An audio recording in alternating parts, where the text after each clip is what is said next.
Hello, Peter. Hey, how are you? In Ohio? No, just down the street, just across the boat basin. How are you? I'm well. How are you? Great. We were in Ohio, but we came back about a week ago. Uh, We'll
Okay, that's all the people that are on. All right. They can't hear us. Right. I don't know. Hello, Susan. Hi. Walter, I can hear you now. Now I can hear you. Yeah, the audio was off for a while. Did they already pledge allegiance to the flag? Supposedly there are 30 people there. I only see a few.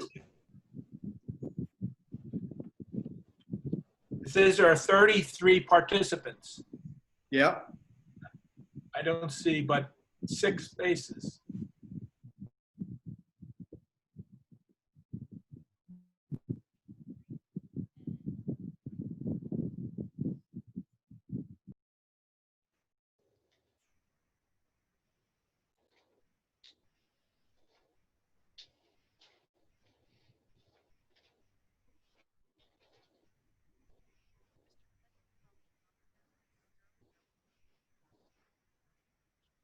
Is there a big agenda?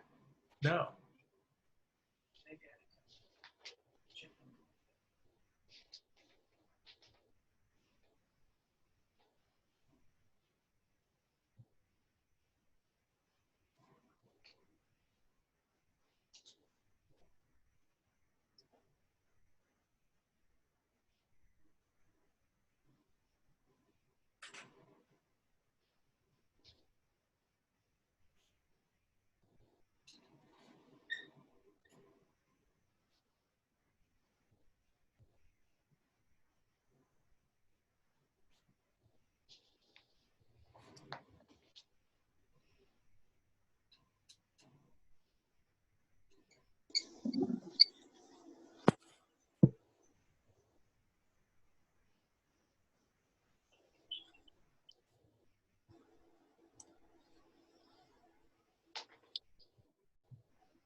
Hello, can you hear me now?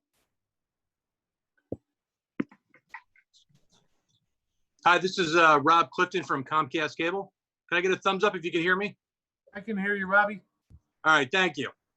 I'm here. My name is Rob Clifton. I am the Senior Director of Government Affairs for Comcast Cable. And I'm here for the public hearing on the cable franchise renewal for the borough. We are nearing the end of a 3-year federally mandated process. The current certificate of approval, or COA, will expire February of 2021. The certificate of approval is a document that a cable company needs in order to operate a cable television system in New Jersey. The Board of Public Utilities will issue this after municipal consent is given and a cable operator's application has been reviewed with compliance with state and federal requirements. This process began on March 4th of 2018 through the borough, 626 letter, 626 of the FCC guidelines for cable television. And basically this letter announced our decision to seek a renewal of the franchise. On May 4th of 2020, we filed our application, which we are here tonight to discuss or for me to answer any questions or hear any comments on. Upon the close of the public hearing, the town would have 30 days to issue a consent ordinance or a resolution of denial. This time frame is very flexible because we have not had a meeting yet to discuss the renewal of the franchise. So as long as both sides are willing to talk, the BPU has no problem with this date being extended. We don't need to send a formal letter to the BPU, just as long as neither side goes to them and says, Comcast won't call me or Highlands won't talk to me. They don't really get involved at that point. So the consent ordinance that we are seeking is a simple right-of-way agreement. It is not a contract which obligates the town to do anything except to allow us to run our plant along the municipal rights of way where they currently are. Most importantly, this agreement is non-exclusive, meaning that any other cable provider can come into the town and seek the right to offer the same services that we're providing, or there is another step, and your attorney will probably explain it to you down the road. There is what's called a statewide franchise, which allows a cable operator to operate in a municipality if they bypass the town altogether and go directly to the state for certification. We have never done that. We like the relationships we've established with our towns, and we try to negotiate fair and agreeable terms with our municipalities.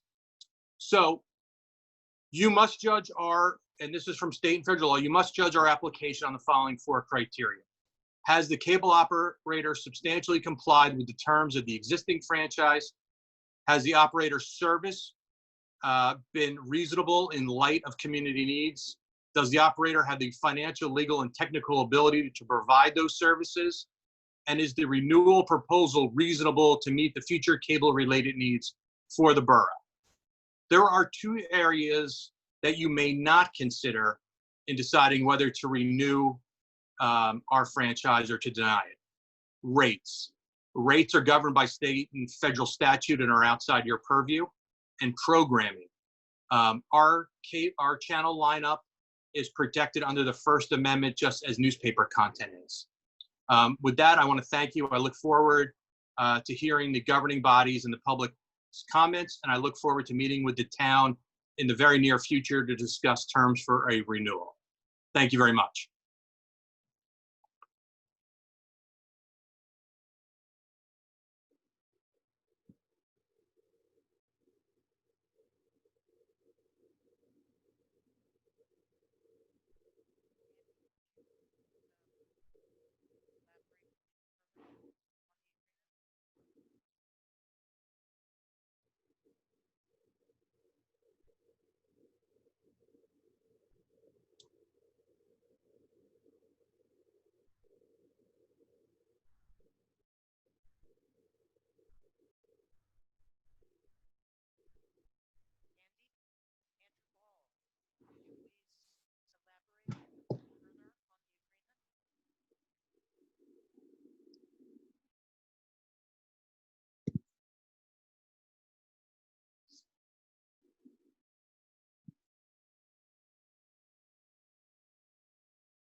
Hi,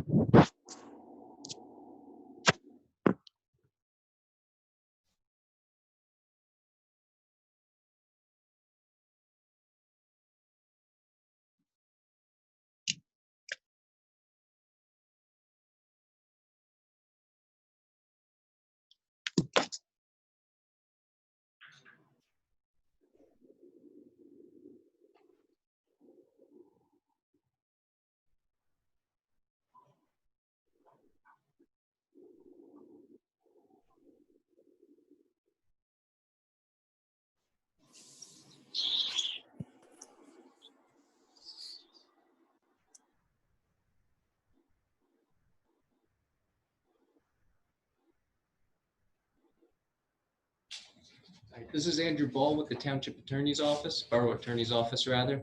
I can't hear anyone speaking. Is anyone in the governing body saying anything at the moment?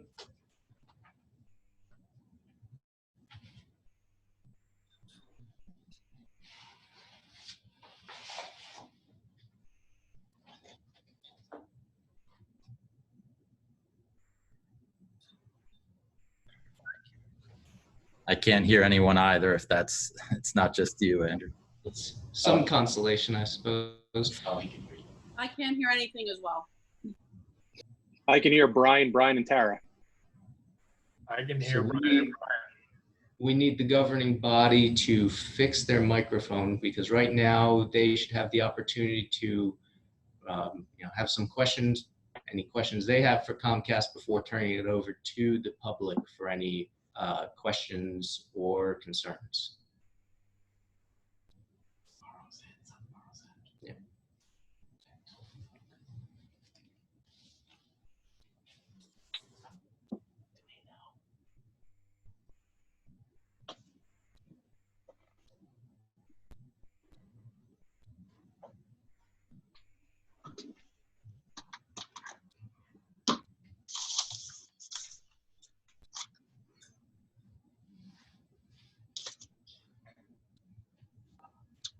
Can anyone hear me now? Can hear you, but there's a big echo over there. Okay.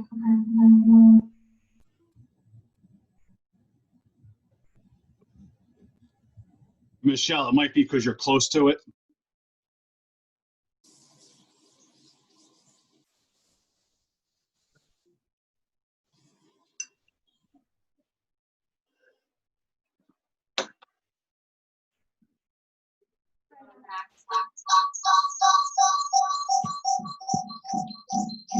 Got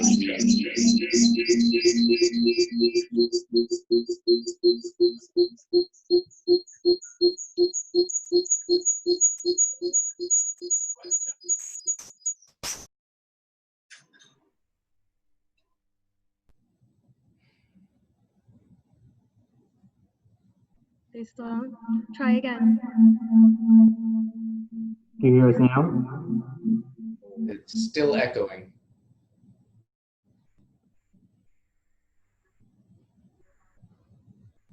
Okay, go ahead. Try it again. That sounds slightly better.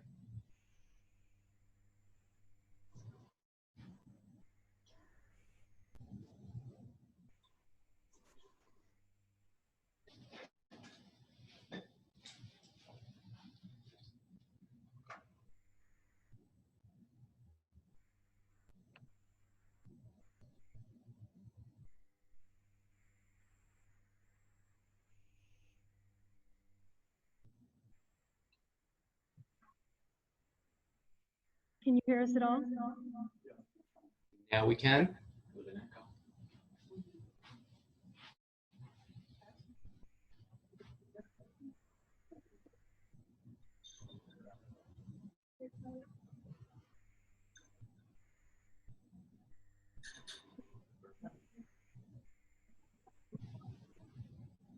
Although we heard you ask if you could hear us, but since then we haven't heard anything else. So I don't know if anybody else is speaking at the moment.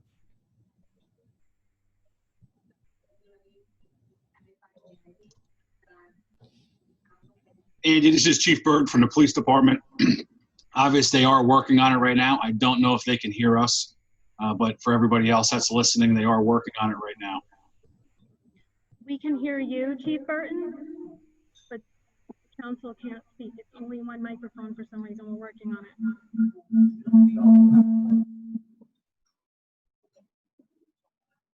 Thank you, Michelle.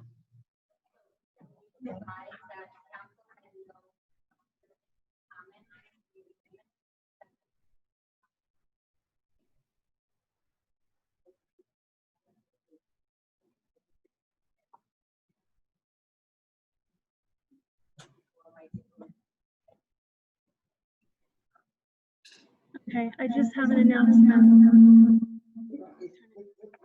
Sorry with the feedback. Council had nothing to comment on the presentation, and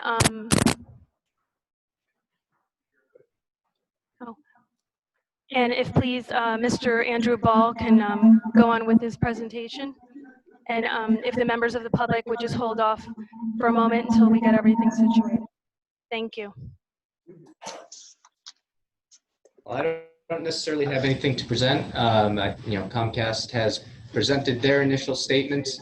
At this point, the governing body would ordinarily have an opportunity to ask any questions, raise any concerns, but I would suggest if there's issues with the microphone, perhaps we can go to the public.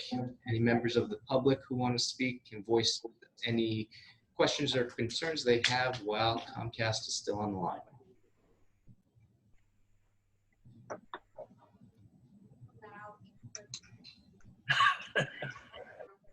Don't all jump at once.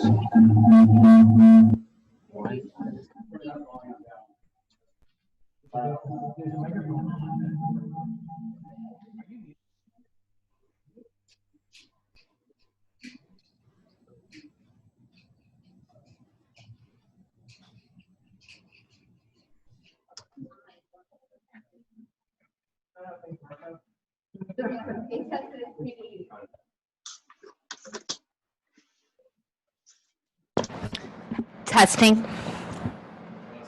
Hear you.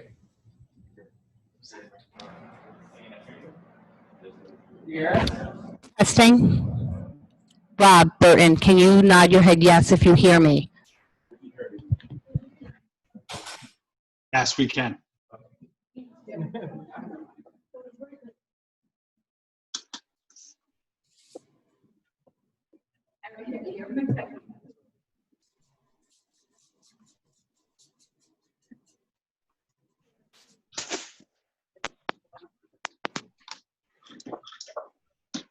Test. There we go. Can the public hear me? Yes. Yes, we can. Can you hear me? Yes, we can. Can you hear me? Yes. Yes, we can. Yes. How about me? The only one. Yes. Yes. And I can hear myself. Can hear you too.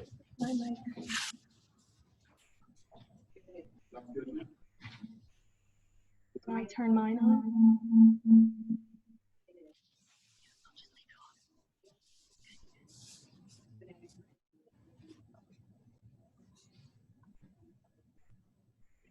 If they can hear me. If any Does anyone in members the of the public public have have any any questions? questions, now would be the time. Does anyone from the public have any questions regarding this cable agreement? I do have a question, Carol Bucko, 330 Shore Drive. Please state your name and address for the record. Carol Bucko, 330 Shore Drive. Got it? Yes, ma'am. Okay, I read the whole thing. I didn't understand, but in part one, it said all the questions should be filled in, and they are not. So I don't know, what that means. It's just, everything is just blank. Carol, the reason for the blanks are you are privy to what is called the public copy. The confidential copy, which the attorney and the town has those questions filled in. The reason they're blank on the public copy is because Currently, there is another cable provider in your town, which is Verizon Fios. And we have the right to not disclose information that could put them at a competitive advantage over Comcast. So that's why the public portion of the application is blank.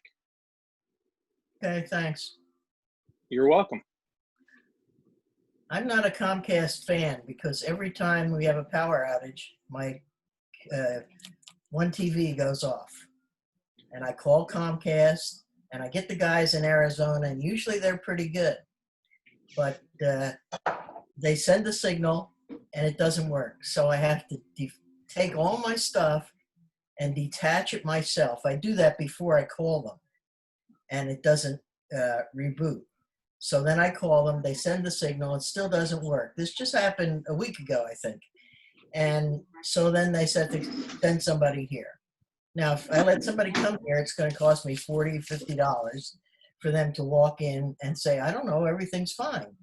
So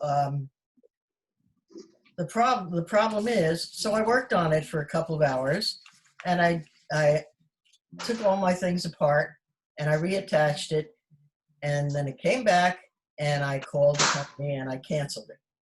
But, you know, if they can't send the signal properly, or Carol, this was based on a electrical outage. Yes, it was a momentary, outage. Our boxes are basically computers, so if they have a loss of electric power, it may take time for them to reboot on their own. Mm-hmm. So we may be sending a signal that they may not be able to read because the power has just gone back on, and they're internally turning themselves back on. So immediately calling after it goes out, they may not be able to solve your issue. It takes a little bit of time, because basically the boxes that sit on top of your television sets are computers, and they do sometimes take time to reboot and reload their software, and that can be an issue. And it's not, it may be one of the TVs in your house, or it might be both of them, or it may, it varies. But it's basically But we're a computer, listening, so but they can't see me now. you got to give it a few minutes, or sometimes it may take longer than a few minutes for it to boot back up on its own. But I've got your address, and we'll take a look at the building and see maybe if there's an issue or not outside. Well, that will be good. And also, I don't like your rates at all. You know I don't like your rates. I understand. We've talked about this before. We've already discussed it.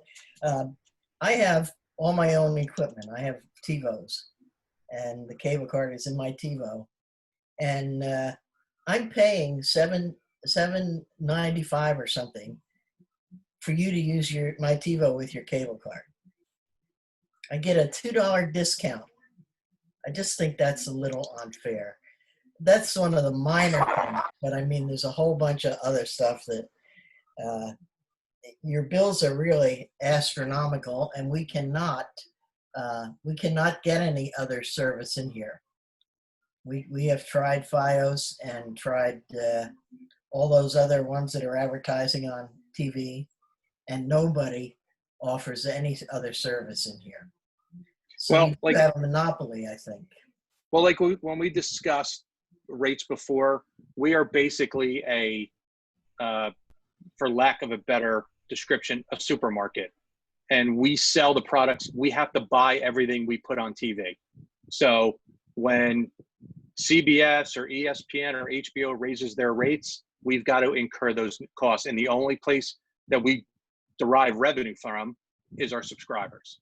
So unfortunately, we do our best to keep the rates down as low as possible, but there are rate increases that are unavoidable at times, because if we didn't air these channels, the complaints and the disconnections would be way higher than if we raised the rates a little bit.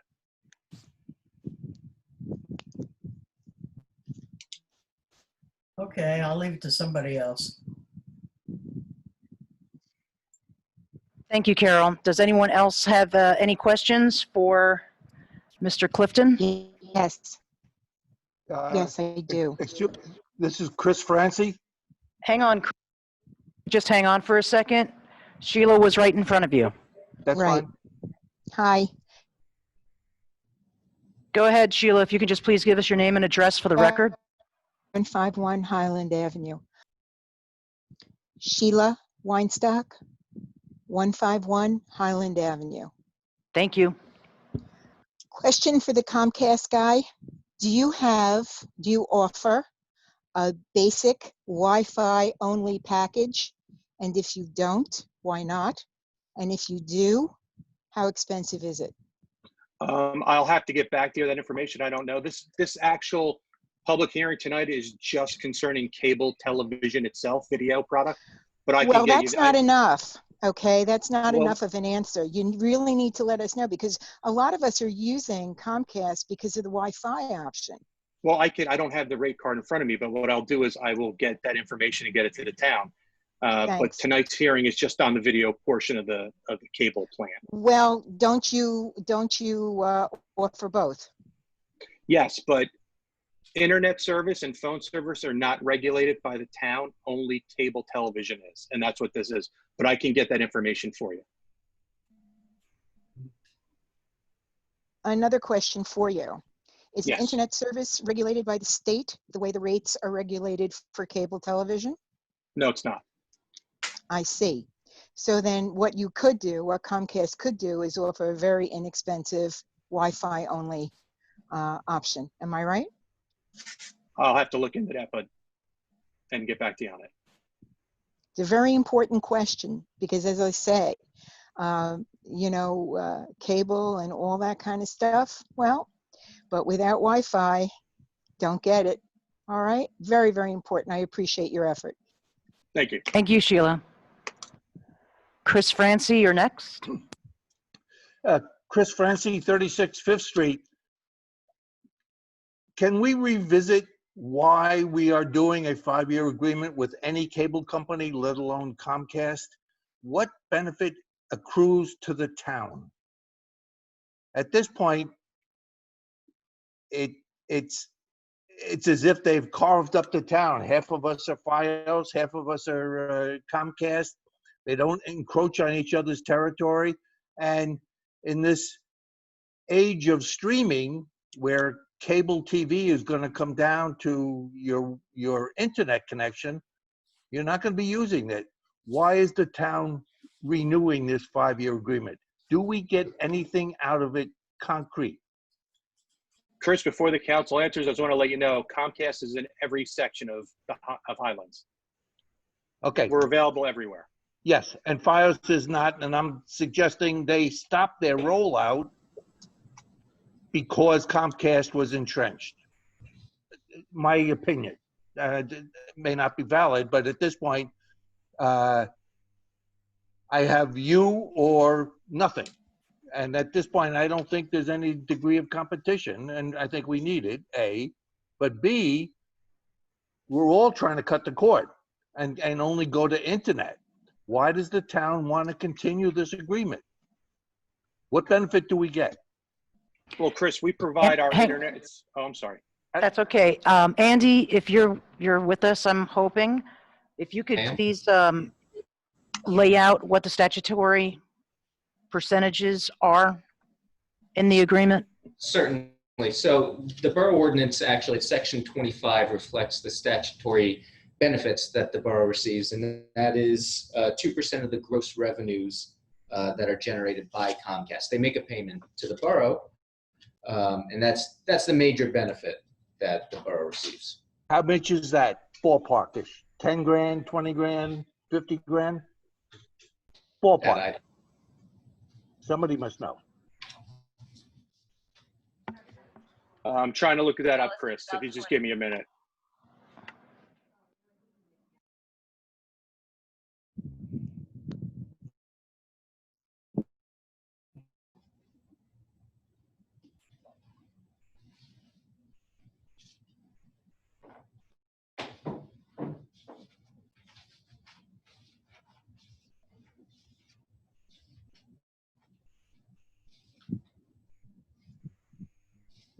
Well, Mr. Clifton is looking that up. At this point, are there any other benefits to the town besides this 22% payment? Chris, we provided the town with $19,635 in franchise fees last year. I'm sorry, Mr. Clifton, say again. It was $19,635 in fees. Okay, so it's 20 grand. Yeah. And I don't know, That's not the only benefit. There's also free drops for the fire department and OEM, the police department, as well as Borough Hall, and this building, the community center, and EMS. Did you get that? oh, no, I heard it. Okay, just confirming. I guess we've done this. I mean, I'm here 25 years. We've done this agreement 5 times in 25 years. I mean, at this point, but we don't get better cable. We don't get the cable experience isn't any better than I'm suggesting if there was competition, we might. Chris, can you hear me? It's Linda Mazzola. I can hear you. How are you? Hey. So what I need you to know, and we just kind of discussed this offline a little bit, is that other companies had the opportunity to come in and bid this work, and nobody else took Highlands up on that offer to submit any type of proposal.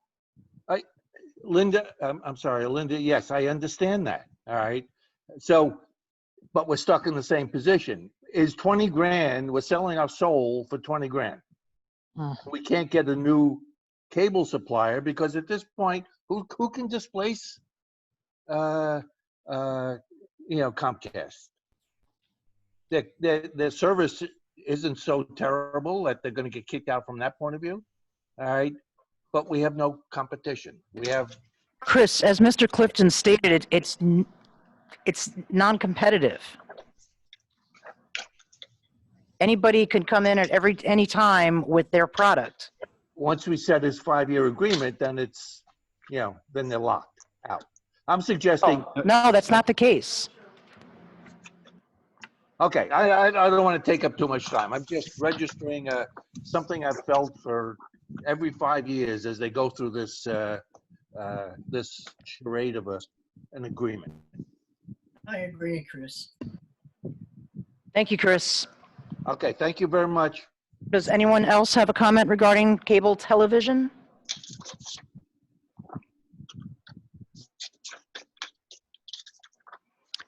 Seeing that no one else has a comment. 158 Linden Avenue? What's that? Art, could you just repeat your full name and address? Yeah, it's Art Gallagher, 158 Linden Avenue. Chris's question prompted one for me. If it's completely open and any other provider can come in any time, why does Comcast even want a contract, Rob? It's not a contract, Art. It is we, like the gas companies, like the phone companies, we need to have a franchise agreement with a municipality in order to use their rights of way. That's all this is. Yeah, it's not a contract that makes the town do anything. It's an agreement that allows us to be in the town's rights of way. That's all it is. Okay, so if another provider came in, they could get a franchise agreement also. Absolutely. Verizon Fios isn't part of your town right now. They went to the state of New Jersey and bypassed municipal consent and got a renewal and got a franchise to operate here in the borough. Okay, and when they do that, do they give us? I guess then they don't pay us the 2%. No, what they do is they pay a franchise fee as well. Part of that, it's 3.5%. So the way the law was structured was they pay 3.5% to the town. 0.5% goes to the state. Now, when they are able to service 60% of Highlands, then Comcast is then forced to pay 3.5% as well. So when you have Fios or another provider come in and hit 60% penetration, that they can serve 60% of the homes, everybody's franchise fees go up and the town actually gets more money. Got it. So I don't know. I don't know what Highlands building plans are for Highlands. Are the when those franchise fees go up, are they then passed on to the consumer? Yeah, federal law mandates that franchise fees are passed through to the customers. Okay, so basically, we all have a 2% tax on our Comcast bill now that goes to the town, and we can't, is that correct? For lack of a better term, yeah. Okay, good. And if Verizon were to penetrate 60%, that would go up to 3.5%. And why is Verizon's at 3.5%? Because they bypass the town? No, it was just during negotiations with the state legislature when they came up with this. The drafters of this law came up with this. It was actually a 4%. It's actually 4%, but 0.5% goes back to the state. Out of the 2% that we pay, everything we collect in franchise fees currently goes to the town. Nothing goes to the state. The way Verizon does it is 3.5% goes back to the town, 0.5% goes to the state. Thanks, Rob. You're welcome, Art. Thank you, Art. Does anyone else have any other questions regarding cable television?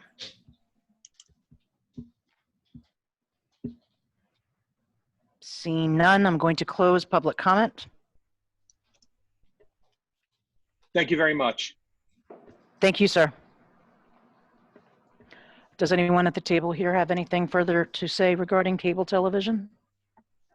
Okay. Thank you. Then I will end the hearing now. Thank you very much, and I'll be in touch with the borough attorney. Thank you again. Thank you. Can I please have a motion to open hearing number 2? I'll make the motion. I'll second. Thank you. All in favor? Aye. Before we start the hearing, I just wanted to make a brief note that there are no public comments at the hearing. Public comment is going to happen at the end of the meeting during public comments. May I ask who is speaking? This is Brian Nelson, the attorney at law of Archer and Griner, representing Captain's Cove Marina and Jeffrey Perini. Hello, Brian. This is Mayor Brouillon. Okay, hi, Mayor. I can't see on the screen who's speaking. Thank you.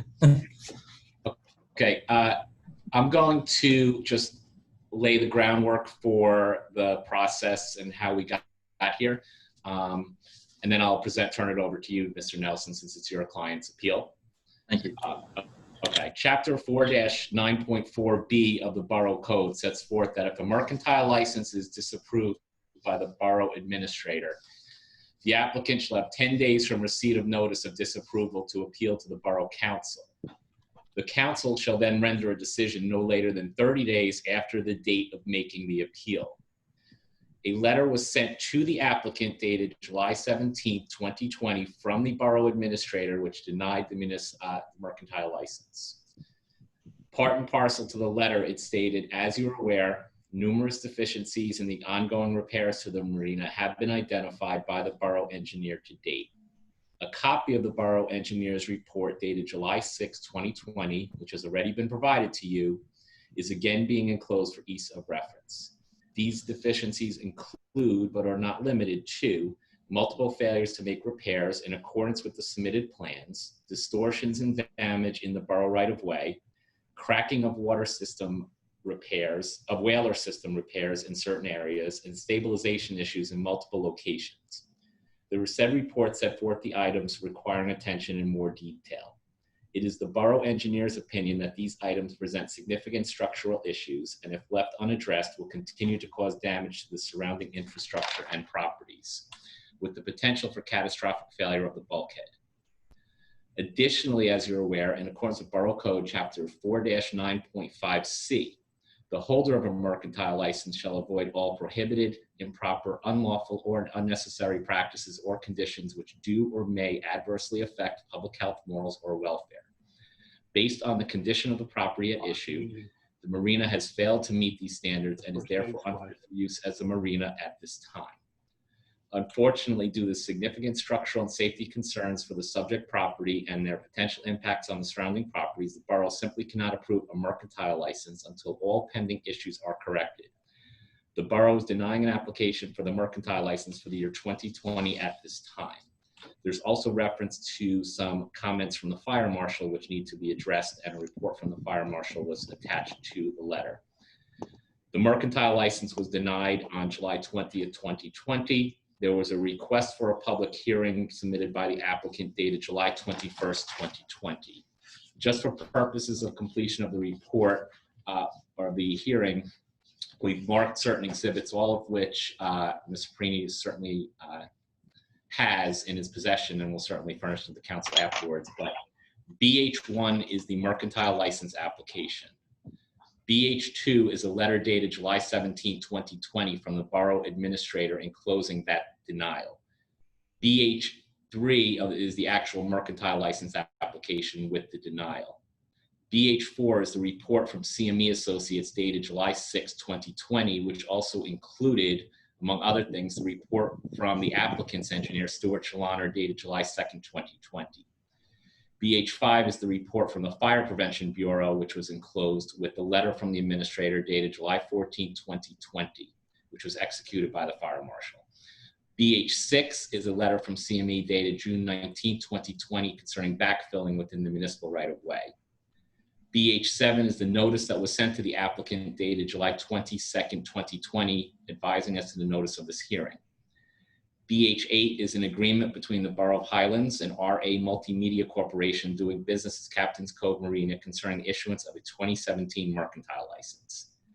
BH9 is a letter from Chaloner and Associates to Doug Rollmeyer, the municipal engineer, dated July 8, 2020. BH10 is a certification of Peter Avakian and dated May 15, 2017. BH11 is the bulkhead improvements plan from Peter Avakian for Captain's Cove Marina dated April 2nd, 2012. BH12 is Chaloner and Associates letter to the DEP concerning a waterfront development emergency permit dated April 30th, 2020.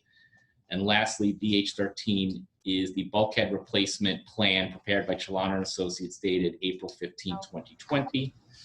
With that being said, Mr. Perini, this is your appeal, so I will turn it over to your counsel. However, if Mr. Perini is going to testify, we'll just swear him in. So, okay, Mr. Nelson, you can present. Certainly, thank you. Mr. Perini will address the governing body as well. Okay. I'll begin, and then I'll turn it over to Mr. Perini, who at that time can be sworn.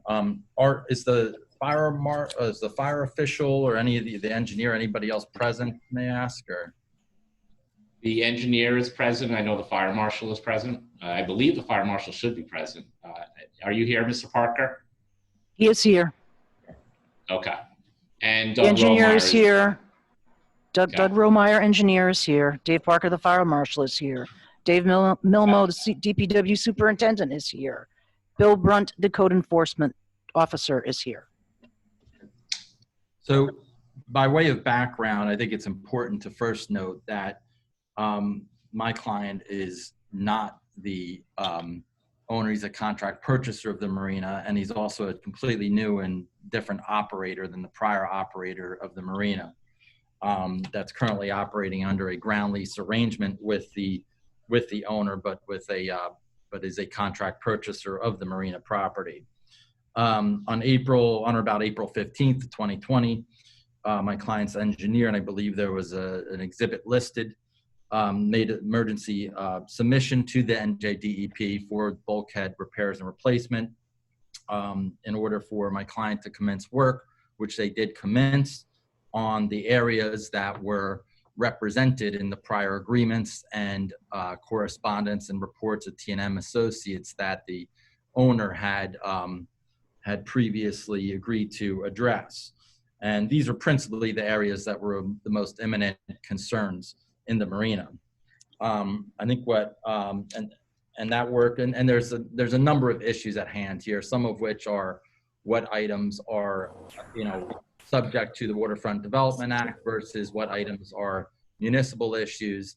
And I think part of the problem here is that the ball keeps getting moved and that issues keep being added during the course. And I think the engineer's report, CME's report of July 6th, even suggests that there's, new items that are added to that report from what were previously required of the owner of the property and agreed to by the owner of the property to address. But again, my client is a completely different operator who's come in and done significant work already immediately upon being able to do so after the submissions were made to the DEP this spring. And anybody who's been out there could see that. That includes significant bulkhead work. It includes the demolition of the shanty, as I'll call it, that was in imminent danger of collapse on the end of the marina property to the east, and the driving of replacement piles in place where that structure was for a new structure to be built.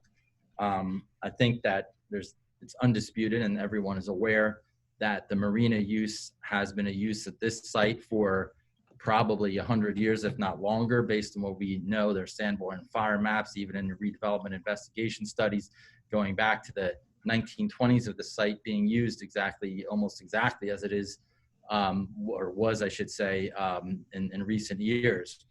And I think it's important to distinguish the purposes for which a mercantile license are issued. A mercantile license is not a site plan application. It is not it's simply a license to operate a business in the municipality, which regardless of the jurisdictional issues at DEP, the municipality is enabled and entitled to seek a license from an operator of any business, even a marina, which is also subject to the jurisdiction of the DEP in large part. And so we're not objecting to the borough's request that this license be acquired, and my client submitted that in good faith. I'll note, however, that the license denial was not issued, I believe, within 10 days of my client's submission, as is required by your borough code. But that being said, our engineer and these exhibits were all entered onto the record by council. Our engineer did submit a report to the borough's engineer on July 2nd, and then subsequent to the issuance of the borough's engineer's report on July 6th, our engineer filed supplemental information on July 8th, which was also entered into the record by council as an exhibit, addressing the areas of concern and the work that had been conducted by my client to date. There was also questions regarding the uses in the marina. We believe that these were all historic uses without question that were on the premises and would also be permitted clearly under the redevelopment plan adopted for the marina site. And what we have in a crazy circumstance here is you have a marina that is zoned as a residential use, which is highly unusual and almost a case of reverse spot zoning compared to the other marina zones and uses in the municipality. That being said, my client's happy to apply as a redeveloper to fall under the redevelopment plan, which does enable my client to use the site as a marina and as a facility for the rental of recreational boats, which is a use that my client applied for in addition to the rental of the boat slips. My client does not have any objections to the fire and safety issues, but for the one about seemingly requiring the construction of a whole new roadway on one side of the marina. But aside from the other issues with respect to having fire extinguishers, marked boat slips and things like that, those are not a problem and can certainly be addressed, but we're not going to go down that road until we know we have the ability to operate through the issuance of a mercantile license. And we're happy to accept those as conditions of the issuance of a mercantile license. The denial of this license that took place for this site, or I shouldn't say this license, but for this site back in 2017 related to these issues, which have now, in our opinion, our engineer's opinion, have been addressed. Now there are new issues being raised by the borough's engineer, which we can certainly have some back and forth on. There's other historical issues that we're researching. Made an OPRA request, which has not been completed yet, but is in process for additional information so that we can explore all these issues. But my client's fundamental request is that he be issued a provisional mercantile license to operate the marina, willing to do that subject to certain reasonable conditions. And while we address, the engineer's issues, which are in our view and our engineer's view well beyond what was what the previous operator was obligated to address. Things such as, we've got requests to repave sections of roadway and reconstruct curbing and things that are off-site improvements that are not on our client's property. Those issues are certainly things that we object to in the requests of the engineer, but happy to, discuss those. But the imminent need is for the issuance of this license so that the marina can at least commence some form of operations and have some sort of revenue stream in the interim while improvements are continued. But in order to continue making improvements, we've got to know that this site will indeed be permitted to operate as a marina, will indeed be permitted to have recreational boat rentals there. These are not intensive uses.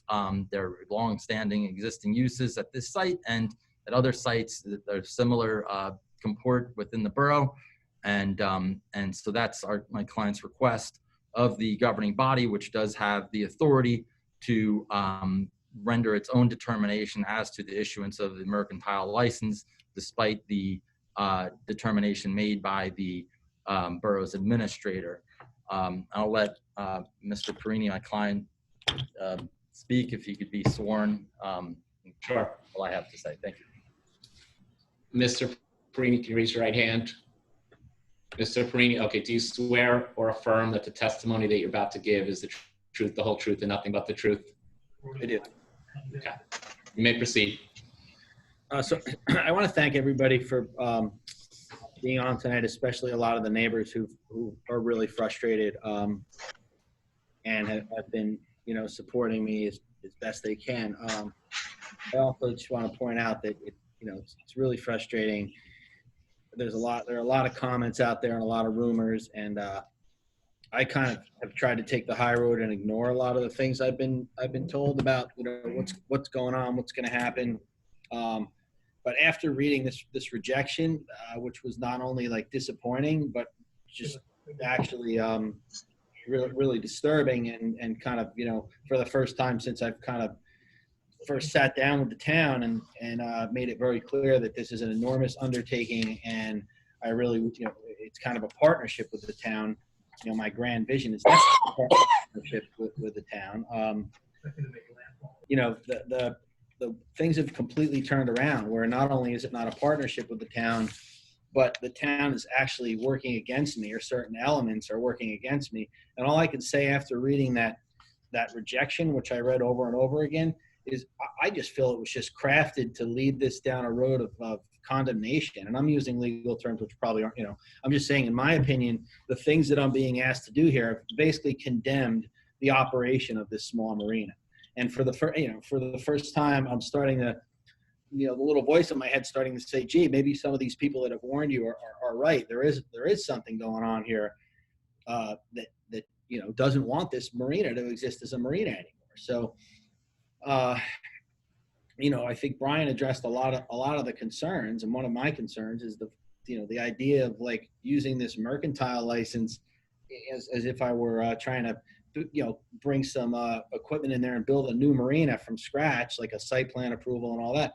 It just doesn't make sense to me. And the first time I really realized what was going on here is when I got the rejection. I thought a mercantile license was a $20 fee. I go downtown and hey, off to the races. I went out on good faith and bought all the boats from Shupp's Landing because when I first approached and had my first meeting with Kim, I was presented with the redevelopment plan. I said, wow, that's pretty cool. It's in line with what I want to do. The redevelopment plan clearly spells out, rental boats and subs and slips and whatnot. And, so I went ahead when I found out that Shupp's had been sold, and I bought those boats, and I invested a lot of money in the boats and in motors and paint jobs and whatnot. Because personally, I kind of felt that it would be the right thing to do, especially with COVID and everything, to just get some people out on the water that couldn't afford boats. And I've been begging the town to work with me here and let me rent these things out. Not a day goes by that I'm down there at the marina when people don't come up to me and say, hey, can I use one of those boats? And I have to give them the same answer over and over again. that I'm not permitted to rent boats yet. So I can go through all this stuff line by line and but it really doesn't make sense. The whole thing is overwhelming, and the report the engineer's report is scary, and it's just the average person that reads it. If you actually sink your teeth into it, it doesn't say a whole lot. It just says that there's not enough evidence for them to support the old inspections by T&M and blah, blah, blah. But, some of the words that are used, like catastrophic failure. I mean, catastrophic failure to me means like some concrete dam is going to blow out and 6 houses are going to fall into the river. I didn't get involved with Fred and, in this lease and this purchase knowing that I was taking on some catastrophic liability. Trust me, I have way too much to lose, and I wouldn't be able to sleep at night thinking that some bulkhead was going to blow out and you were going to lose your houses on Rogers. Trust me, I've got a good engineer involved. He's on the Tidelands committee. He's advising me every step of the way. I have engineers on staff, structural engineers, and we're doing everything we can to mitigate any damages at this marina. And I think anybody, especially the neighbors that really would like to speak about this, that knows me, they understand I'm not doing anything halfway down there. Am I snapping my fingers and giving you guys a new marina overnight? No, I'm not. But am I willing to, now have you guys hold me hostage for this mercantile license? And pretty much all the code enforcement and all the officials that visit there are not really nice anymore. And they're letting me know you're never going to open this place if you don't pave the road. I'm getting fines for having boats in parking lots. I'm getting, I just don't feel like the town, aside from the neighbors who all seem really cool and really are willing to help out whatever ways they can. I'm just getting like bullied here, and I really would like you guys just to come clean and let me know what the story is. If you don't want a marina here, then why did you tell me that you did back when we met, before COVID and everything? Because right now I can't overcome this rejection. You guys won't let me. There's no revenue. I've laid everybody off. There's no chance for any revenue, and I can't see the end of this thing aside from dealing with the other developer who just has called me up and continues to call the previous owner and let us know that he's got the deal. So he's put a lot of work into being able to fill it in and blah blah blah, and I'm starting to really wonder what's going on. So. I mean, at this point in time, I guess you had said no public comment until the end, but I would like to let some of these folks speak as witnesses in my case. I'd like to allow them to speak because they can provide firsthand knowledge of not only the work that I've been doing, but a lot of them were there with the work that Fred did on areas A, B, and C, which are now being completely rejected. So. And if I could ask if the governing body could perhaps reserve decision until after public comment on taking action. I think that would be important to allow members of the public to have a say in the matter before it's acted upon rather than before the determination on the license for the purposes of this hearing. Well, I'd like a few of them sworn in to testify on my behalf, actually. There are a few. Jeff and Brian, just so that you are aware, you can swear in anyone to be your witness and testify on your behalf. Okay, if you well, let's Mr. Nelson, Mr. Perini, have you presented? Are you done? Do you plan on presenting anyone else? Yeah, I have a few folks Okay. that I'd like to present. Okay. Mr. Nelson, is Stuart Chaloner, the engineer, present or no? No, he is not present, but you entered his into the record. So. Okay. I just have a couple of questions for Mr. Perini. When you engaged in the property as the contract purchaser, you were familiar with an agreement that was put into place on or about May 3rd, 2017 concerning the repairs to that bulkhead, correct? Yeah, yes. Okay. 4 items. And, okay. And you're also mentioned boat rentals, boat slips, and acknowledged you're not the designated redeveloper yet. Do you have any historical data to present to the council concerning boat rentals at the marina? Well, there are a lot of neighbors that have come forward. I actually put a request out on social media, and there are a lot of neighbors that came forward and said, yeah, I used to rent boats there as a kid. I actually am involved with the New York Yacht Club that originally used that as a land base for America's Cup spectator boats back in 1906. And unfortunately, the library in the city closed. But it's kind of a known fact that Waterwich, the Waterwich development, a lot of members of New York Yacht Club purchased cottages up on top of the hill to watch the racing, and this is where they went out on the spectator boats. They go out for a fee and watch the racing, and that's going way back. But more recently, I have a lot of folks that are willing to testify that they rented boats there. I'm also extremely confused because when I entered into this agreement with Fred, my understanding was that the property was rezoned, and I'm just kind of finding it. There was a report that was done in 2016 that Fred had put together a report and paid a fee to have this rezoned as WC2. And it's kind of a dead end. It's like now I'm under, I'm being asked that I have to apply for a variance, and I'm saying, wait a second, we're in WC2, we're in waterfront commercial. How do I need a variance? And I don't know what really happened with that. And I think Fred is kind of wondering what happened now too, because he was under the impression this thing was passed by council and it was WC2 zone, and also now we have a redevelopment plan that we're working. I think your counsel probably alluded to the fact there is a redevelopment plan, but you don't get the benefit because you haven't been designated as a redeveloper at this point. But the reason I was asking about historical data was with boat rentals, because I know you're the contract purchaser, but with respect to numbers, was it 1, was it 5, was it 4? I mean, do you have any range? We're conducting research as best as we can under the current circumstances to try to find out, find information regarding that. Other than individuals who, claim to have rented boats there, seen rentals there historically, we don't have anything documentary at this point in time. But clearly everybody knows that it was operating as a marina up until 2017. So, I mean, that's the slip rentals are clearly, pre-existing use at the site, regardless of the redevelopment designation. Right. Well, what we're trying to ascertain is insofar as the boat rentals, not necessarily the slip rentals. Yeah, no, I understand.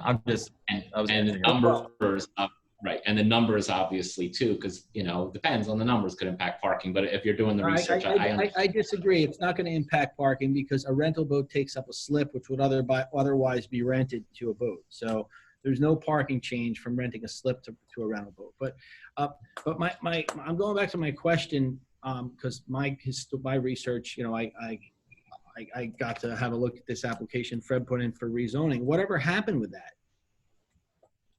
It's moot now. I couldn't tell you historically, but it's now a redevelopment. It was the redevelopment plan was adopted, so that's where it's at. And as far as there was an issue with respect to opening up the Burroughs Road or right away, and I understand that you attempted to rectify that by posting required bonds and submitting a permit after the fact, but have you restored that area? No, absolutely not, because during our excavation, we ran into 2,000-gallon fuel tanks, which were supposed to have been removed by the contractors that Fred hired and were not. So we brought them back out there with an LSRP to properly remove the tanks, and we've been advised not to close that up and not to put the curbs in and not to finish the work until they get clearance from the state, because they may need additional soil samples. And I made that clear to the engineer as well. When you say the engineer, you're referring to CME, the engineers from CME? Yes, to your engineers.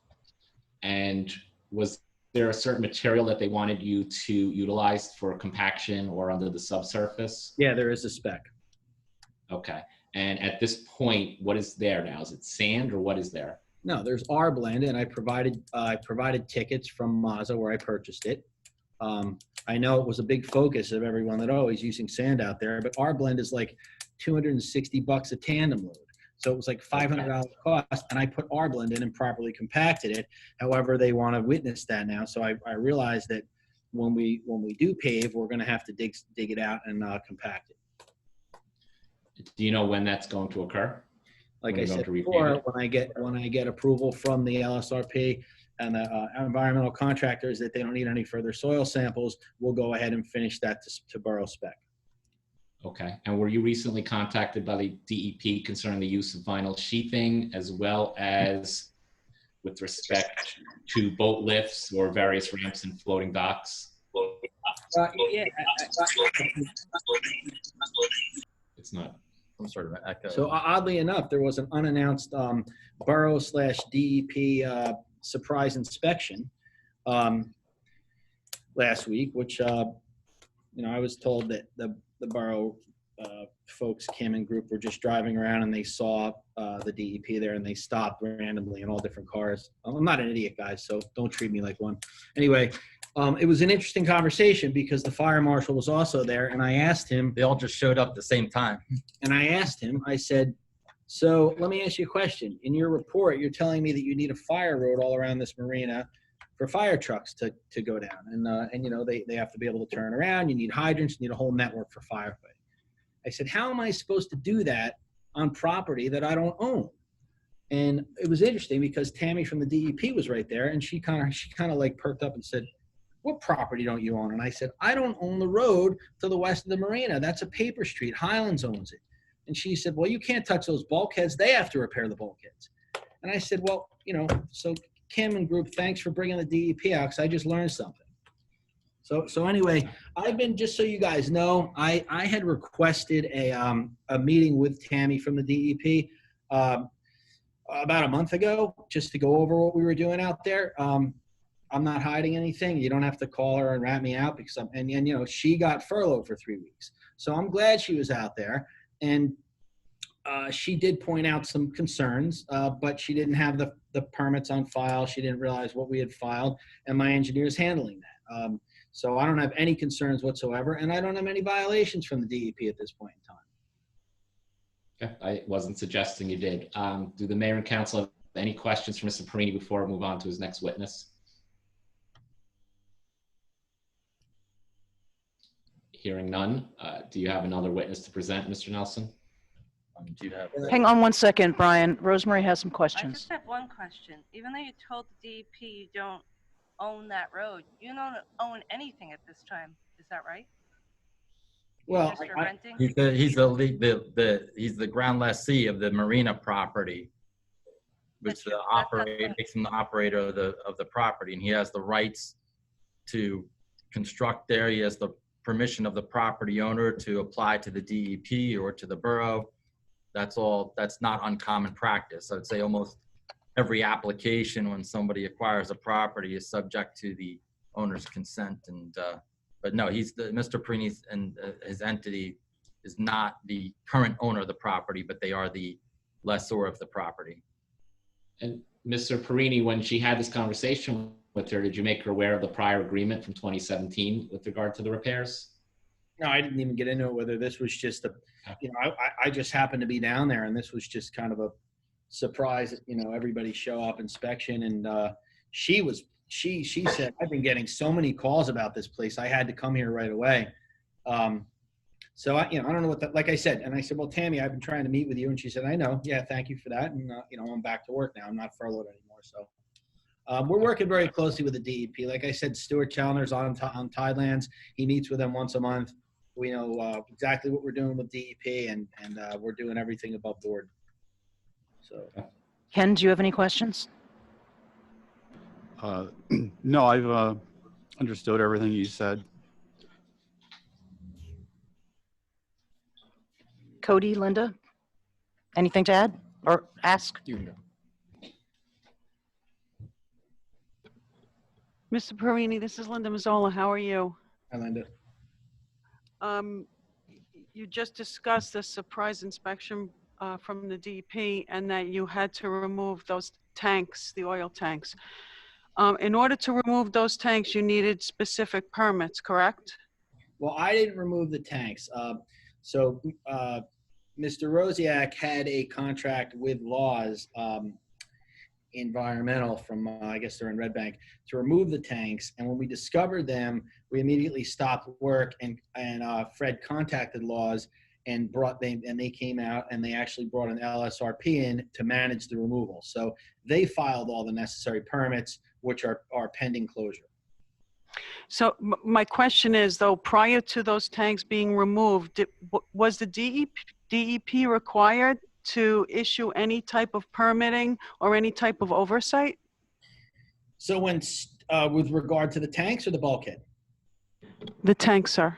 Not that I know of. Like I said, I was just a third party on that whole thing. We discovered the tanks, we stopped work, and we brought the environmental experts out. I'm not an environmental contractor.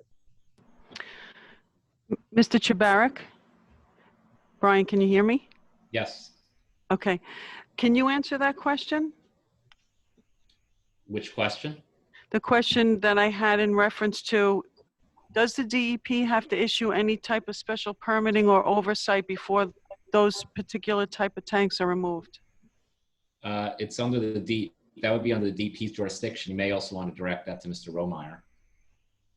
But let me also clarify one other thing. These tanks were closed out legally at some point in time when Fred originally hired Laws. They were filled with sand, which I guess was a common practice back then, but the no further action letter was not issued from the state. So this is one of the reasons we haven't closed on the property yet. And Fred did, well, we brought them back out and said, look, we'd like these tanks removed, and we also want this entire thing closed out. And we need an RAO, which is not, it's not a no further action letter anymore. It's called an RAO. So these were not tanks full of fuel. They were already on the DEP's records. We just never got a no further action. So that's what's going on now. So I'm hoping that Mr. Romeyer can answer my question, because my concern is that those tanks, whether or not they had sand in it or something else, that they were removed at a time prior to the DEP taking action if that was something that should have been done. That's what the LSRPs do, but your engineer can answer. Right. Doug Romeyer here. Can everybody hear me? Yes. Very good. Yes. So yeah, depending on the time frame when the tanks were first known to be needed to be removed, it would be it could be under the jurisdiction of the LSRP once that program was put in place. But prior to that, it would have been handled at the DEP level. So regardless, today, LSRPs have the responsibility with their professional licensing to oversee the removal and appropriate remediation necessary and document the whole process with the state itself.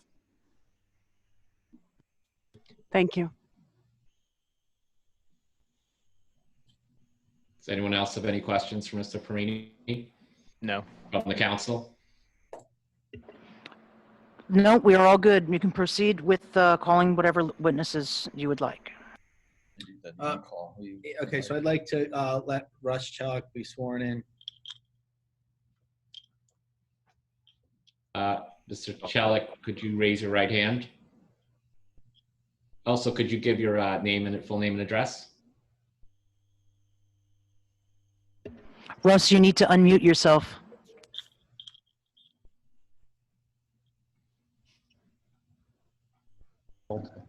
No, it's not on that. Russ You're good. Chellock. Can you state your name and address? Russ Chellock, 3 Washington, Highlands, New Jersey. And I see you're raising your right hand. Do you swear or affirm that any testimony that you provide will be the truth, the whole truth, and nothing but the truth?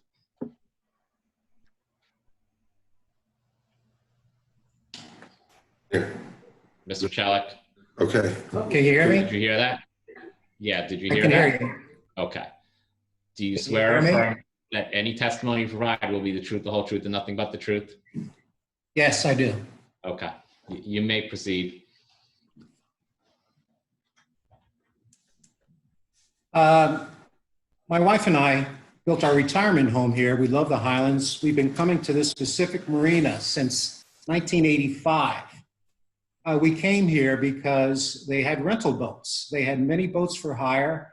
You could look at the Highlands Historical Society photos. You could see that this marina once had many, many boats for hire, charter boats. They're called 6-packs. They rented by up to 6 passengers. So it's absolutely true that this marina did have rental boats. We saw them.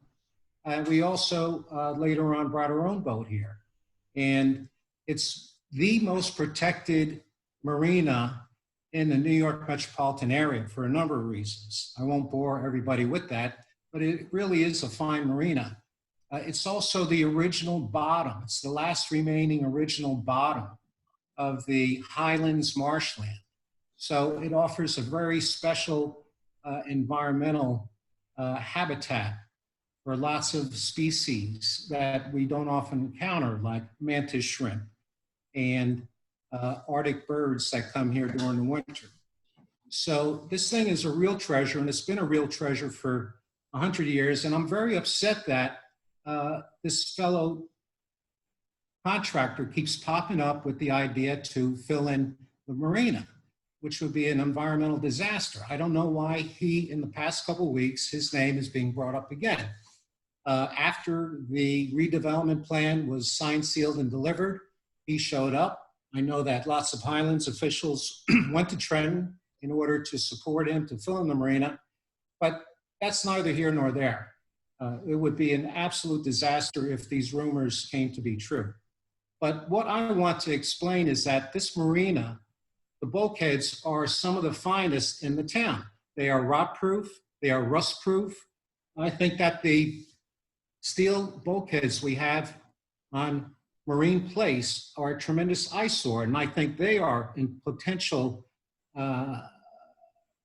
they have the potential to collapse catastrophically. Has anybody done any profile loss measurements? If they've lost 25% of the original profile, they're not structurally sound anymore. And I know the answer is no. So these bulkheads are some of the finest in Highlands. And in fact, they're far better than the township bulkheads, which are right upriver from here. You can see, you can stick your head through the bulkheads there. You can see right through them. They are in catastrophic disrepair if there ever was any. So I think that the claims about these bulkheads being unsound are absolutely false. And let me tell you this, I also build docks. I provided the docks for bars, and also we have our docks at Twin Lakes Marina. So I know a thing or two about docks. And again, these bulkheads are very sound and some of the best in the township. So there's plenty of evidence. It's been submitted. The reports from the town's previous engineers and the report from the current engineer say that the repairs have been done. The 4 original repairs have been done. So now we're changing the goalposts. We're bringing in these absurd plans to create new roads in people's side yards, to provide for turning radiuses so fire trucks can do donuts. Not happening. That ain't gonna happen. Where's this stuff coming from? Who is thinking of this, and why are they getting paid? It is utterly absurd. The bottom May I line. interrupt 1 second, please? This Yes. is Council President Ryan. Can we please stick to facts? That's what I think all of us here on the council want to hear are facts. I understand emotions and what you would like to have seen, but I would really like to stick to facts. Okay, Thank you. the fact is that there is a new demand to build roads with turning radiuses for the fire trucks. That's changing, that's moving the goalposts. Why are these new demands being made on this marina? Nobody's provided a good answer. All we have is lots of conjecture and lots of funny stuff going on. You know, Mr. Chilak? Yes. Mr. Chilak? Yes. This is Councilwoman Mazzola. How are you, sir? Very good. I met you when my good neighbor Nick, right next to me, we tried to buy the marina and we couldn't get a straight answer about what the town actually needed to provide a mercantile permit. If you don't mind, sir, I do have a couple of questions for you. Yes. Do you currently have a boat or some type of an agreement with Mr. Rosiak to keep your vessel in that marina? I wish I did. I had to tear it out of there 3 years ago when you shut it down.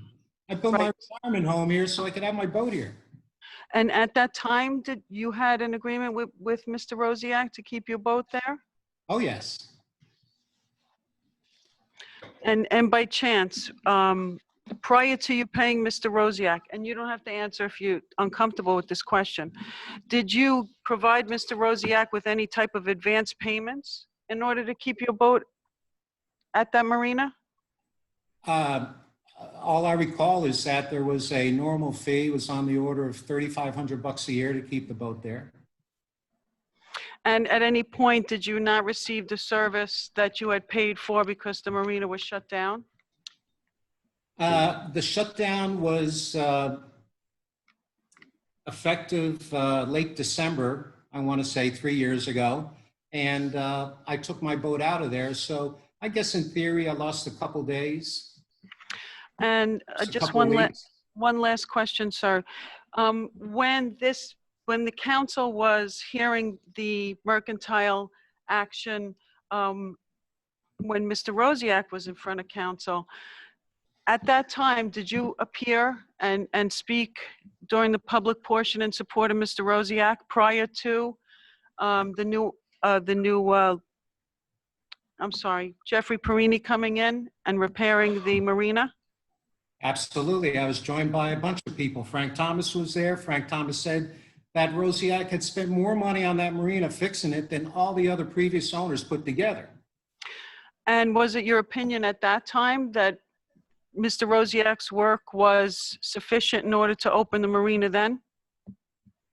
No, because additional repairs had to be made. Of the 4 items, he had completed 3. And I believe one of the repair items required going back and doing some additional work. Sir, at that time, so when you spoke in public during that time, you did not feel that the marina was sufficient in order to operate. Is that what you're saying? No. I never thought that the marina should have been shut down. I thought that the marina was always sound. Before moving here to Washington, we lived on Huddy, and we had a boat on the other side of the marina. And the only damage that I ever saw to the marina was when mountain water came flooding down the hill. It overwhelmed the sewers and it caused scouring because the only place the water had to go was through the marina bulkheads. And bulkheads are not dams. They're not designed to hold water back. They are designed to keep soil back. And if you have water, millions of gallons of water flooding the soil right in back of the bulkhead, it turns into a liquid. And that liquid escapes through the bulkhead seams. Again, it's not a dam, it's not watertight, and that caused tremendous scouring. I want to say that the holes were on the order of 4 feet deep. So I do recall asking at that meeting, why wasn't the town going to make those repairs? Why were they demanding that Fred fix something that was not on his property? It's a town road, and it was not caused by anything that he did. It was caused by the failure of the town's storm drain system. Thank you, sir. Thank you. Mr. Shelock, you've mentioned the structure and soundness of the bulkhead. Do you have any professional licenses insofar as engineering is concerned? Okay. No, I don't. I build docks. Okay. And you mentioned the agreement from 2017. What facts or what factual basis do you have that 3 of the repairs were completed? Well, I saw them. My neighbor saw them. My neighbor has pictures of them. Okay. But you don't have any licensing in engineering to know if they were structurally sound, fair to say? No, but I would rely on the certifications provided by the town's former engineers, the town's current engineer. The town's current engineer said that the repairs that the current operator, those repairs, basically item number 4, he said they are good to go. And the town's previous engineers have signed off on the first 3 items. What do you base that on? On the reports that have been circulated. And what do you base that there was some type of failure from the storm drain or sewer system that caused damage? What factual basis do you have for that? What factual basis do I have for that? Yes. I lived on Huddy. I was 50 feet away from where the scouring took place. And I watched the water build up to a height of, I want to say 7 or 8 feet over the low tide water line.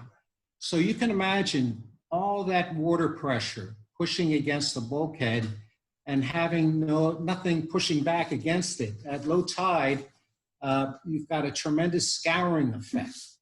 And that water just floods down the back of the bulkhead, taking sand and soil with it, and it kicks out the bottoms of the pilings. It scours out the footing that the pilings once had, and it caused what's called this tow-out problem that I believe Mr. Rosiak was forced to go back and repair. Perhaps the current operator was forced to go back and repair that. That was damage that I witnessed personally, done by the failure of the town's storm drains. And you make Scouring, and I saw the kick out of the toes of the pilings and of the bulkhead. My boat was right there. I observed the damage. Okay, and you're making these opinions based as layman without any professional license? No, I'm not a layman. My company builds overhead cranes and hoists for factories and power plants. We've got more cranes in New York City Transit. We build the structures that hold the cranes. We do the calculations to make sure that the footings are proper. So don't call me a layman. That would okay, but you base it on that experience as opposed to having any licensing as a professional engineer. That's fair to say, correct? I'm sorry, I can't hear you. You base it upon that experience as opposed to any licensing as a professional engineer. That would be fair to say. Well, again, at the risk of repeating myself, I don't have a professional engineer's license. I do have 2 good eyes, and I know what scouring is, and I did observe the failure of the bulkhead after that storm flooding caused by the blockage of the town's sewer drains. Does anyone? It was fully discussed at the town meetings, and nobody objected to what we saw then. I'm not sure why it's being objected to now. Anyone from the council table have any further questions for Mr. Chillock? Can I pronounce it correctly? I do. What do you mean by scouring? Scouring is the removal of soil. In this case, removing of soil by the tremendous hydrostatic pressure, the flow of water that takes soil with it as it escapes from 7 feet above the low tide water line. It goes down the back of the bulkhead, and it scours, pushes soil out from underneath the bulkhead footing. I'm sure you know what that is.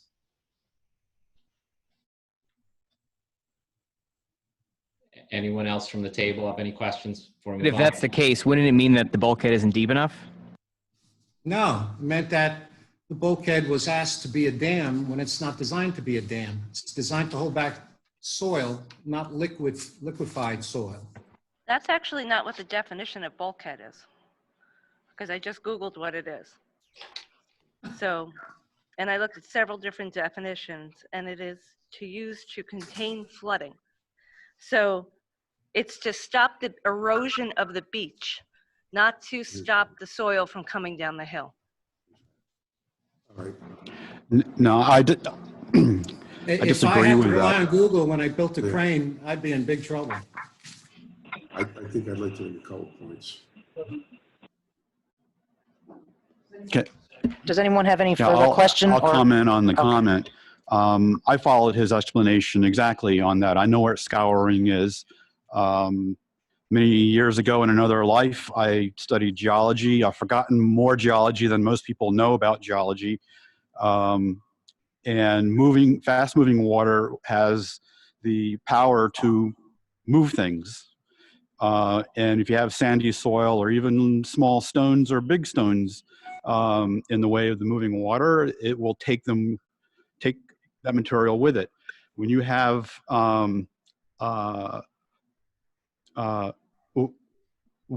standing water on top of soil and 7 feet below it is a void, that water is going to find a way to get there and take everything with it. It's in this way.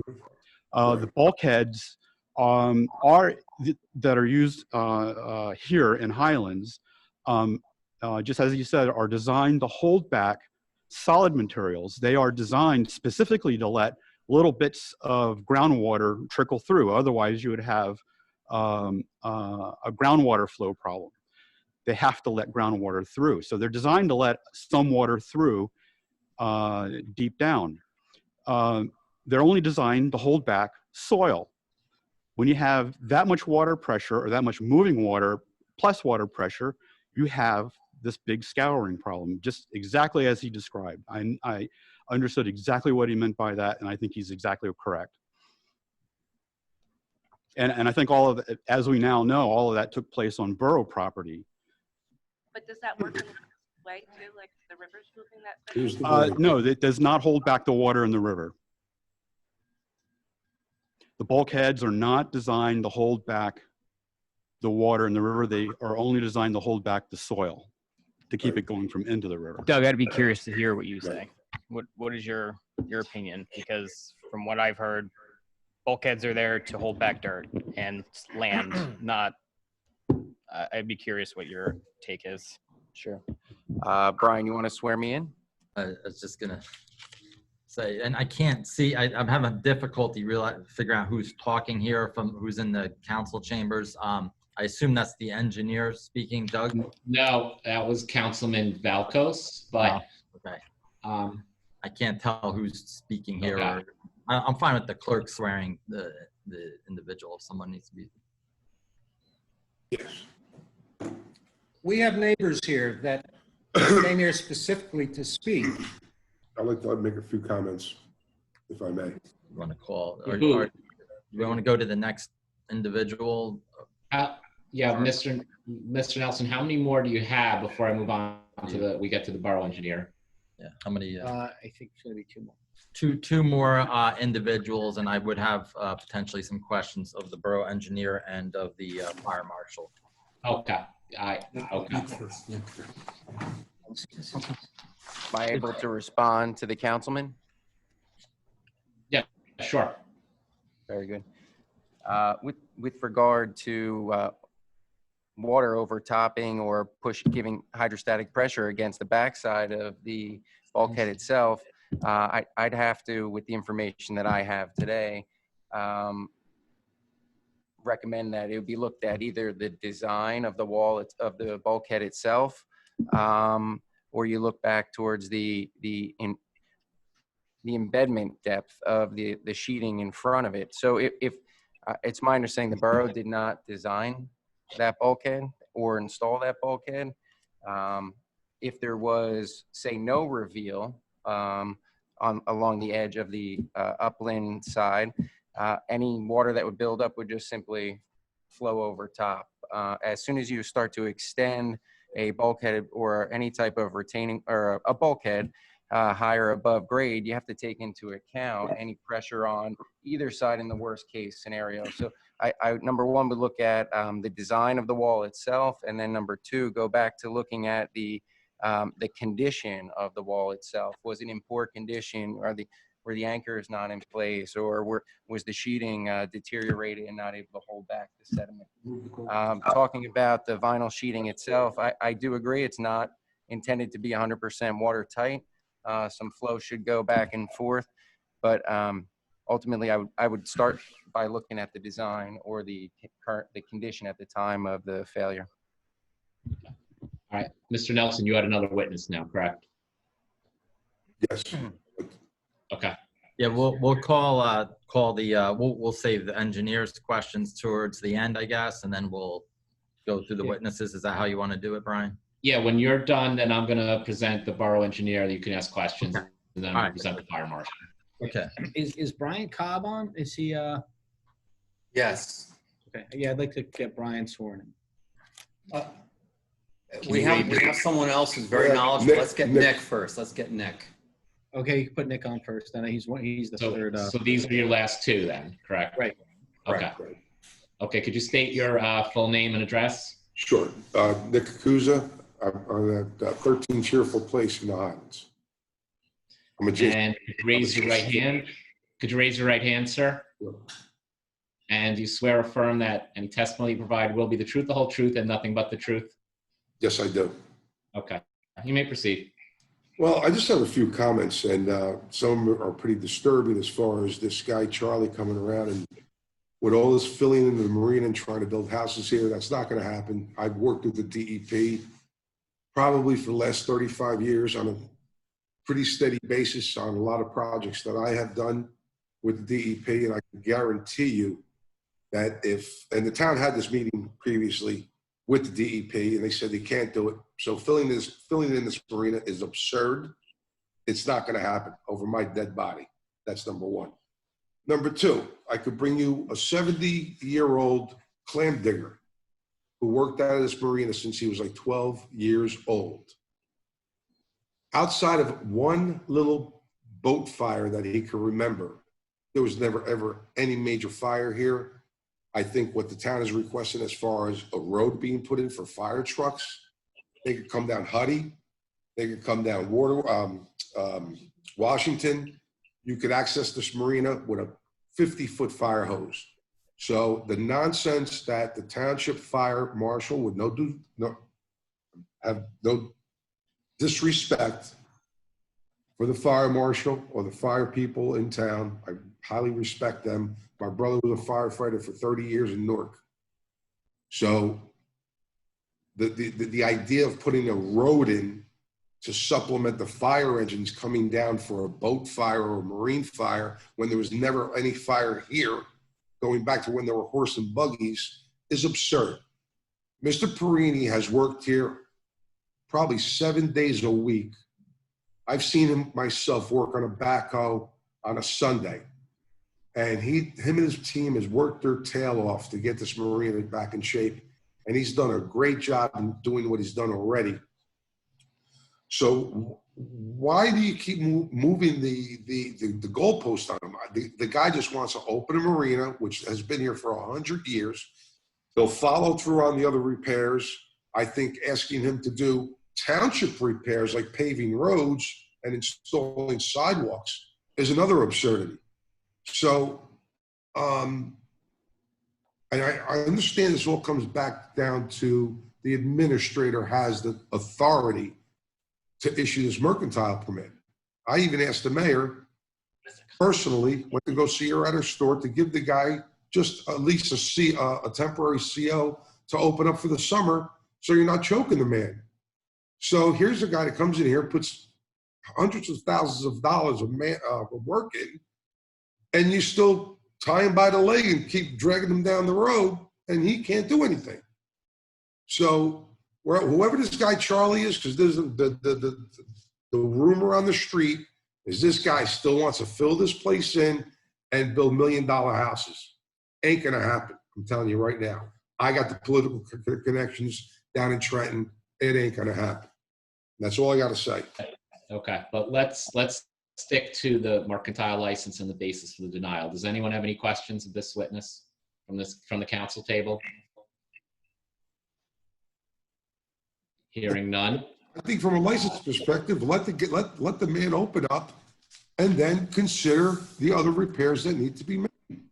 You know, Nick, it's Mayor Bruyan. I do have a question. What is your line of work? I'm a builder. I'm a house builder. I've done construction in commercial, but mostly residential work for about 47 years.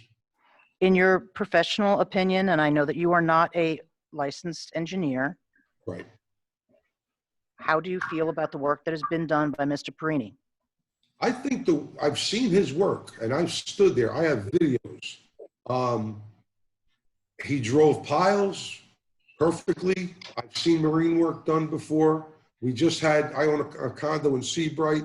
We just had that bulkhead done by one of the contractors down there. I can't remember his name, but Mr. Perini did a similar job.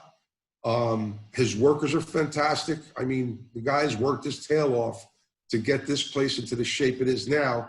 It's perfectly functional. It still needs some Band-Aids here and there and maybe some other work, but what the town is asking him to do, put a road in. I don't want a road behind my house. I don't need a road. I have Huddy Avenue.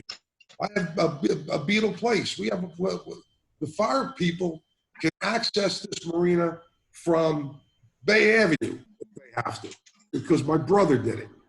Okay, we're gonna get to that shortly about talking to the fire marshal about that. I just wanted to get a little sense of your background. Thank you for that. I had a lot of construction background. 47. Nick? Yes. Hi, it's Linda Mazzola. How are you? Hey, hi Linda. How are you? I'm good. I have a quick question for you. Sure. Were you privy to the 2017 report and all the requirements? I don't recall them. I do remember going over them with Russ. There were 4 items that I do remember. I can't recall them off the top of my head. I don't have the paperwork here, I don't believe. Oh, no, that's okay. I was just wondering if you were privy to the detailed scope of work that Mr. Rosiak was being held to from 2017. Yes, I did. And it was nothing like what is being now presented anew. Well, Thank you. okay. Thank you, Linda.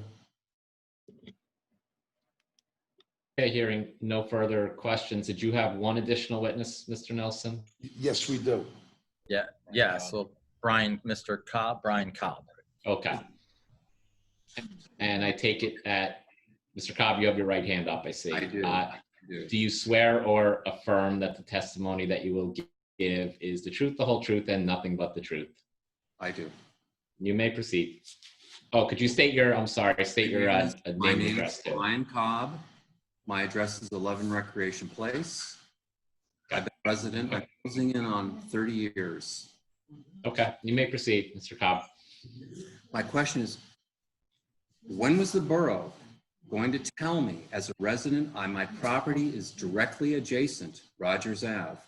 When was the borough going to tell me that they were putting in a new road on Rogers Ave? And when were they going to tell me what the height of that road would be? I would have to regrade my property. How could this work? That's my question. When was the borough going to tell me?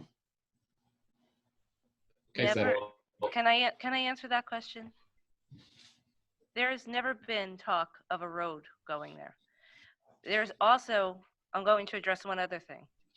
Nobody up here at the table, since we have been told that it cannot be done, has even had a discussion about filling in that marina.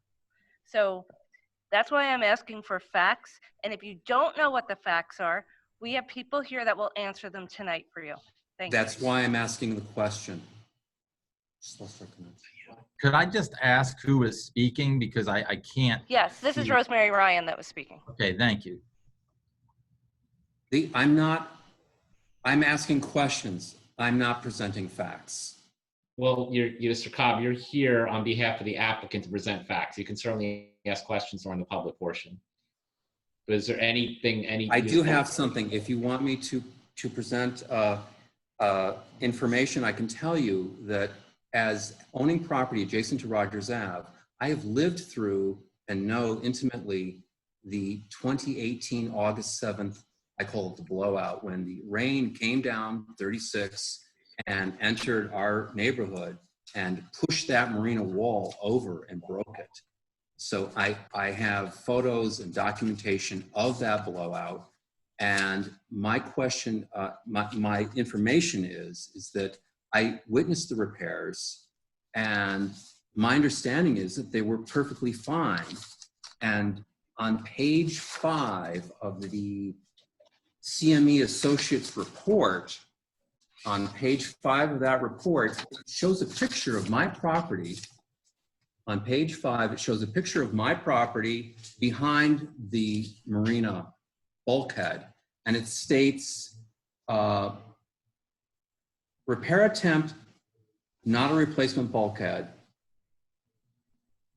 per Exhibit A, or constructed, it says would be a repair attempt, not a replacement bulkhead in accordance with the approved plan. So my question is, is that a requirement of getting a mercantile license? That's what I don't understand. It's my understanding the borough is trying to create an option, a way of getting a viable business going again. When the mercantile license was removed in 2017, This created a real problem for any owner operator because you didn't have a going business. So now Mr. Perini is starting from scratch, spending money, putting effort in, and I see the improvements on Rogers Ave. He has regraded Rogers Ave. He's removed the clay that I complained about at Borough Council in 2018. He's done this work. He's regraded. The flooding is improved much. It's much less than it used to be. These are improvements, and as a resident, I am giving you this information, if you're not aware, that things are much, much improved. So that is my evidence, if you will. I'm not an expert, I'm not an engineer, but I've lived through it. And I think the council should consider this. We need a going business concern. We need this mercantile license. We need this to be approved. Well, these are pictures that the borough has. I submitted them already to the council, to Carolyn Brion. You already have them in email. I'm not going to show them here. But that is my statement. Brian, just for your knowledge, I did share the photos that you sent to me via email from 2018 and 2011 with the council, the administrator, and the engineer. Thank you. You're welcome. Does anyone at the council table have any questions of Mr. Cobb? Hearing none, Mr. Nelson, I'm going to go forward with the municipal engineer unless you have anyone else to present. No, I may have some questions of the councilwoman just because Councilwoman Ryan, but we can wait till later because of just some comments she made earlier that I think were not of her personal knowledge per se. She claimed that nobody up there has met with any other developers, I believe, or something to that effect. So I just, You know what, and I was thinking of that, and I have to say, to my knowledge, nobody up here has spoken, nobody on the council has spoken about filling it back in. So you are right. I'll correct myself from saying that. okay. I have had no conversation with anybody else up here regarding that. Okay, thank you. That's what I wanted to ask Okay, about. Thank that's you fine. both. I was thinking of that when you said it. Thank you. Brian, this is Linda Mazzola. I would like to add that I also have never had any conversations with anyone in reference to filling in that marina, or with a developer or otherwise. Yes. Brian, it's the mayor. Also, I'm going to add to that I've seen the DEP letter saying that absolutely not, it will not be filled in. Okay. Same. So I want to we can all dispel that right now. No That's matter good. what this Yeah. gentleman is telling you people, we have the letter from DEP saying absolutely not. Thank you. You're welcome. Mr. Nelson, I do want to keep this confined to the mercantile Yeah, I'm license. sorry, I did. appreciate it. That's okay.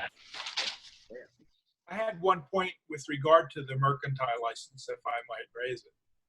Who's Peter, speaking? Peter, we're going to have to let you speak in public portion. Okay. Mr. Romeyer, could you raise your right hand? And do you swear or affirm that the testimony you're about to give is the truth, the whole truth, and nothing but the truth? I do. Doug Romeyer, Borough Engineer. Okay, and you are affiliated with CME Associates, correct? That's correct. And you currently serve as the municipal engineer for the Borough of Highlands? Correct. And how long have you served as the municipal engineer for the Borough of Highlands? This is the second year. Okay, and do you hold any licensing? Yes, I do. What is that? I earned a Bachelor's of Science in Civil Engineering from the University of Connecticut in 2001. Began work with CME Associates in 2002, where I've been for approximately 19 years. I have a New Jersey professional engineer's license since 2006. Certified municipal engineer since 2008. And a certified floodplain manager since 2015. Okay, and you are aware of the agreement that was entered into on or about May 3rd, 2017 with the owner of the property, correct? Correct. And you've had occasion to observe the existing site conditions at the bulkhead, correct? That is correct. Okay, so if we turn to exhibit BH4 and we're going to try to display it on the screen. Can everyone see can you see the report on the screen? Yes. Yes. Okay, so Mr. Romeyer, you had occasion to author a report dated July 6, 2020, correct? Correct. Okay. And in that report, you identify certain repairs identified in Exhibit A from the May 3rd, 2017 agreement. That's on the first page of your report, correct? That's correct. Okay, and you identify repairs by number. The first one is identified as repair A, correct? That's correct. Okay, could you describe what repair A entails?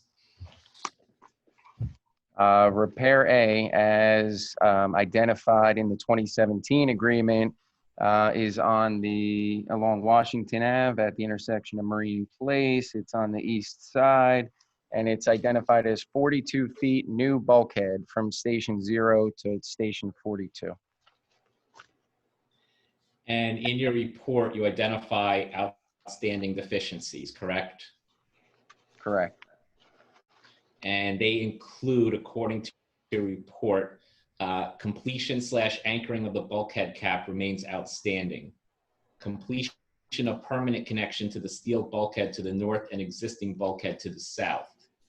Applicant has not submitted an engineering certification detailing the installation of the anchor system and other requested material details to date, and upland restoration remains incomplete. Did I read that correctly? That's correct. What is the significance of those outstanding deficiencies? Well, being that the work was not in compliance with the detail and there's outstanding items that need to be done, number one, it doesn't fulfill the obligation of the agreement. And number two, it puts at jeopardy the public right-of-way that's immediately adjacent to it. When you refer to the detail, what are you referring to in specific? So the original agreement in 2017 pointed to a plan set prepared by Peter Avakian that detailed the specific materials, dimensions, and design for the actual 42 foot of new bulkhead replacement. That was augmented by Mr. Perini and his engineer, that they came up with an alternate design that I received the signed sealed plan for, which included the installation of new sheeting, base piles, and whalers with an anchor system repair in front of the existing bulkhead itself. So there's just a slight deviation there. Okay. When you refer to the plans from his engineer, if we go to exhibit BH13, was that the plans from Chilano and Associates, which is dated April 15, 2020? That's correct. Okay, we go back to BH4. You mentioned jeopardy. What with respect to repair A is, in your opinion, would be the impact on the municipal infrastructure as a result of those outstanding deficiencies? Right, until it's completed and the engineer's certification is further elaborated upon, not knowing that the anchor system has been installed per the signed sealed engineering drawing, and not having details on the face pile, butt diameters, and embed tip elevations, it's just not documented that it was completed in accordance with the approved plan. Okay, let's go to page 3 of the report, which references repair B. Do you see that? Excuse me, Brian, Mr. Charpak. Could we maybe go section by section so we could address specific questions to the engineer for each side? If you're going to go through every section, I would like to question the engineer on their findings. Per section? Yeah. In other words, you want to question him on repair A? Yeah, exactly. So if we went section by section, I would request just to kind of focus on each specific area at hand so that it's fresh in everyone's mind at that Okay. point in time. I mean, I'll do however you want. I'm just making a request. No, that's fine, but when we're done with the repairs, then I'm not going to say go back and then we're going to go back and redo all of them. So that's fine. You I can can ask. go back and Okay, I right, can that's fine. got some preliminary questions as well if that relate to that. So if is the engineer, so can I ask some questions of the Sure. engineer? Yep. And the engineer was sworn, right? So, Yeah, this is now limited to repair A. yes, repair A. Yeah, gotcha. Repair A, and your questions leading into repair A, if I could just address a couple preliminary questions. You started off with referring back to the 2017 agreement, correct? So I feel like it would be reasonable for me to ask some questions of the engineer referring to that 2017 agreement to which you referred to. Go ahead. Okay. And Mr. Rothhammer, is it okay if I just call you Doug?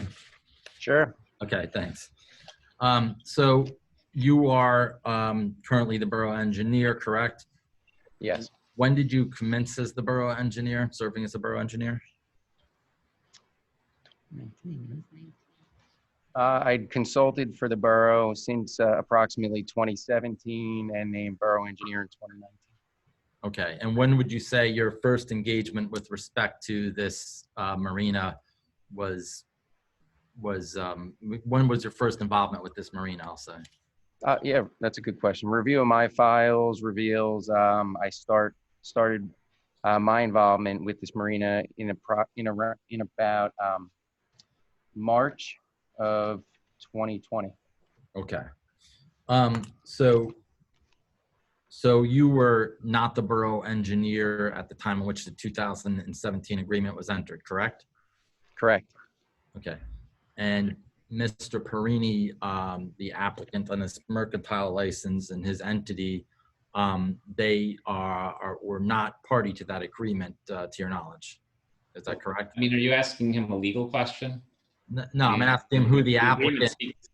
I'm asking him who, if he's aware as to who the applicant is for the mercantile license that's the subject of this hearing.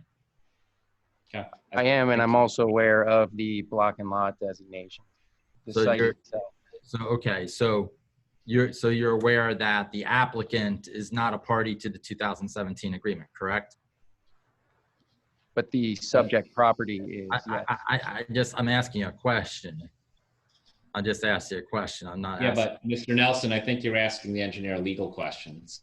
So That's not a legal question. The engineer should know who the applicant is, and you were the one that referred to the 2017 agreement to which my client's not a party to. he inherited the property in that regard. So I think you can. All right, I'll move on. I think my point's made. Okay. So with respect to Section A of your July 6, 2020 report, in the first line of that Section A, is it correct that it reads repair A appears to be substantially completed? That's correct. Okay. And have any of the listed deficiencies since the date of your report been addressed?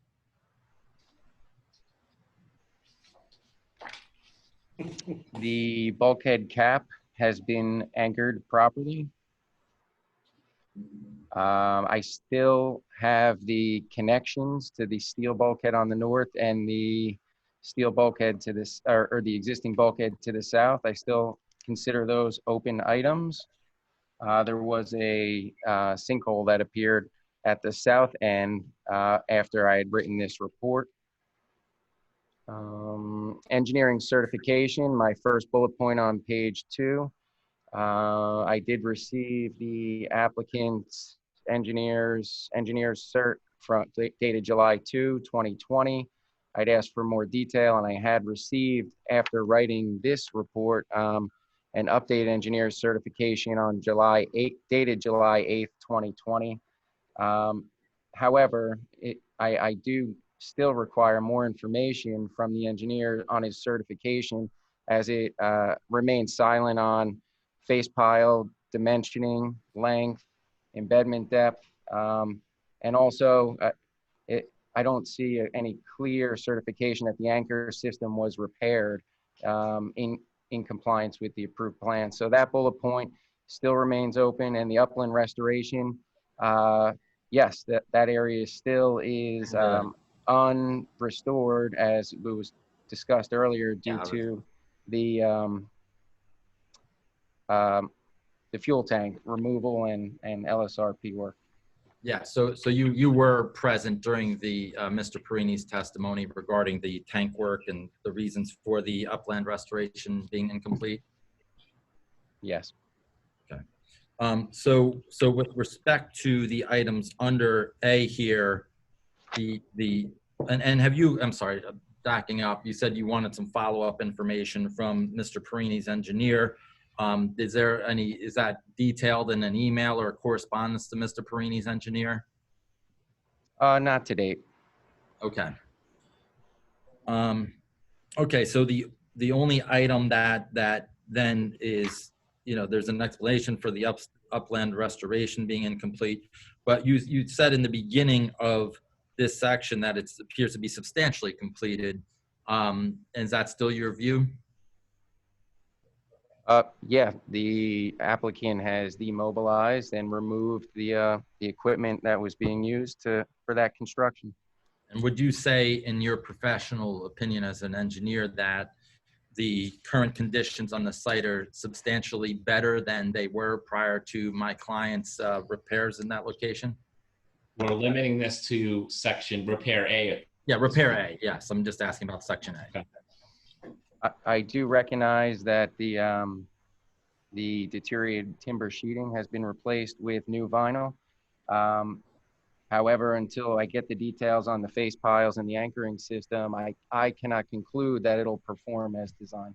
Okay. So you'll provide additional writing to Mr. Perini's engineer for the additional information that you just advised us of you're seeking? Yes. Okay. Thank you. So Wait, 1 second, my client just wants this. So we'll move on to repair B. Okay, so Mr. Romeyer, on page 3 of your report, you reference repair B, do you not? Yes. Okay, could you just describe what repair B entails? As identified in the 2017 agreement, section B is a 30-foot section of bulkhead that required tieback or pile improvements located along Washington Ave from station 215 to 245. And under repair B, you outline certain outstanding deficiencies. It sets forth municipal roadway surface disturbed/distorted from apparent anchor system failure. Mountable curbing settled and repairs not completed per approved plan. Did I read that correctly? Correct. Okay, could you explain how those deficiencies, if any, would affect the municipal infrastructure? Okay. So at some point, it's evident that at some point the bulkheading in this described section has rotated horizontally waterward significantly. I think it's important for everybody to understand that the original bulkhead was is tied back and anchored back beneath the municipal roadway within the pavement section. So what you see in my photo at the bottom of page 3, you can see that mountable concrete curb is undulating. If you drive down the roadway itself, there's a series of undulations in the pavement that directly correlate with the tie rods below grade that are supporting the face of that bulkhead. My issues that are outlined, that are bulleted, are the roadway is distorted and damaged, the mountable curb settled, and then the repairs are not completed per the approved plan. So the approved plan showed a excavation behind the bulkhead itself in the upland area and an actual splicing of new tie rod to the existing tie rod beneath municipal right-of-way. But what you see in the photo behind the timber bulkhead, well, let's start from the water side. You see very slightly, you can see a newer whaler was placed. Working your way to the left, you see new vinyl sheeting. Then you see the old deflected timber bulkhead, and then what appears to be newer face piles installed behind the bulkhead itself. So none of that was,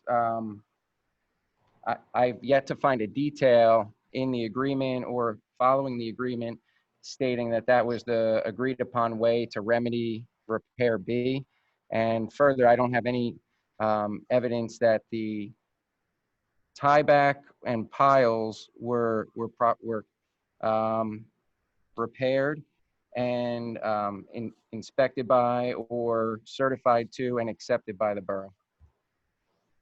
You mentioned that the municipal roadway was damaged. Are you able to describe it as you sit here today? I'm sorry, can you repeat that? Yeah, could you describe in any fashion how the municipal roadway was damaged? The settlement in the roadway itself is the damage that I'm referring to. Okay. You could see in the very left side of my photo on page 3, I believe a sanitary sewer manhole. If that's just a defect in the pavement, forgive me, but the municipal sanitary sewer system runs down the center of Washington Ave in very close proximity to the tie rods and anchor system that it's attached to.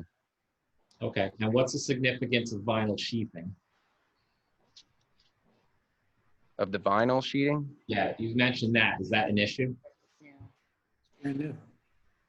Well, that just says to me that a repair attempt was made in front of the timber bulkhead itself. If you go back to the plans associated with the agreement from 2017, the detail depicts removal and a replacement of the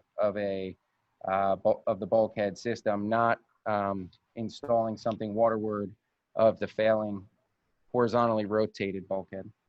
Okay. Thank you, Mr. Romar. Mr. Nelson, we're going to do it, section by section, so you can ask on repair B. If you're considered, I'll proceed.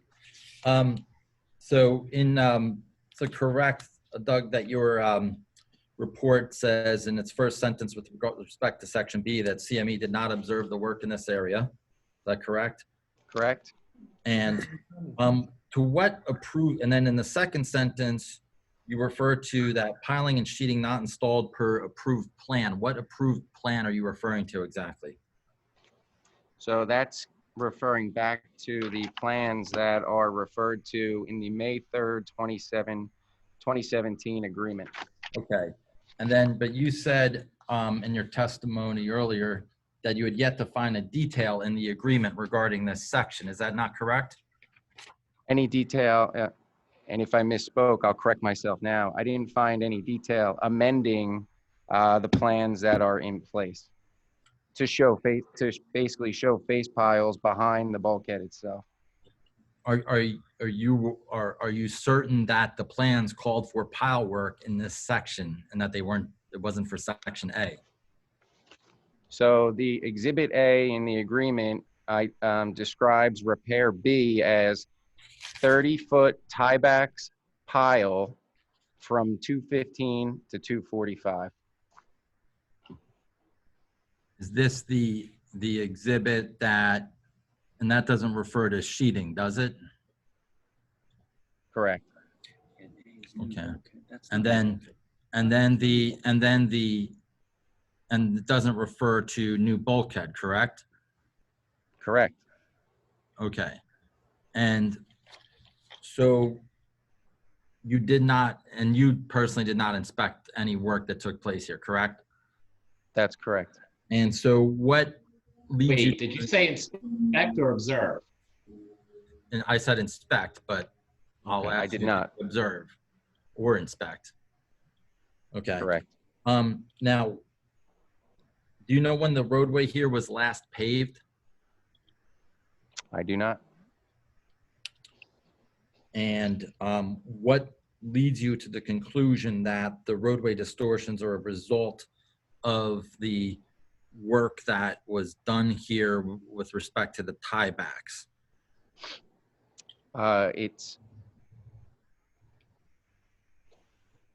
I believe significant horizontal rotation of the bulkhead in this section resulted in the settlement of the road and curbing. Okay. Is there any roadway fluctuations or indentations anywhere else along this roadway that you're aware of? Similar occurrence in repair C. Okay. Okay. And then, and so, well, I'll wait for C to get into that, but, and so in your opinion, what work do you believe needs to be conducted here that was not that was subject of the 2017 agreement to which you referred back to as the approved plan? In my opinion, repair B still needs restoration to the right-of-way. My first bullet point, restoration to the curbing, my second bullet point, and my third bullet point basically say repairs not completed per the plan, which is the 30-foot of tieback repair. If there was some sort of acceptance of this repair by the borough prior to my appointment, that may suffice. I haven't seen anything in writing or any photos that that repair was completed. Okay, but you're not certain that it was not completed. Can they hear us? Not completed. I don't have any evidence that it was completed, correct. But you don't have any evidence that it wasn't either. Correct. And so the... Hold on, Mr. Delson, can you hear me? It's Brian Schvarek. Yeah, I can hear you. Okay, because we lost our signal. Can you see us or no? I see your tie, but I don't see your face. Okay, so you can still see us. All right, that's fine. Like I said, we lost our signal on our big screen TV, but it's okay. You can proceed. Okay. I just wanted to make sure we were still on the Zoom with everyone. Okay. But there's, with respect to the approved plan that you referred to in B, was there anything in that approved plan that you're looking at that relates to the any repairs to the bulkhead in this area that in your photograph below, shows the bulkhead bowing? No, the Exhibit A identifies the agreed upon repair to be tiebacks and pile. Okay. Okay. Good. My client just has a question, if that's okay, Mr. Charpak. Doug, since I built these things, Hold on. Well, wait, Mr. Nelson, can you do the questioning, please? Okay, hold on one moment then. So they can still see them.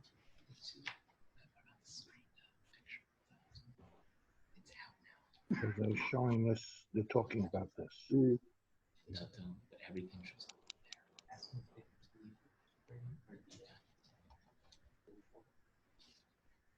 Can let him talk.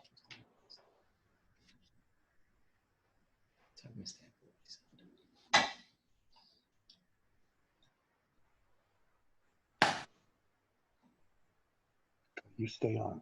So all right, Doug, sorry, I'm back. I just had to speak with my client for a moment.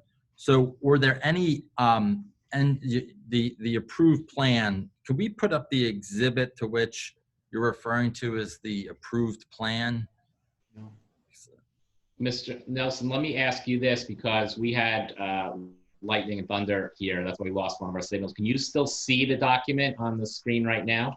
I can see, yes. I see section B of Doug's report, yes. But I don't see, he refers in that report to an approved plan that I believe is like a handwritten, it's a survey by Tom Santry with handwriting on it, it looks like. But no, there's Avakian's plans that he's referring to. Right. Could we pull that up? Because I think you got it up, right? Okay. All right. Do you see it now? Yeah. Yeah. Could I ask Doug to go to the section of this plan that shows the what he's referring to as the tieback repairs? I don't know. Section B. There's a cross-section detail on sheet 3.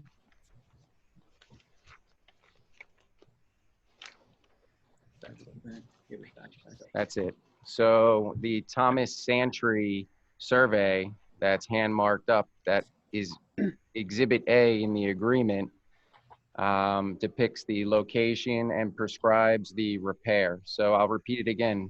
Repair B, 30 feet, tiebacks pile from station 215 to 245. If I refer back to the cross-sectional detail on the plan, on the screen, you'll see on the left side some sheeting. You'll see a pile, a face pile, and then it's tied horizontally, slightly on an angle, with a tie rod back to the deadman and drag beam. So based on the prescribed repair in the agreement, tieback and pile, if you look at the typical cross-section that's on the screen, it calls for, the tieback repair calls for 3/4 inch diameter, 14-foot tie rod, gives it an ASTM designation. And then the key factor is, which appears to be a small rectangle in between the drag pile and the sheeting.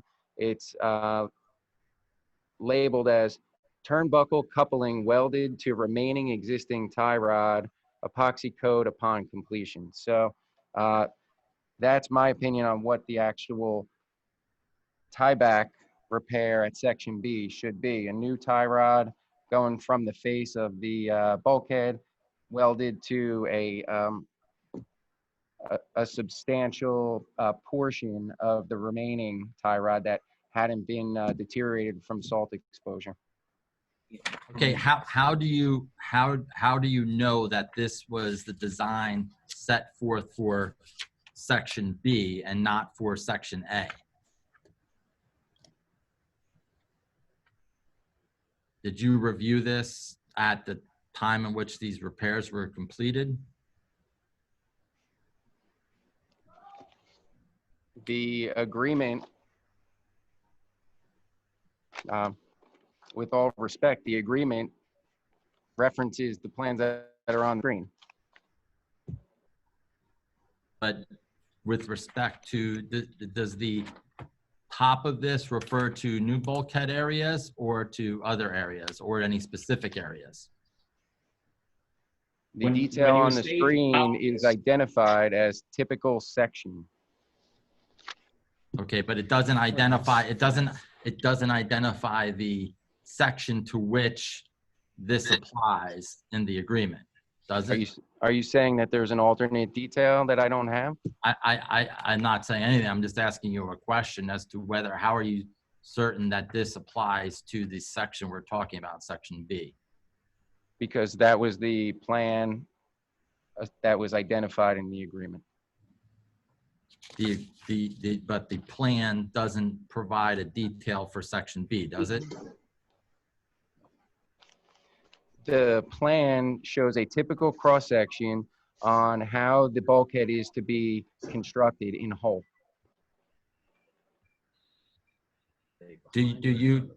Are the pilings in your photograph, in your report, are they behind or in front of the bulkhead, the bulkheaded section? In section B. The pilings that appear to be newer exist landward, upland of the bulkhead. So that does not comply with the plan. Does that not comply with the plan, or does that perhaps mean that this doesn't apply to this section? Because that's not the condition. Mr. Nelson, I don't understand your question. But he's a slick Nelson, right? He's a slick attorney. If you look at the photograph, if you look at the photographs in the engineer's report, Yeah, in I'm section here. B, the piles are to the rear of the bulkhead. The detail in which the engineer is referencing shows the piles in front of the bulkhead. And so it wouldn't appear to relate to this section. I believe the issue is that this section relates to section A, where the new bulkhead was replaced, and also tied back and not to section B. This has no relevance to section B is what I'm getting to. That I relates. agree with you that the work in my photo does not, it's my third bullet point. Repair is not completed per the approved plan. Yes. But that's not because that typical arrangement in that plan does not apply to section B. That's the issue. Well, it's my assumption that the anchoring system would be uniform throughout because that is the only detail provided and it's labeled typical section. The plan refers to new bulkhead. There's no new bulkhead here is my point. And so I believe that the agreement may be misinterpreted as to this section here and the correlation between, we're looking at a multitude of documents and I'm not, suggesting this is intentional or anything at all. I just believe there's a misunderstanding as to what was required for this particular section in 2017 compared to what was actually agreed to. And that's all, that's the point I'm making here. So do you have any type of documentation to provide that demonstrates what type of tieback repair was done at that location? I do not have that right now, but what I will suggest is that there's not, the reason why there's no T&M correspondence and so forth with respect to this section is because it wasn't included as part of that plan. That's why I believe we're in the absence of a, and typically if there was work done, there would be an inspection that there was a T&M report. Yeah, it's in Fred's affidavit. Right. Mr. Nelson, I think now you're just engaging argument. Do you have any other questions or can we move on to? All right, we'll move on to the next Okay. section, but I think I. All right. Repair C on page 4. Mr. Romeyer, can you explain what repair C entailed in your report? This one's easy, hot off the tails of repair B. It's similarly identified in the 2017 agreement, 30-foot tieback pile, and it's just down Washington Ave further to the south. It's identified as station 2+80 to 3+10. Okay. And on page 5, you identify outstanding deficiencies, and it indicates page 5, municipal roadway surface disturbed / distorted from apparent anchor system failure, mountable curbing settled, and repairs not completed per approved plan. You see that? I do. Mr. Romeyer, did I read that correctly? Yes, you did. Okay. And would that have any impact on the municipal infrastructure? And if so, could you describe that? Absolutely. If the anchor system is not repaired and an additional horizontal rotation occurs, the wall could fail. You have municipal roadway right there, municipal curbing, and again, the municipal sanitary sewer system. Okay. And I will ask Mr. Nelson if you have any questions for Mr. Romeyer on repair C. Yes, did you review T&M's did you review T&M's reports and correspondence regarding these sections?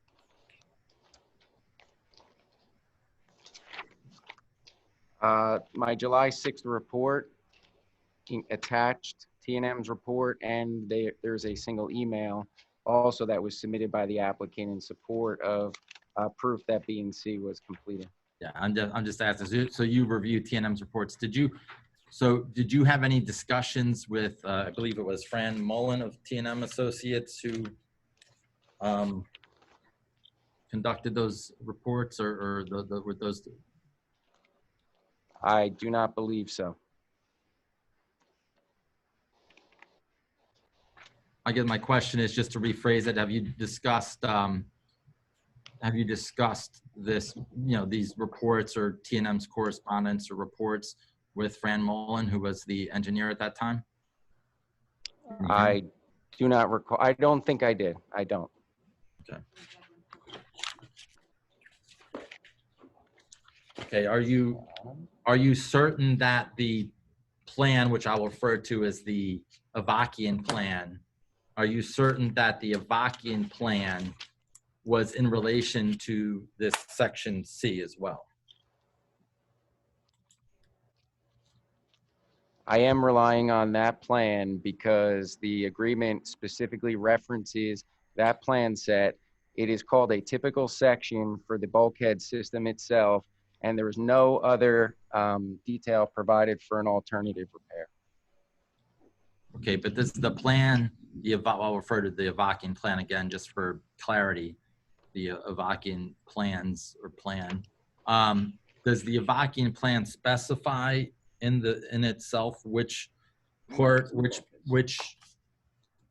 sections of the marina it was designed to address?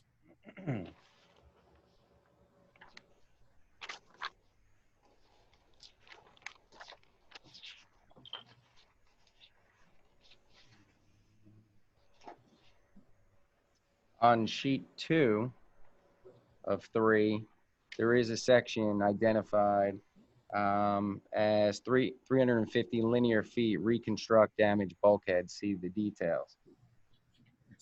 Okay, so do you know what 350 feet, could you identify in that section what 350 feet the new bulkhead was supposed to be constructed on?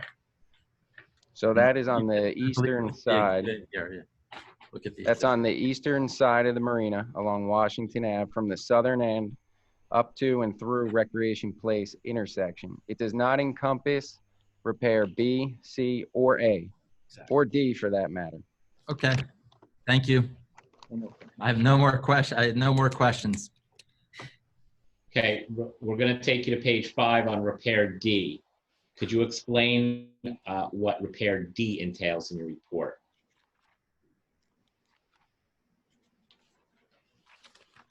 So I believe this is one of the repairs that one of the residents was speaking about at the adjacent to the street end at Recreation Place, across the marina. Repair D in the agreement was called out to be 23 feet, replace bulkhead. What you see in my photo is new vinyl sheeting. Looking at it head on, you see new vinyl sheeting, and you see a supplementary whaler system like a repair at that section. If you flip to page 6, you can see the cross section of that repair area where you see, starting on the waterward side, a newer timber, I'll call that a top whaler, some vinyl sheeting, and then it's attached to the existing, the previously existing timber bulkhead with piling behind it. So again, when I read the agreement, it says section D, 23 feet, replace the bulkhead. And what is occurring at that site is new bulkhead placed in front of the failing bulkhead with a supplementary lower whaler that was installed. And my office had inspected that whaler system itself and determined that it's already deflecting and cracking under strain. Okay, and under outstanding deficiencies, you already alluded to it, you indicate repair not completed per approved plan. Agreement indicates replacement bulkhead in this area. What's the significance of that? The replacement bulkhead detail that is referred to in the agreement includes a standalone sheeting, face pile, and tie rod anchor system. This is simply just vinyl sheeting in front of the old failing timber section. So it's not per the approved plan. And the supplementary whaler system repair at 10 is reported be cracking on the strain. What's the significance of that? When you refer back to the typical section, you'll see the design calls for a top whaler, a top 6x6 whaler, and then there's a double mid whaler. There's 2 6x8s, and then you get down to the bottom, and there's an additional 2 6x8 whaler system. What's observed on site and depicted in the photo on page 5 that lower whaler is not there. It's just supplemented by that, those, it looks like 2 pilings and a single piece of a whaler. That's why you see the sheeting towing out as well. So if it's reported to be cracking under strain, what could happen? Again, the any additional horizontal rotation of that area or tow failure could lead to a total failure of the wall system at that location, again jeopardizing the municipal street end itself.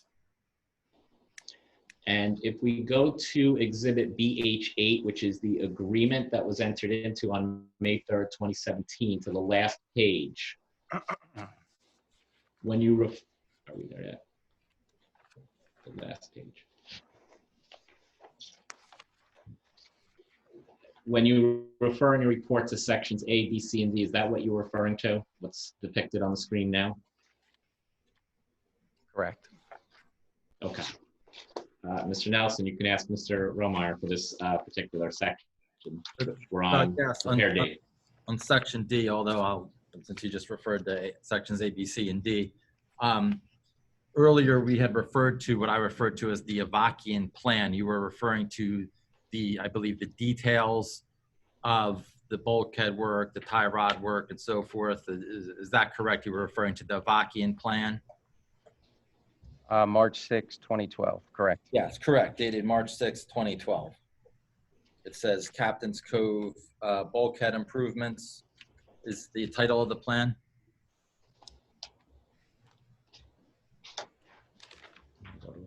Correct. Is that correct? Okay. Wait, Mr. Nelson, the Exhibit BH11, it's the Avakian plans, but they were amended April 2nd, 2012. Or Okay, revised. yeah, as revised. That's okay. That's fine. Okay. So if we could scroll down just to the, I think it's the next page. Okay, here, yeah, this page again. You know, as a professional engineer, Doug, would you typically, if you were preparing a plan, would you indicate what area the plan, what area of the project site the plan applied to? Yes, I would. Okay. Looking at this plan, could you explain why it only indicates the project area that consists of 300 linear feet to reconstruct damaged bulkhead and doesn't have any other, you know, anything else here as to other areas of the marina that it addresses? Yeah, that those plans were prepared in 2012.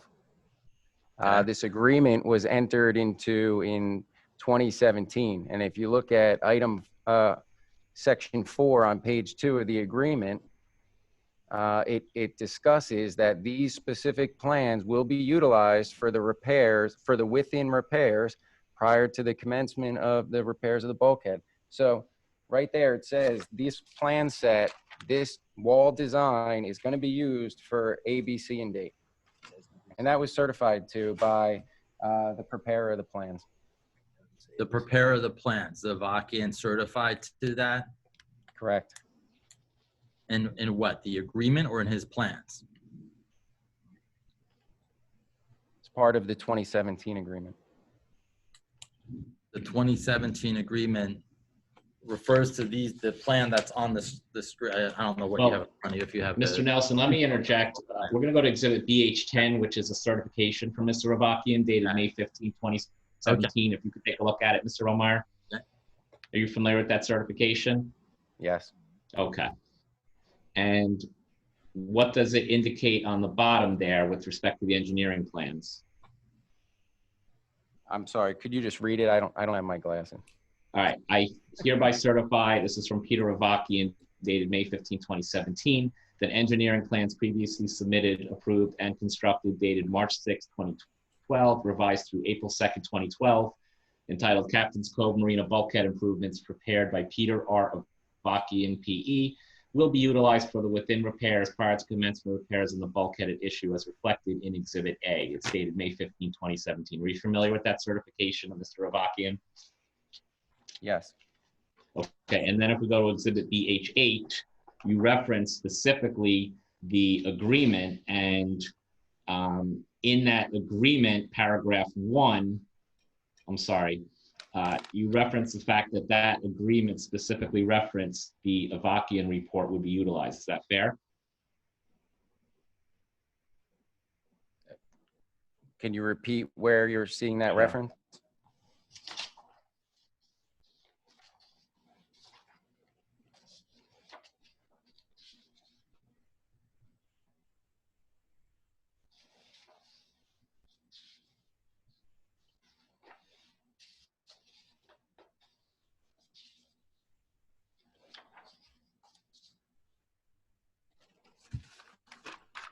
Paragraph 4 on page 2 of the agreement. Correct. Is that what you were referencing when you said the agreement specifically indicated that the plans for Mr. Avakian would be utilized for the repairs? Yes. Okay. I just wanted to clarify that. You can continue, Mr. Nelson. Okay, and the detail for this, so it's your view that this agreement applies to all 4 sections indicated in your report based on this. Is that your testimony? Yes. Okay, so it's not just the 350 section and then section A where the bulkheads were repaired? Or replaced, I should. New bulkheads were replaced. Yes, all So repair all 4 areas in the agreement. Okay. And you did not have any discussions with Fran Mullen regarding this agreement or these plans? No. Okay. Did you have any discussions with any of the parties who entered this agreement in 2017? 17. The owner, Mr. Rosiak, I believe, we had a meeting in Borough Hall prior to the start of the repair work, and we discussed which plans were going to be used. The repair work, when would this meeting have taken place roughly? Prior to March of 2020. Okay, so this calendar year. Okay. I don't recall. You don't recall?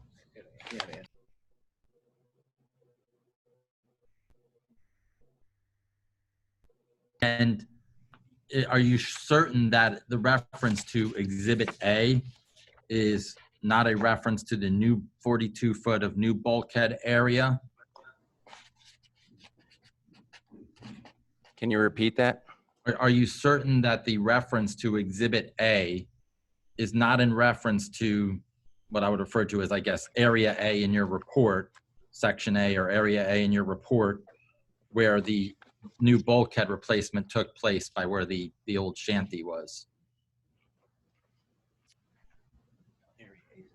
I'm really not following your question. All right, so but, area A in the agreement, and Area A represented in your July 6, 2020 report.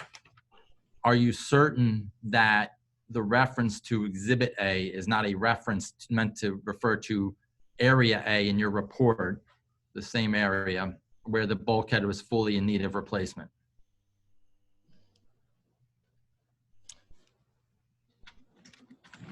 Area A in Exhibit A correlates to the location of Area A in my July 6, 2020 report. Is that your question?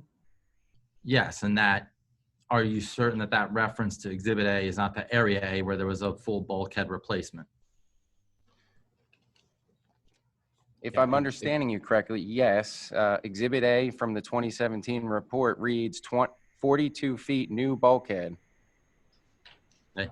And I do have another question, because I have and I guess we were still on Section D, and we may have wandered some talking about these other sections, but with respect to Section D, I actually have a I don't have it on the screen, but the document I have refers to Section D requiring replacement of bulkhead sheeting and not bulkhead. And I don't know if the word sheeting was removed. I gotta look to see if I have original documents, because the word sheeting is on the document, on a document that we have from the seller, and you referred to something that's a bulkhead in section D rather than bulkhead sheeting, which is obviously two very different things. But Is that a statement or a question? I'm a question. Do you have any I don't know if anybody's in possession of an original of the agreement, perhaps, or did you review Doug, original of the agreement, the 2017 agreement, and the exhibits there too? I have to assume the agreement provided to me was a copy, but it reads section D, 23 feet, replace bulkhead. Okay, let me just confer with my client momentarily.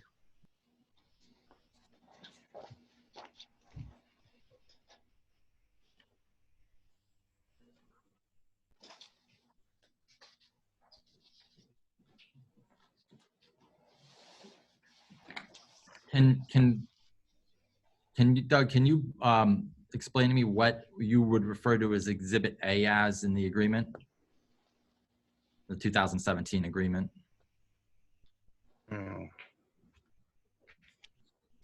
Mr. Nelson, I think it speaks for itself in the form of agreement, and that was marked as BH8. So I just want to see what he believed to be. I just want to make sure we're talking about the same documents here. There is Exhibit A in my agreement is a Thomas Santry survey marked up depicting repairs A, B, C, and D. Okay. And in this, can we just scroll down? Okay. That's it. Okay. All right. That's, I just want to make sure we're referring to the same documents. You got this letter and go back to the letter.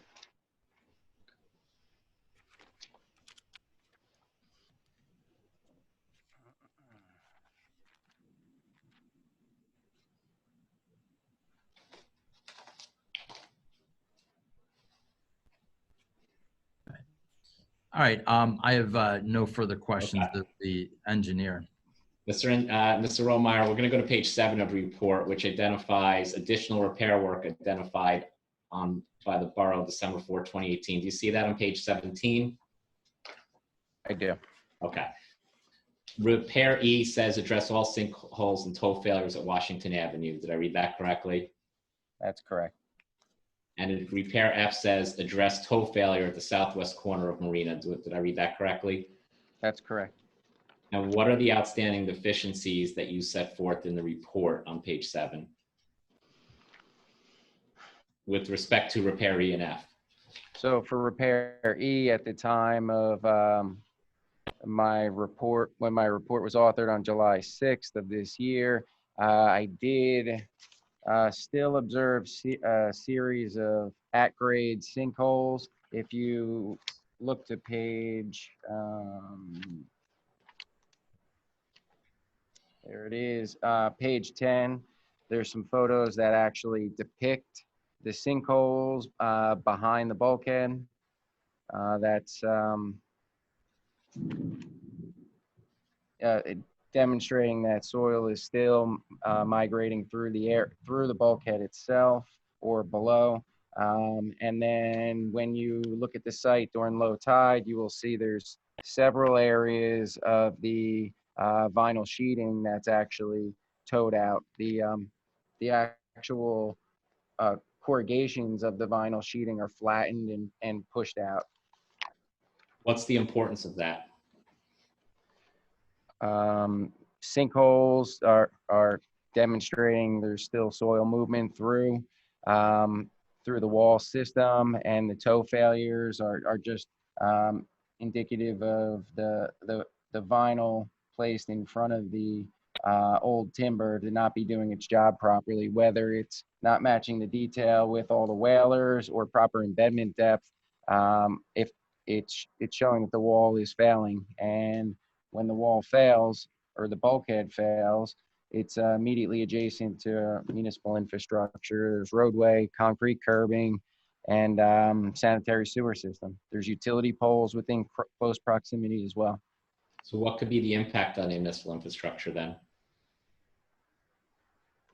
Oh, it could be a wall bulkhead failure could result in damage to or loss of the road itself.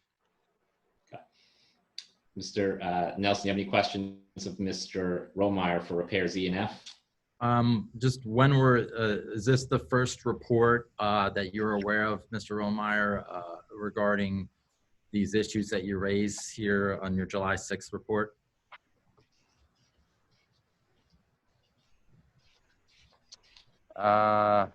They were not specifically included in the 2017 agreement, as the work was not completed timely in accordance with the agreement schedule. Further deterioration took place, resulting in these deficiencies, which I'm calling E and F, that were identified by the previous borough engineer. So would you refer to these as new items, old items? In terms of bulkhead failure, it's going on 2 years at this point, so it's pretty old, but they were new relative to the 2017 agreement. Okay.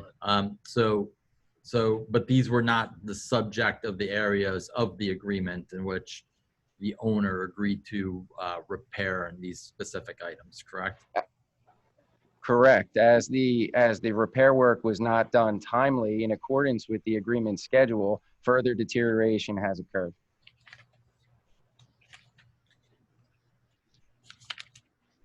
These are new. These are not items that were specifically addressed in the 2017 agreement. I think you already asked him that the answer. Yes.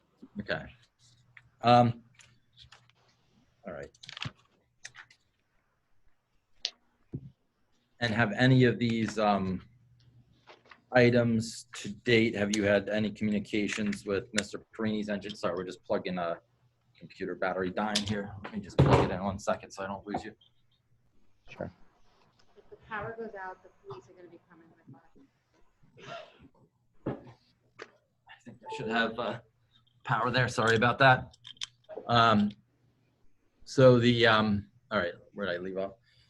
So the, I'm sorry. So were there any subsequent communications you had with Mr. Perini's engineer regarding these? I'll just refer to them as other items. I mean, I don't need to go through each and every one of what I'll refer to as the new items. So for repair F, Mr. Schallner had provided a July 2, 2020 report that discussed this repair F itself. Specifically, if you look on item 1, page 1 of the July 2, 2020 letter, the last sentence of the first paragraph reads, based on our inspection, the work was completed in substantial compliance to the proposed detail and will prevent further failure of the existing vinyl bulkhead until the new replacement bulkhead is installed. So I guess I have a follow-up question on that is when will the new replacement bulkhead be installed? I'm asking you the questions. But I mean, look, my client wants to do a lot of work at this marina that's not the subject of the prior agreement. Frankly, my client's way beyond doing the minimal here, but he needs to be able to conduct business in order to make sure that he can operate before he spends hundreds of thousands of dollars more than he's already spent on this project. So if you want an answer, I'll give you an anser.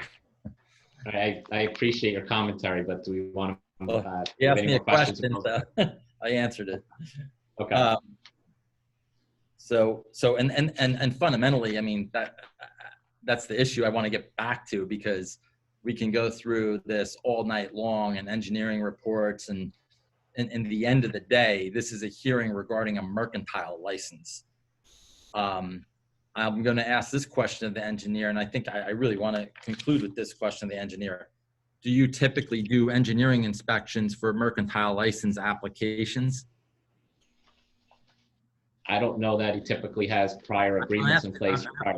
I'm asking the engineer, Counselor. I understand. I feel it's appropriate for an engineer to weigh in based on the history of the site and the engineering that was put into the agreement in 2017. But do you typically do engineering inspections for mercantile license applications? That was the question that I asked.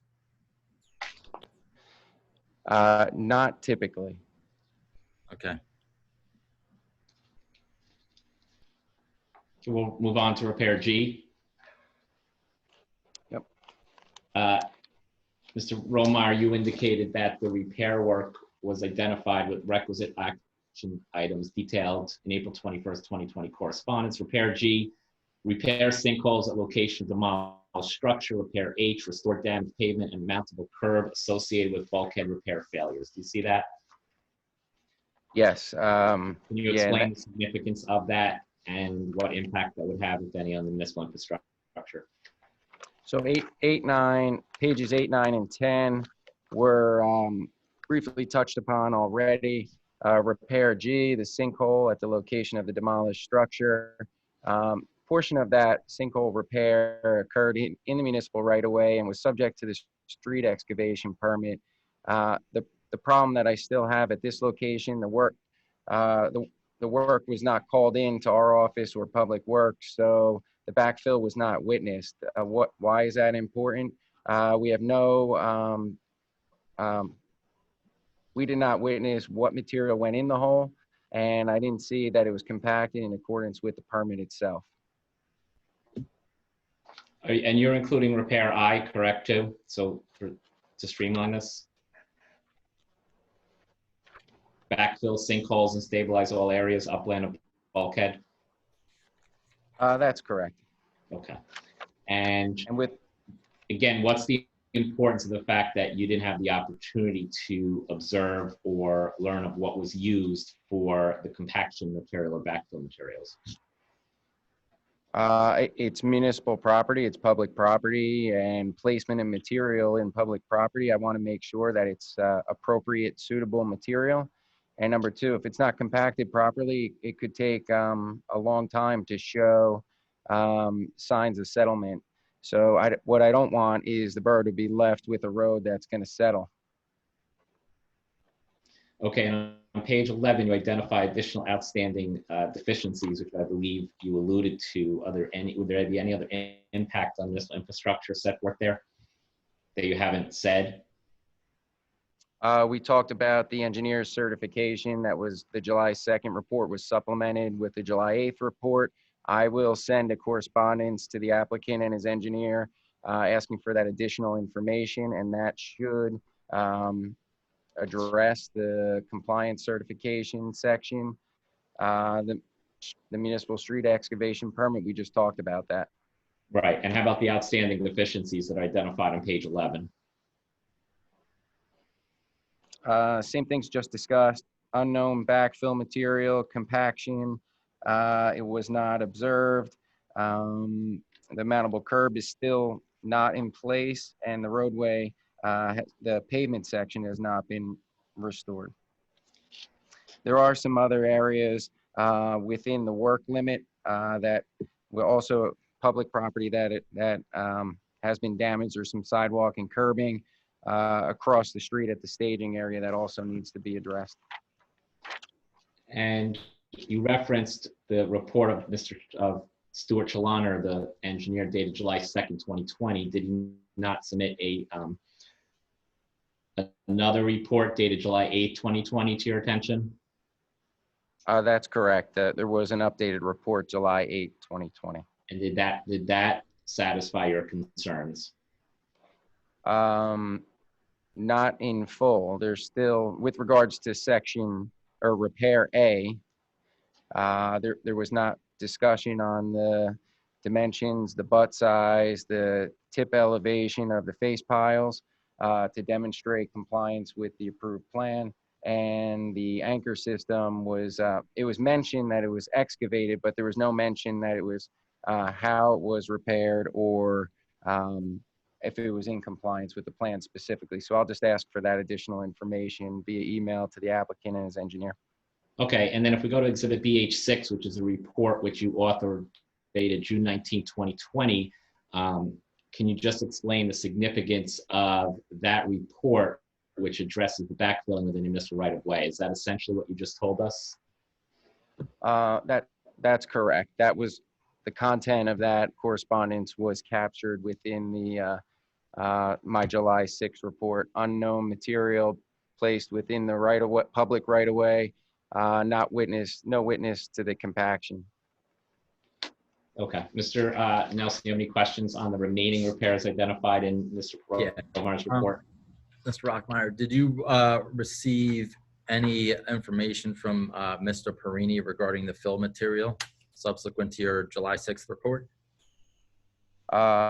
Yes, there were copies of two tickets. I believe it was from Mazda Recycling, and Esposito trucked it to the site.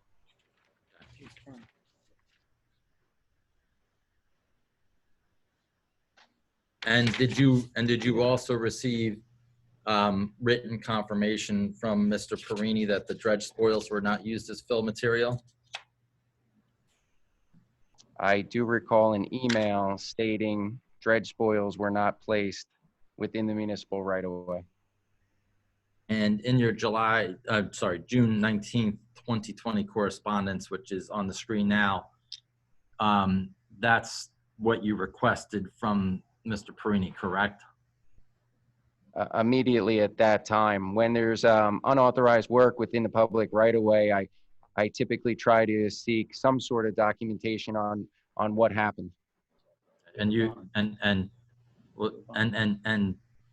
when you say, are you aware that there was a resolution number? I'll just say, are you aware that the applicant placed a bond for the work with the borough? Posted a bond, I should say. For the street excavation proposed at the intersection of Washington and Marine Place, yes. Okay. Or you don't believe that bond was for the entire length of recreation? Oh, from Marine to recreation, halfway. Yeah. Okay. And so I guess when you said it was unauthorized work, I'm just confused because if the client posted a bond, clearly the bond was, I'm assuming you gave a bond estimate or something to that effect for the posting of the bond, or? Yep, let me clarify the level of unauthorized work. The street excavation permit very clearly states that prior to commencing any work, the applicant must contact the Department of Public Works within the borough. And it gives the hours of operation on when they'll be out there to inspect the work.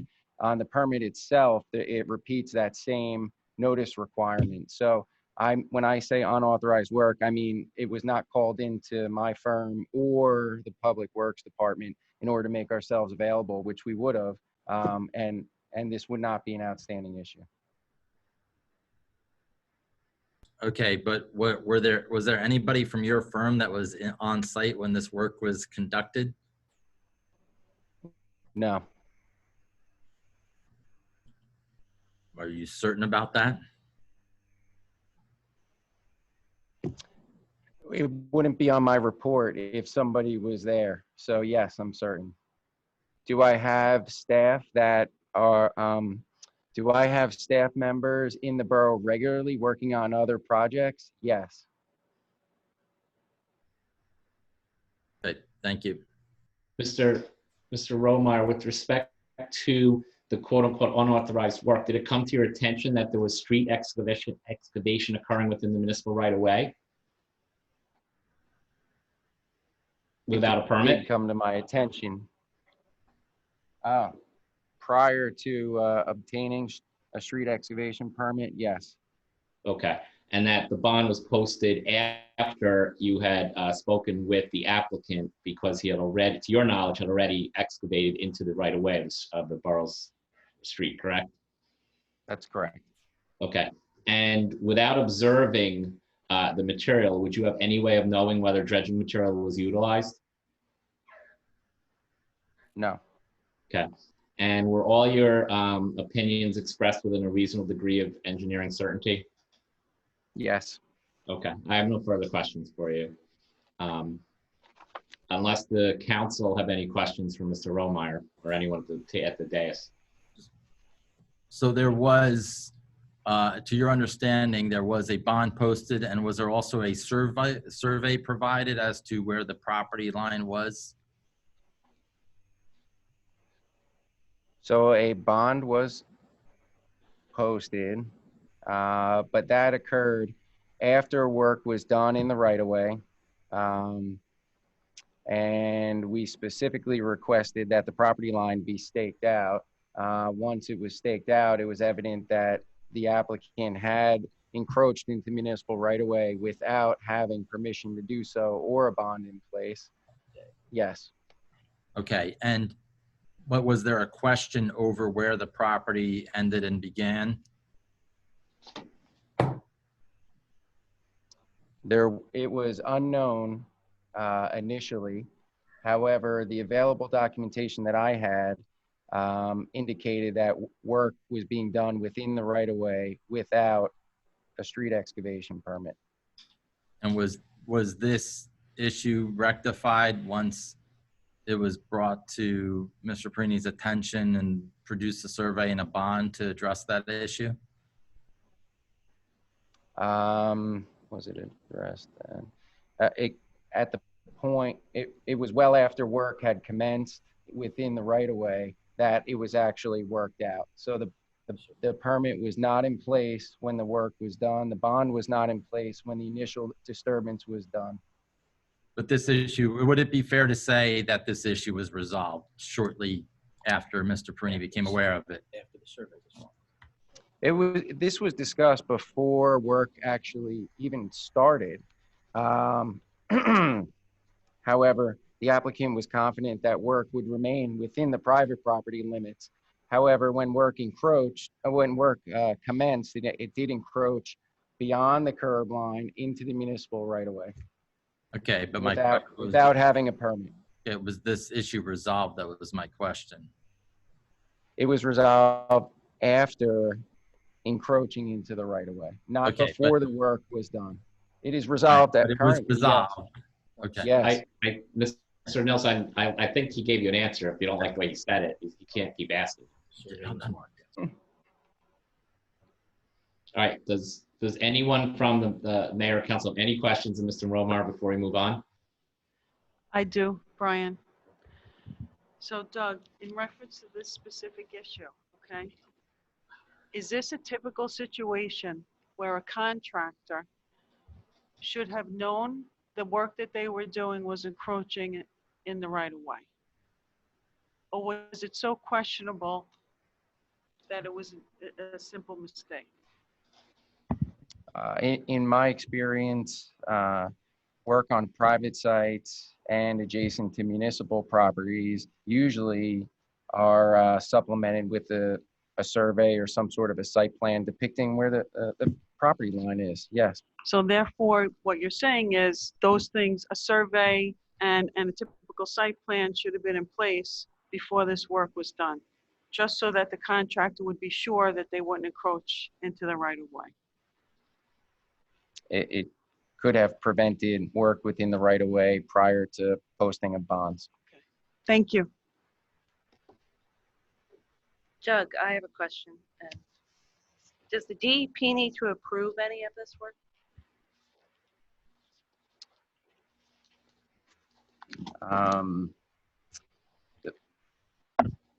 This work, meaning the repair work? Yes. The correspondence that I've been copied on specific to repair A, deviate from the approved plan by means of placement of a bulkhead waterward of the existing bulkhead. The applicant has submitted for an emergency authorization to do the work, and my understanding is a full formal application is required to be submitted to the DEP as a follow-up to that. What about the platform with the house or where they took down the building? This Councilman Valkos, It is. Yeah, Councilman Vakos. Yeah. The emergency authorization permit that I had received a courtesy copy of did specifically state that the rebuilding of the dock or pier was not approved under that. I'll defer to the applicant's professionals whether or not it falls under Zane for reconstruction of structure. Mr. Charpak, Mr. Challoner is on, who's been dealing with the DEP for the applicant.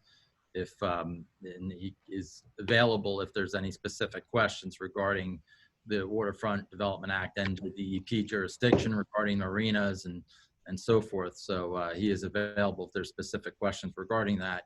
But I think we're so far afield from the issue at hand here. This is a mercantile license, which the engineer already testified, typically not involved with, which I think displays what's going on here. But I will offer Mr. Challoner if any members of the governing body have questions for him regarding the DEP permitting process. I'm here. Anybody wants to ask a question? Mr. Challoner, could I just? He has to be sworn in. Good evening. Well, wait, could you raise your right hand? Raise your right. And do you swear or affirm that any testimony you provide will be the truth, the whole truth, and nothing but the truth? Yes, I do. Okay. Good evening. To answer your question regarding the building over water, as long as that building was existing prior to 1970 and it was a legal structure, they would not need a further permit to reconstruct it in kind. It would be covered under what they call the Zane letter or Zane permit, or Congressman Zane passed a law back in when fishing shacks in the southern part of New Jersey were destroyed in a storm, and that law allows people to reconstruct even structures that would no longer be permitted today. As long as they were legal, you're allowed to reconstruct them. So yes, he would be allowed to reconstruct that today without a permit. Mr. Challoner, this is Mayor Brion. I do have a question regarding DEP. I don't believe that the question being asked right now was about the outbuilding that was taken down. The question was about permitting for reconstruction of the actual marina itself, other than the permits that you had for dredging and emergency repairs. So the answer to your question is the reconstructing of the docks and piers, or the reconstruction of the bulkhead? All of it. So the reconstruction of the bulkhead, they would have to reconstruct the bulkhead in kind. It no longer has to be in kind in terms of material or the height. After Hurricane Sandy, the DEP lacks the reconstruction. You don't no longer have to match the existing bulkhead in terms of material and height. So he would be allowed to use vinyl bulkhead. He would be allowed to raise it and still be covered under the Zane letter.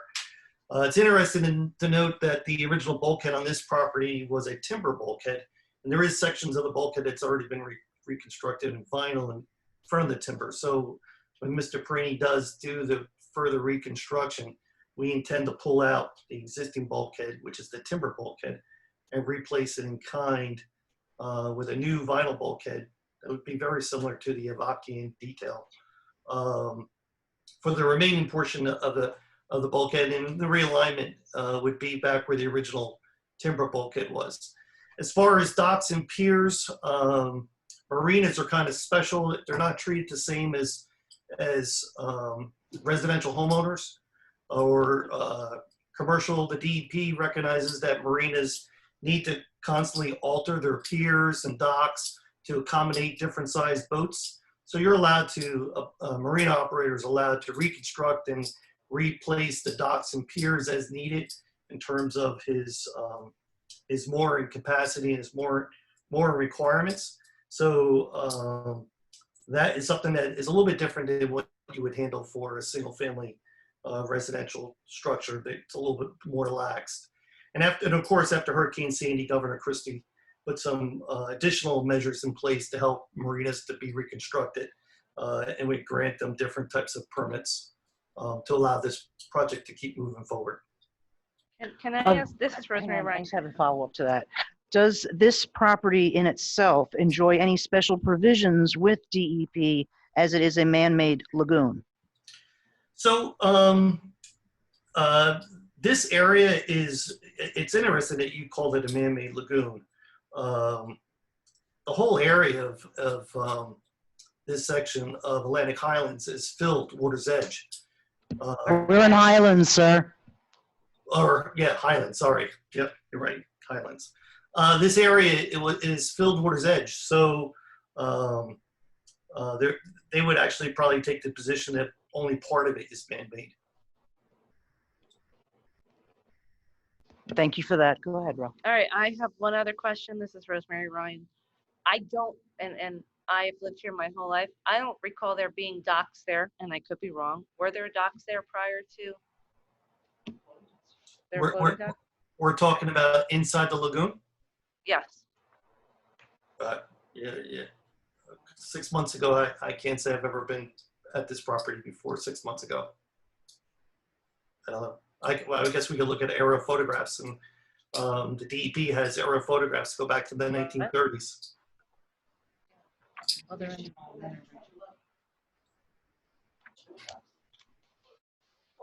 docks. Yes, there were floating docks there. Yep. Floating docks are perfectly fine. Okay. Mr. Chalaner? Yes. You authored a report on July 2nd, 2020, if we could pull it up. That's correct. Okay. And it's part of the BH4. I'm just going to pull it up on the screen, but in that report, you referenced temporary bulkhead repairs that you indicated would prevent further failure of the existing vinyl bulkhead until the new replacement bulkhead is installed. You recall stating that? That's correct. How long would that, in your mind, in your opinion, last? So, when I was first brought into this property, there was 2 areas of concern that was brought to my attention. It was, you guys refer to it as Section A, which is where the harbor master's building over water was, that approximately 40 feet of bulkhead. And at the terminus at the end of the lagoon, there was the angle point, which you have on the screen currently. There was a section of the bulkhead that was towing out, and it was indicated to me that they wanted to do a temporary repair. That repair would probably last easily 5 years, but the intent is it's not the vinyl sheathing's is already showing signs of compression, which is something is indicating that it's overstressed, but it's not going to have catastrophic failure and failure overnight. It's going to continue to creep over time. I would say within 5 years, that bulkhead should be replaced in full. And you also authored a report dated July 8, 2020, which is BH9 that you sent to Mr. Romeyer. What was the purpose of sending him that follow-up report? The original letter, July 2nd, was I had a response. I don't know if it was by email or by letter, indicating that he wanted to know what my letter was certifying, how many days did I go out and do the inspections. So I responded by exactly what the involvement of my office has been since April. And you prepared a separate bulkhead replacement plan dated April 15, 20, correct? 2020? Yeah, yes. When we first went out and walked the property, Mr. Perini wanted to replace that 40-foot section in kind because that was the permit that he had in place. I indicated that removing that bulkhead, this is back where the building is, that 40-foot section, Section A. I said, if you remove the bulkhead, you're going to lose more of the road. So why don't we do a bulkhead bump out in the areas where the building is, lose an additional 2 feet of lagoon width. It's not going to be harmful because it's underneath the building, where further in on the property, if you did a 2-foot bump out on both sides of the lagoon, which is already small for boat maneuvering, would be reduced by 4 feet. So it's more important to keep that in kind. But he could do a bulkhead replacement with a 2-foot bump out and disturb much less of the road, leave the timber bulkhead in place. I said that would probably be cheaper and cause a lot less damage to the road. So we indicated that we would apply for emergency permit because he was ready to start construction. And we applied to the DEP by email. Yeah, keep in mind, this is during COVID. A lot of people are working from home. So we're working a lot with emails, and then we finally got the emergency permit and the full-blown permit is pending. Okay. So, and when that permit is issued, I will forward that permit to the borough engineer and the borough planning board or when you reference the temporary last of 5 years, it would progressively deteriorate over that 5-year period, though. Fair to say. It should. Yeah, I would imagine it might deteriorate slowly over the 5 years. Absolutely. But I mean, Mr. Perini's. It was my impression that he wants to walk his way down the marina and do sections at a time. That's not the section that's failing currently. I mean, there's other sections that need to be replaced before that section, which has now been temporary. I mean, it's already been temporary repaired. It's not in catastrophic failure any longer. And Exhibit BH12, which was a report you submitted April 30th, 2020 to the DEP because you referenced an emergency permit. Right. You follow up from that to the DEP? Yes. Okay. And in that report, you mentioned at that time that this was a small marina complex in disrepair for years. Fair to say? I would say that's a good description. Exhibit BH12. And you indicated that at that time that the failing bulkhead is the cause of the emergency because it's causing the public road to fail. Do you recall stating that too? Yes. Okay. And that was the basis for you submitting the emergency permit back on April 30th?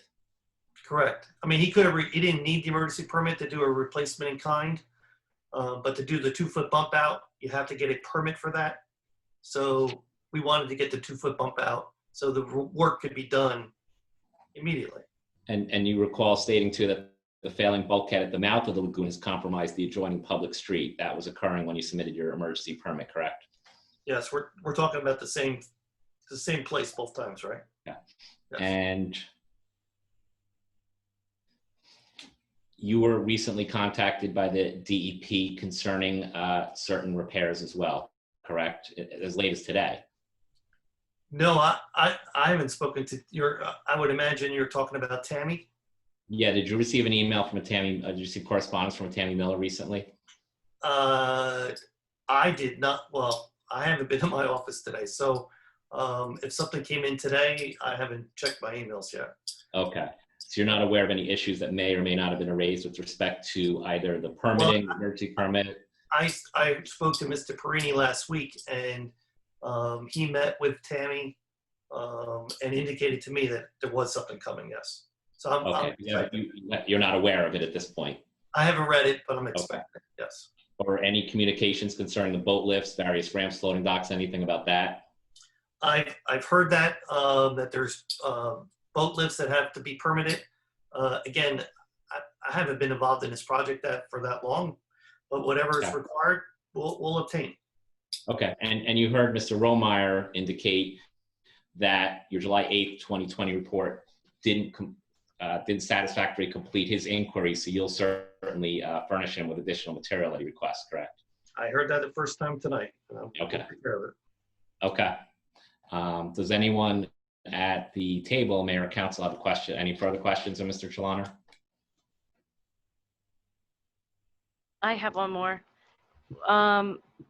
You indicated that the area, I think it was A, no, it was A through D. You don't see that area as having any catastrophic failure within the next 5 years. But are there any other areas that you're concerned about?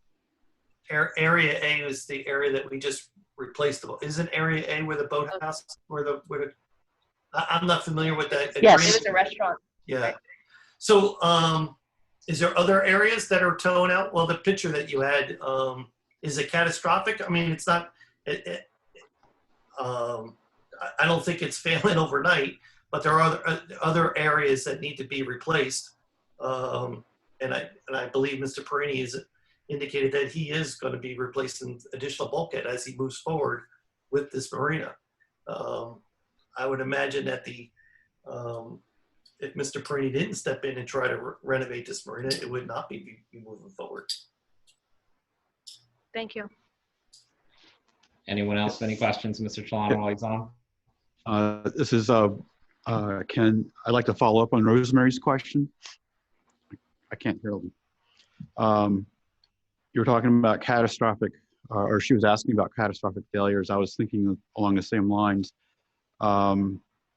Catastrophic being suddenly and without warning, a bulkhead could fail and fall on a boat or boat owner, should there be business activity going on in the marina. Are there specific areas that might be subject to catastrophic failure? In over 30 years of doing marina work, I've never seen a bulkhead fail overnight other than if there was an erosion upland of a bulkhead that caused it, like if you had a road give out or you had a water main break or something like that. This bulkhead that's failing is creeping. The bulkhead is towing out because there's insufficient depths of the vinyl sheathing that were put in, so that needs to be replaced. But that towing out has been taking place over years. It's not gonna occur overnight, and it's certainly not gonna fall and crush a boat that's gonna be stored in that place. No, that's not gonna happen like that. It's towing out slowly, and Mr. Perini, it's going to take a lot of work to replace it. Again, when I first got on, the picture you had was, I guess, just to the south of the section A, where the timber bulkhead is bumped out, and somebody installed the face piles behind. It's interesting that this project had face piles installed behind the bulkhead. That typically happens only when there's insufficient access to treated pilings, and someone's trying to maintain the piles from worms. But it's not as efficient as putting the piles out front. So the new bulkhead obviously is going to be Navy style bulkhead, similar to what Mr. Perini installed, the 40-foot section. The remaining sections will have even a more beefy section of vinyl bulkhead and a longer vinyl bulkhead that was installed because it's a little deeper water depth. But is it going to immediately fail? No, it's going to fail, and I would imagine if Mr. Perini wanted to move forward, he could put. I don't understand why he wouldn't be able to put a bond in place to ensure that portions of the bulkheads get installed at a timely fashion. So in short, no part of the marina would catastrophically fail, meaning without warning. No, I don't think it's going to fail overnight. No. I would think if they really wanted to pursue it. Speaking. So clearly there's still a lot of work to be done on the marina, but if the marina were to be put into use, knowing that no part of it would fail without warning, and allow boat owners to put their boats in the slips, could work continue with replacement and repairs without affecting or putting the boat owners in danger? I would imagine that Mr. Perini could put together a schedule that could be reviewed by your engineer to show the sections of bulkhead that's going to be replaced, so we can ensure that there's no boat owners in those sections. And if he did, 50-foot sections at a clip, those slips would not be utilized. Obviously, there wouldn't be any boats in front of the areas that the bulkheads are going to be replaced because you need access to the waterward side of the bulkheads to do the work. So where those boats would be in place, there would be barges. If there was floating docks in the way, they would have to be moved. So as he's moving down the marina, he's going to have to stage his work with the tenants. So the marina couldn't be put back into use 100%. I would say that the marina could be put back in use proportionally, yes. Not 100%, but proportionally. So it will allow him to keep working. All right. So can I ask Doug if he generally agrees with that assessment on not catastrophically failing?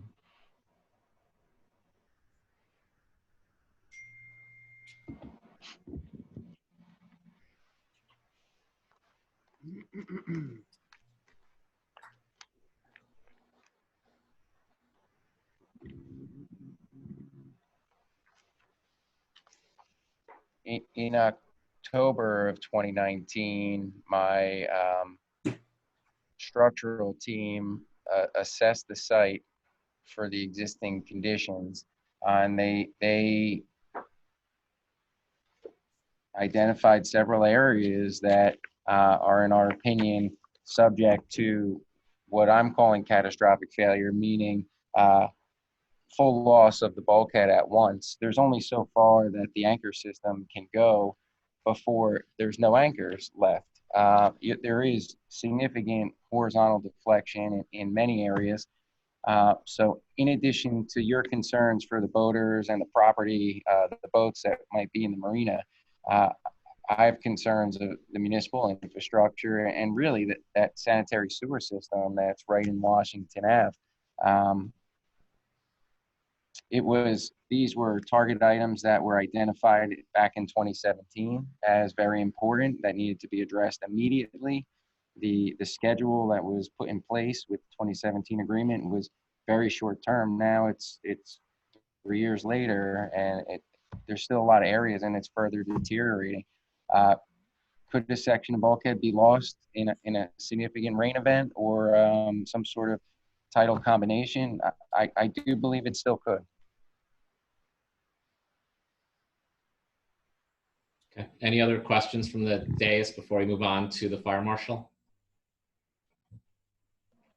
Let's move on. Okay. Is Dave Parker available?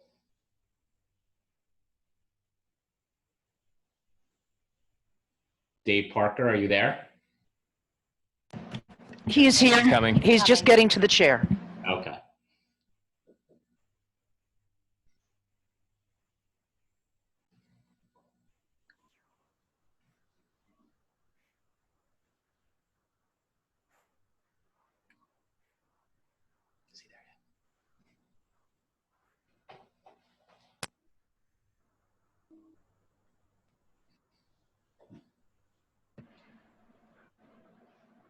We're ready for you, Brian. Okay, Mr. Parker, could you just raise your right hand? Do you swear or affirm that the testimony that you will give is the truth, the whole truth, nothing but the truth?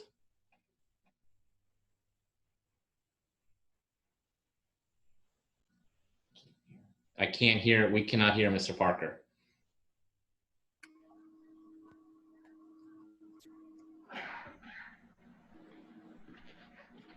Can you hear me now?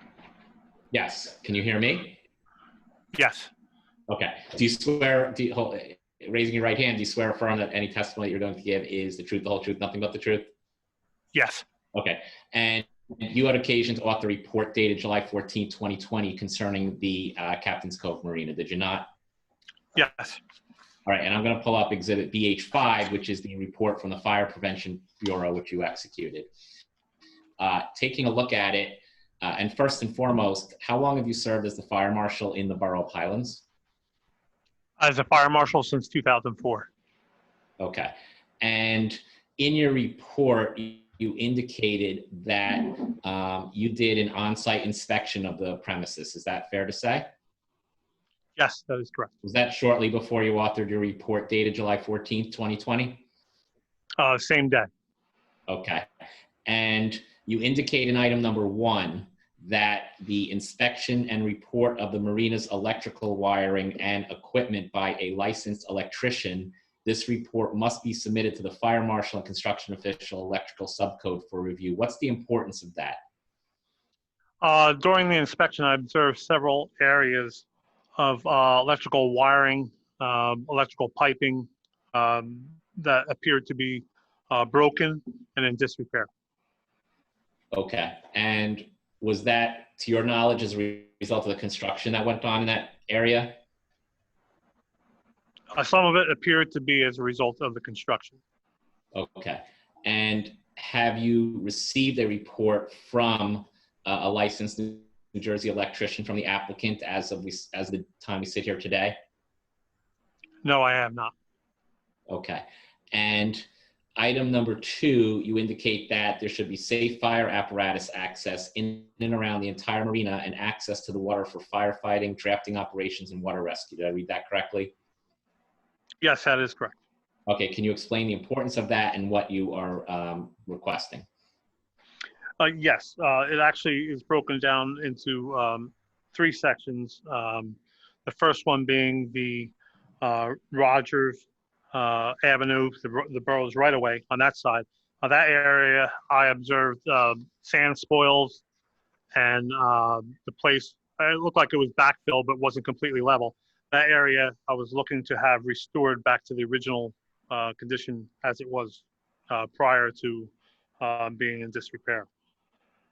The second place that I noticed were the on Cheerful, where the parking area is, the pile of dirt or debris or sand that's there, along with the equipment that was in the way there, for that area to be cleaned up. And then the third area was Washington Avenue itself, which I actually refer to the, I have a copy of the engineering report dated the 6th of July, and it points out some areas, several areas on Washington Avenue that have damage and or missing mountable curbing, areas of pavement that have been removed and not restored. There are significant areas of pavement deformation from the apparent bulkhead anchor system failure. So this brought into question the load-bearing capability of fire apparatus in and around that area, on the ride-up area, on the blacktop area, to gain access to the waterfront on the Washington Avenue side for either fire, rescue, or drafting operations.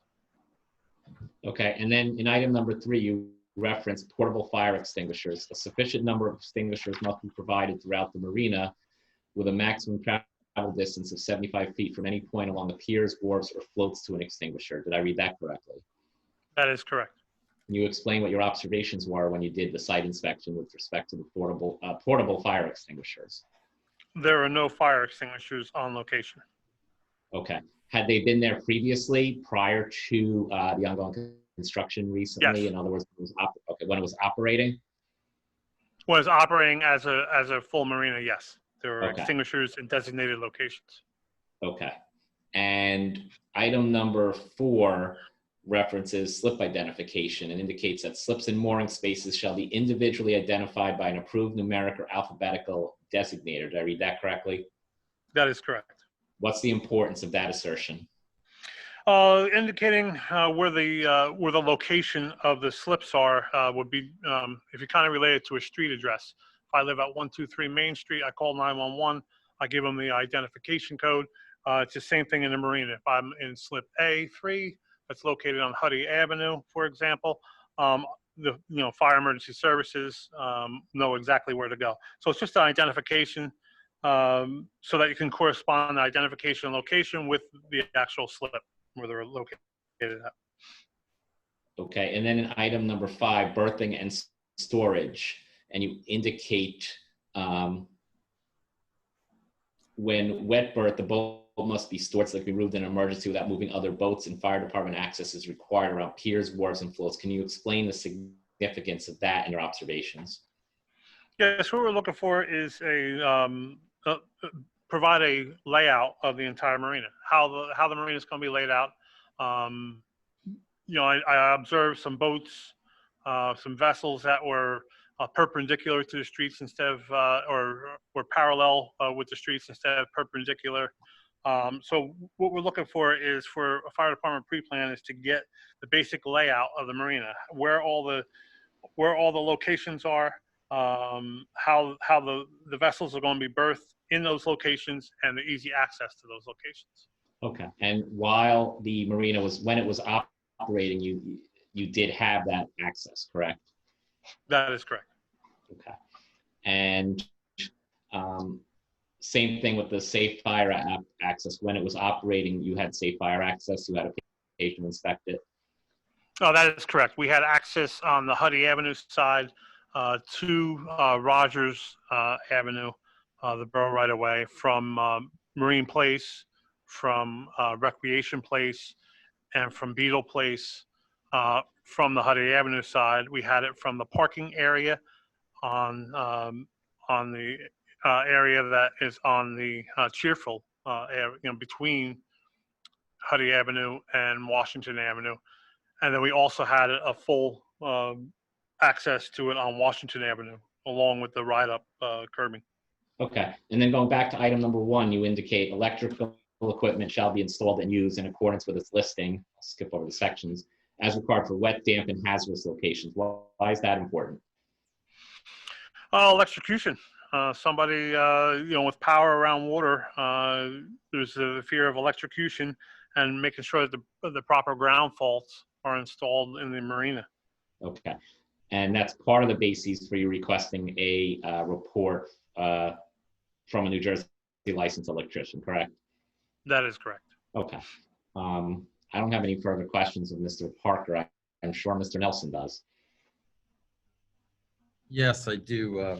Thank you, Mr. Parker, for sticking it out this evening. So you testified that you've been the fire marshal for the Borough of Highland since 2004, correct? That is correct. Have you, as fire marshal, conducted prior inspections of the marina when it was operating pre-2018? Yes, that is correct. Okay. When the were you present during the testimony of the borough engineer earlier this evening? Yes, I was. Okay, so you're familiar, we were referring to a July 6, 2020 report of the borough engineer that was, I don't have the exhibit number here, but I'm sure council can pull it up there on the screen. In that engineering report, there's appendixes or exhibits that include a T&M engineering report from August 15, 2018. And that would be an appendix to the July 6, 2020 CME engineering report. And in that August 15, 2018 T&M report, there's photographs taken at that time. I don't know if we can put those on the screen from the CME report that we were discussing earlier, but this is important. Are you referring to the T&M report or the CME report? The T&M report that's appended to the CME report. The July 6, 2020 report, it refers to the T&M field observation report, it's entitled. Okay, after the August 16, 2018 report, I think we're on the pictures, right? Okay. Yeah, in the back of that, towards the back of that report. So there's photographs. So it would be there's page number, says page 1 of 1, 2 is, or 1 of 6, 2 of 6, 3 of 6. On page 3 of 6, there's a photograph on the bottom of that page showing, it says photo number 2, bulging of the vinyl sheeting in the northwest corner along Rogers Street. In that photo, there's boats, a shed, and so forth that appeared to be on Rogers Street, or on the lot in front of Rogers Street if it's not Rogers Street itself.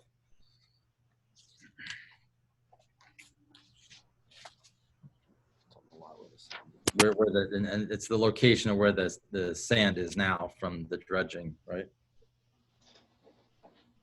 Are you asking me a question, sir? I'm asking, yeah, did you look at this report? Are you familiar? You were here earlier this evening, and there was a report presented by CME Associates that we went through in nauseam, and appended to that report, there's a T&M field observation report from August of 2018. Are you able to see that, or do you have that there? I do. I see it. Okay, and do you see on page 3 of 6 of that T&M report, it says photo number 2, bulging of the vinyl sheeting in the northwest corner. Do you see a boat and shed in the area of that northwest corner? I do. Does it appear that that boat is blocking the egress to Rogers Street?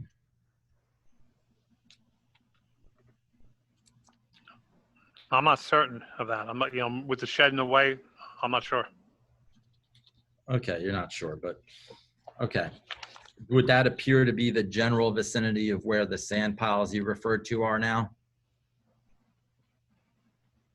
In the general vicinity, it's there and kind of toward the center of the parking lot a little bit more on the photos I have. Of the sand piles or the boat?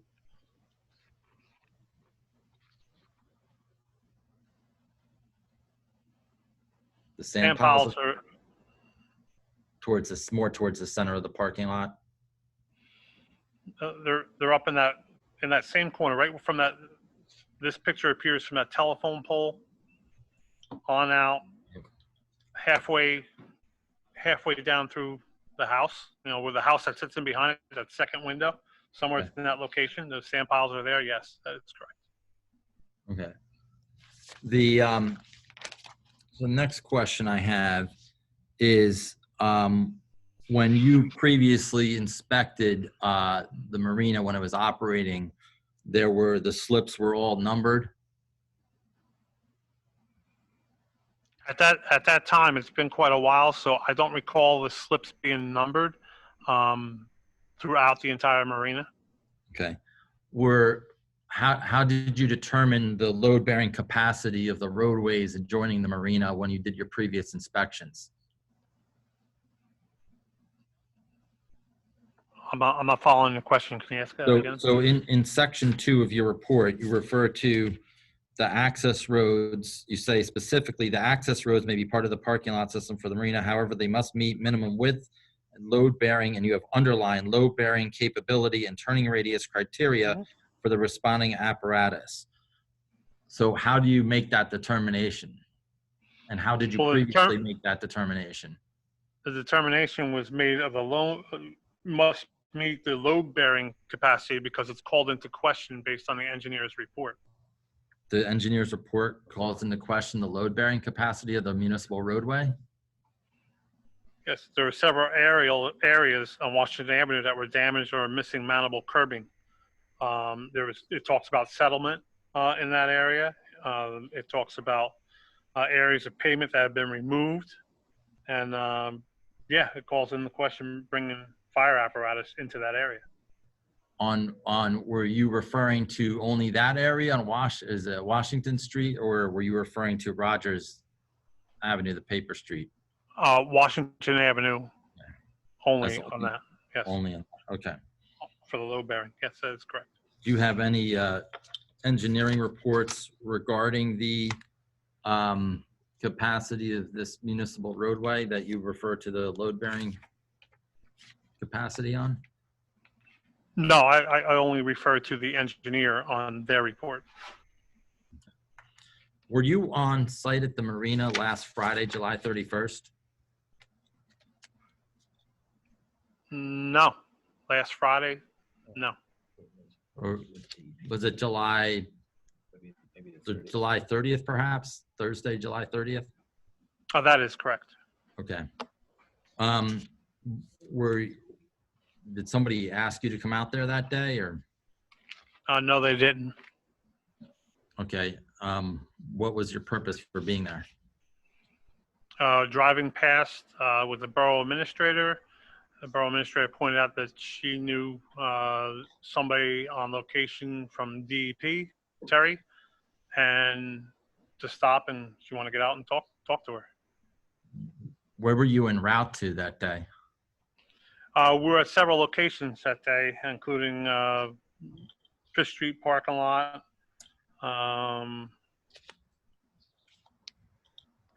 Just trying to think of what other locations. I think that was just it. Okay. Were you doing inspections that day? Follow-ups from previous work that was done by work prior to that. Do you normally do that in the company of the borough administrator? Sometimes it was actually more than one that was involved. Myself, the DPW director were involved, and yes, for this particular matter, yes. So when you conducted your inspection of this marina, you had the borough administrator with you? I wasn't conducting the inspection on that particular day with the borough I know, administrator. I'm asking you when you conducted your inspection. No, I did not. Okay. Are you aware whether there's any electrical service at the marina? I did ask Mr. Pirelli on that day if he had electric to the marina, and he stated he does not. Okay. And that day being July 30th is what you're referring to as that day? Yeah, the Thursday, yes. Okay. So at the time you conducted your inspection, you were not necessarily aware as to whether there was any actual electric service at the marina? Either way, whether there was or wasn't, I was unaware, which required the report. That's what I was asking. Okay. Are you aware of whether there are utility poles in the middle of Rogers Ave between Cheerful and Recreation Place? Yes, I am. Okay. Would those wire poles impede the access of fire apparatus? Yes, they could. Okay.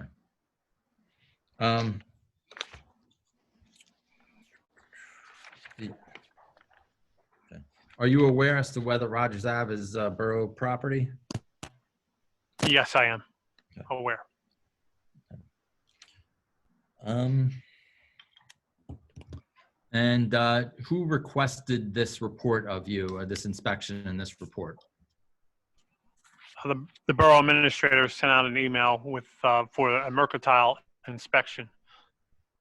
Okay. And is that the normal course when you receive an application for a mercantile license inspection, you receive an email or some communication from the borough administrator? Yes, that is correct. All right, that's all the questions I have. Thank you. Mr. Parker, with respect to the electricity, did you ever become aware that there was any active electricity at the site? Only through the form of Mr. Bill Brunt, the code enforcement officer, had stopped by Friday to do a verification check on there, and the circuit that he checked in particular was de-energized. Okay. But regardless, you're still going to require that inspection from the New Jersey licensed electrician, right? That is correct. Okay. And with respect to the utility pole that was referenced, did you become aware of utility pole, JCP&L pole being knocked down during the construction? I am not aware of that. Okay. All right. I don't have further questions of Mr. Parker. If the mayor and council do, please feel free to ask. I do not. Okay.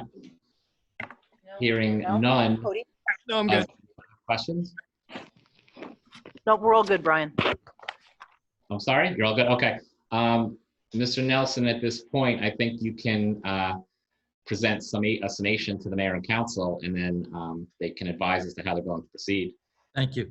Okay. Yeah, so in the end of the day, after this exhaustive review of engineering reports, fire reports, I'll first say, since we just finished off on the fire report, while it's fresh in everyone's mind, that my client doesn't object to the conditions of the fire report if he were able to have an operating marina, but for the issues with the load-bearing roadways and so forth, which are municipal roadways for which he's not responsible for those roadways. But with the exception of that, the numbering of slips and placement of fire extinguishers, and if there's provision of electric service, obviously that will require electrical subcode inspections, as nobody's objecting to that. And those would all be reasonable conditions for which my client would accept.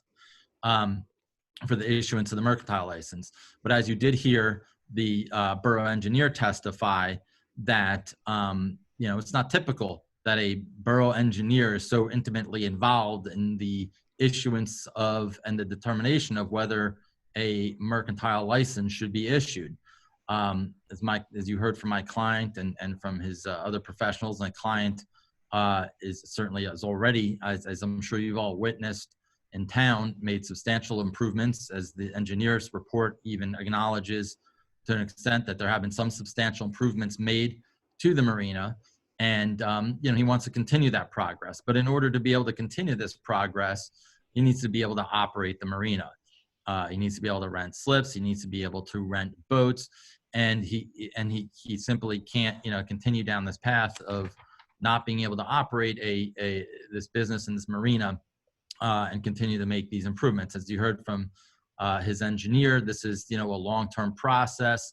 They're addressing the issues that need to be immediately addressed first, and then going to continue with the work at the site. But he needs to be able to operate in order to do that.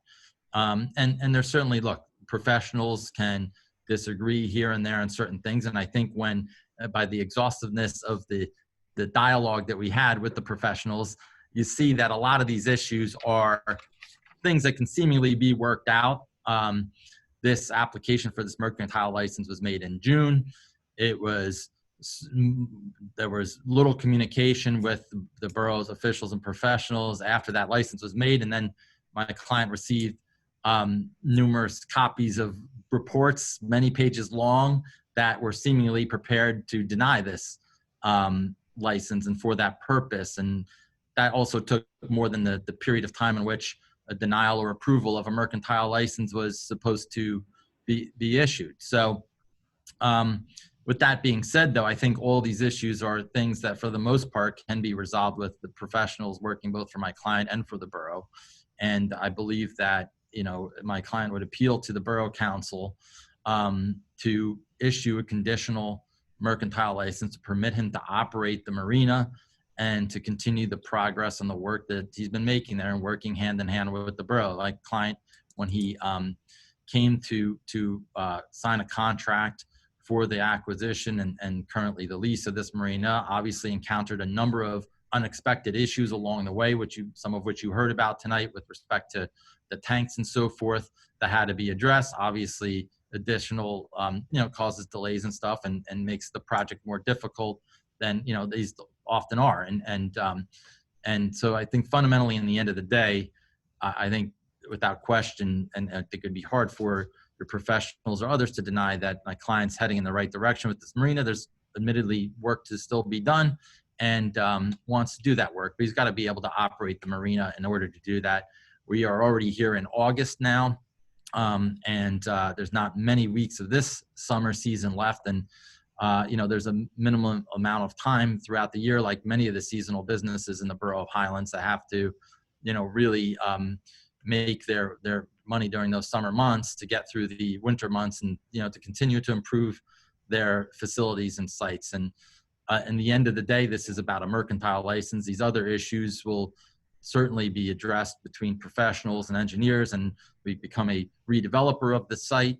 Obviously, there'll be, additional issues and agreements that have to be negotiated between the professionals to do that and to proceed in this, what I'll refer to as a partnership going forward with the borough. And that's really what my client wants this to be, and ask for your indulgence this evening and your patience, and thanks for listening to all the lawyers and engineers go back and forth all night on these issues. But these are issues that can certainly be resolved and should not be a basis for denial of a permit with a mercantile license with reasonable restrictions at this point. And I'll conclude it with I'll let my client just have one moment, if you would. So I want to thank all you guys. I know it's a late night and there's a lot of detail we're digging into. You had asked early on, Brian, if I had any proof about rental boats. And interestingly enough, I've been going through this zoning master plan application that Fred Rosiak gave me, and he put in back in 2016. And I found a very interesting old ad, which is in, and I think it's borough record too, because this was submitted to the borough for the zoning application. It's interesting, it's August 1947, and it says, booking the best for fishing and boating, price 75 cents. So it's very interesting that this ad for rental boats was in the application send you submitted. So we'll send it the to you, book. and that's kind of like the only hard proof I have aside from local residents testifying. And if I dig anything else up from New York Yacht Club, I'll provide it. But I'll send you this. It's an interesting old poster. And to the mayor and council, it's understood that, as set forth in the denial letter, that the applicant certainly inherited many of the longstanding issues from the prior license holder, but I know there's been a distinction drawn by council with respect to mercantile licenses, but what led us here too is there was an agreement put in place May 3rd, 2017, which had to do with an appeal of a denial, coincidentally, of the same mercantile license from February 21, 2017, which had certain requirements for repairs, and it ultimately led to the revocation of that license. So just keep all that in mind, and I'll let the mayor and council advise as to how they'd like to proceed, keeping in mind that decision should be within 30 days. Applicants submitted their appeal on July 21st, 2020. And you do have another council meeting between now and then. August 19th, I believe, is the next date. So you can advise as to how you'd like to proceed. Well, I'm going to start this off. This is Mayor Brouillon. I'm going to start this off because I'm just going to start it off. I think we've all devoured about 4 hours of this. I think I could safely say that nothing's going to be said and done today. There's a lot we need to digest. There's a lot we need to discuss. Yes, we have conversing opinions between professionals, but as Mr. Shabaric duly noted, that happens a great deal. I think Mr. Romeyer has said on many occasions that he will get all of this detail over to Mr. Perini and his engineer. I know that the best way for us to move forward is to have these two engineers work together so that the work gets done to both of their satisfaction. I think Mr. Perini has really made, he's demonstrated a commitment that he is going to do the work and do it properly. And I think that should also be recognized. And with that, I will defer to anyone else who has something to say about this. I would like the two engineers to reconcile that difference. That's because we're just trying to decide if we want to do a mercantile, a temporary mercantile license or not. We're not trying to say the project is done. We're not saying it's done right or it's done wrong. How much is left to be done? We just want to make sure that if the marina was to put operation, that it could be done so safely while work continues. And we have two engineers that differ slightly on whether or not it's safe, being the catastrophic failure. If we have a creeping failure, that's, you can see it coming, so you're going to get out of the way. But if it's without warning, that's a problem, and I want them to figure out how to resolve that. Exactly. And I think, because I'm very interested. Doug, I think you're fine with that. You've said on many occasions this evening that you would get specifics over to Mr. Perini's team so that they can make these modifications so that we don't have these issues of catastrophic failure. It's evident that more work still remains to be completed. I'd be happy to review any phasing plan or schedule that the applicant's team would want to present and then provide you guys some recommendations. Well, since we have time to decide this and it has to be 30 days, perhaps you and the other engineer can speak prior to our next meeting, and we can maybe be presented with the plan in order to, because as I heard, in order to issue the mercantile license, that would give carte blanche for the whole marina to be used, while I think that we need to be able to have a setup of which area is being fixed at what time during the operation with the mercantile license. So I think we have a couple of weeks and we can figure out by then with more information what we can do. But isn't the point to figure it out before the next meeting? Well, Because and I was just the about to say, end we of the could very summer is well, coming up, and- exactly, we could very well do it before the end of the summer. We could have a special meeting that is just for this. We could have an executive, or we could all sit around and talk about it, and then just have the license. Well, we still have time. It falls after our next meeting. So it would be April 20th. Well, our meeting is August. August, I'm sorry. Yeah, but you don't want to lose the entire month of August as No, well. no. The appeal was submitted July 21, so next meeting is August 19th. Right, so 30 days would be August 20th. Right. Okay, does anyone else have anything to say? Okay, does the mayor want to close the portion of the hearing, number 2? on the Yes, agenda? I will make that motion. All in favor? Aye. Aye. Motion carries.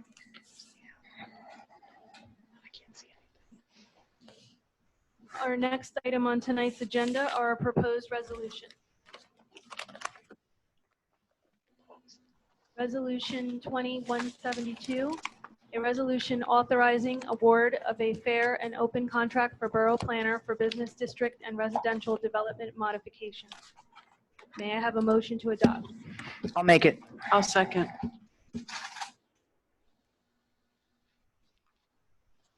Councilmember Braswell?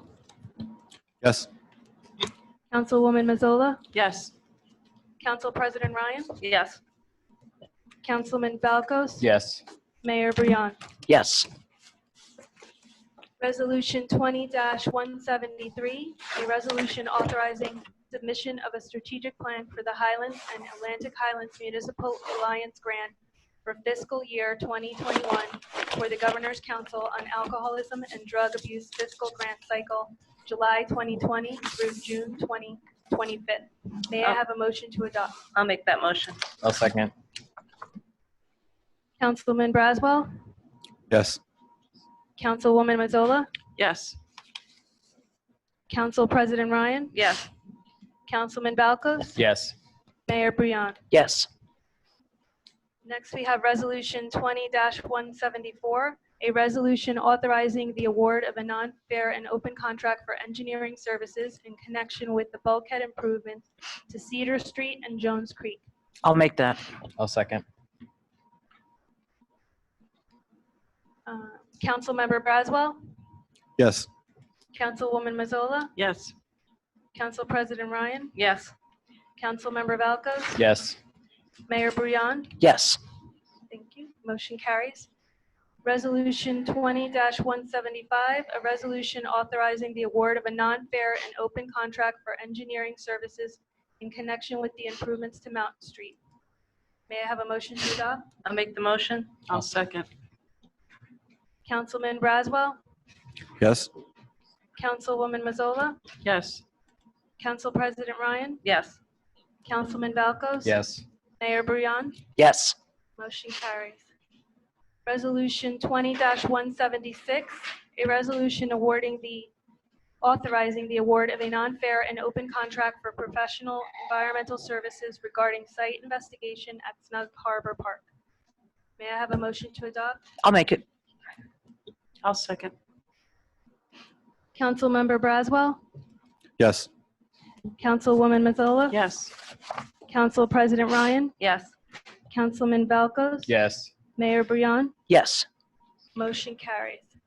Resolution 20-177, a resolution approving a person-to-person transfer of liquor license 1317-33-024. I'll make it. I'll second. Councilmember Braswell? Yes. Councilwoman Mazzola? Yes. Council President Ryan? Yes. Councilman Balcos? Yes. Mayor Briand? Yes. Motion carries. Next, Resolution 20-178, a resolution authorizing the release of escrow funds. I'll make it. I'll second. Councilman Braswell, Yes. Councilwoman Mazzola, Yes. Council President Ryan, Yes. Councilman Valkos, Yes. Mayor Brion. Yes. Motion carries. Next, we have Resolution 20-179, a resolution extending the third quarter property tax payment grace period. I'll make it. I'll second.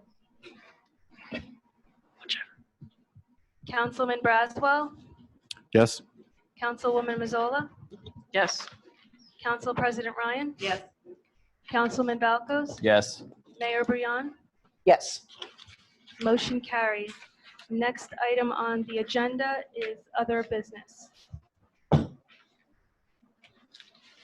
Linda, would you like to start it off for the Yes. open space grant? Yes, I would like to just briefly discuss resubmitting the application for an open space grant that we submitted last year and were denied for Huddy Park. Mhm. The Open Space Committee worked quite hard last year on the plan with CME and the administrator, and we talked about it then. And we were just hoping to, since we already had the application, ready to go and all the information, we could just resubmit it. I have no problem with that. Everyone good? Yes. Let's do it. Just for the public, to let everybody know that, some of the elements include the visual barriers with plants, shrubs, and maybe possibly some fencing in certain areas. A brand new playground for the children, bike racks, ADA accessibility, and taking into account also some perhaps some raised planting areas for the garden club, and electric and a gazebo.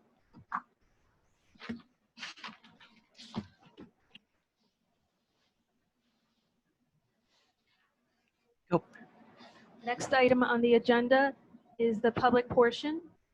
Oh, yeah, I wanted to say something. Oh, I'm sorry. Yep.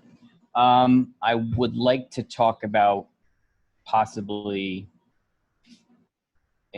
implementing some form of kids activity we call camp for August. I think it's important, and I think we should really think about it. I think we owe it to our constituents to come up with some sort of way to get their kids away from them, and I think everyone is okay with it. And if the parent is okay with sending their kid to camp, why should we prevent that? I want to call it camp, but maybe it's a clinic. I'm not really sure, but I think we should discuss this. And I think you need to be really sure before we implement anything, especially with the governor's backtracking on things. Yeah. Our rate of transmission is going up. But and we have to be very mindful of our residents and mindful of their health. We have to be mindful of our employees' health as well. But if we can come up with a solid plan, I don't see why it's an issue, especially when there's all of the events going on in town. I don't see why it's an issue. Does all of these events go on? Well, you have the farmers market. There's just public events. I don't see other towns are starting to do these types of things. I don't see why we can't move forward with them. I would like to add to that. I think that it's obvious we have to be very careful. Absolutely. We do have obviously a very nice outdoor space, and perhaps that any type of activities that we do plan would be outdoor only. If it rains, everything would be canceled. It could be very short, maybe 2 hours in the morning with a small group, or 2 hours in the afternoon with a small group. I would like to give parents and residents the option. I think that people, especially at this point, we've been living with COVID-19, since February for the most part. I think if parents aren't comfortable, then they won't send their children. If Exactly. they're comfortable, they will. And I believe in providing people with the opportunity to make their own decision. I agree. And I also agree with you that we're in a weird climate where God knows what's going to happen, but I think at this point, it doesn't look like there's any end in sight. Why continue with this? You know, I think we owe it to our constituents to provide something, because if I'm not mistaken, Henry Hudson is they're going to be having school starting in September. So what is, I guess, why can't we just start it a month earlier? I don't see any problem with it.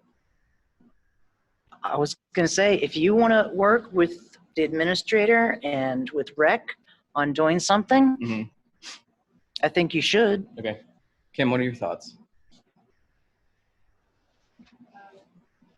I'm not talking like every day. I'm talking maybe it's like Linda was saying, very moderate, not a full group of kids, but something. Yeah. I do think there's a risk. I do believe that we could probably work something out. I don't think that a daily program would work at all. We don't have the manpower for it. Yep. I don't know, looking around, I don't know if anybody has children right now in school. Schools have released plans. So I have a pretty good bearing on what might work. I have to say that our community center coordinator has spoken about different plans, earlier in the summer about what would work. We went back and forth quite a bit when it was still unknown where this pandemic was headed. I would maybe suggest that it would be an A and a B group, if that would work. We'd have to look at the logistics of it. There are certain requirements and waivers that would have to be signed, and I don't believe that one group should be meeting mixed with another group. So if you have A group and B group, they're not together ever at any time, as well as the employees, because if there's any type of situation, we know that there's no cross-contamination between the people or the items even, right? I think it's something that if the mayor and council would like me to entertain with the coordinator. We do have staff that was hired for the summer. They are doing paperwork and scanning and a new program here with different forms, but I believe that we could work it out. But it will be, we have a list of pre-registration already, so we could go by those. I would do say I think it is something that as a parent, I think it's nice to give that opportunity to the parents to have that decision to make for themselves for their children. I think we've all lost sight of kind of what do we do, what's our place. And if the plan can truly work and our GIF and everyone is okay with that, I think we could probably work something out, but it'd have to be minuscule compared to what we usually have. Absolutely. Yeah. So I don't think I've made any secret about it. I've been in favor of camp starting since June 1, but that's my own. I know that there are risks, and I don't think that it should have been full-blown camp, but I think that we could have had something, and I understand why we didn't. Logistically, how long would this take to get up and running? Because we are talking, it is August 3rd, so. Okay, so I can won't go hold through you the to plan. it I was just either. kidding. I could go through the plans with the coordinator. Probably by this Thursday, we could come up with a plan. I could, let me go back. Let me say Wednesday, we can come up with a plan and be able to have it out for the borough residents on Friday, That quick. if possible. Well, especially if everything's outside. But then again, if it rains, then you got to wait, and you have to wait for that parent to come and pick up that kid. Yeah. Yeah, I know, but then you don't want people huddled together under the awning. So you have to be yeah, we aware have to of all look at the moving space. parts. I probably would talk to the fire official. We would work out some numbers about the deck. I have to talk to DPW superintendent, make sure we have people to clean, sanitize. I believe that he actually trained the recreation coordinator to sanitize if needed. And then, I think we had programs already set up. If it was a 5-day-a-week program, 3-day-a-week program, 2-day-a-week program. And I would probably suggest that it isn't a long period of time, maybe 2.5 hours, 2 hours. Something. Something. Yeah. Yeah, I think something. Get them prepared for rolling back into school 2 days What- on. what age group? What is this actual school schedule? Different towns are doing different But in schedules. in Highlands I think specifically. Highlands is doing 2 days on, 3 days off, 3 days on, 2 days off, so that the kids will be going. So in theory, this could also extend past the summer and be almost like a after-school program type thing. This isn't every town is different. Yes. Because I can tell you, I don't have a school-aged child, but I do have a teacher as a child, and I know that they don't even have any idea what they're going back to yet. Yeah. So, And as it is so late, I'm just like looking at some of the chat. As it's so late in the game, everyone's sort of like, yeah. But whatever. Let's see what we can do. Okay. I will say that we do have parents that have been calling.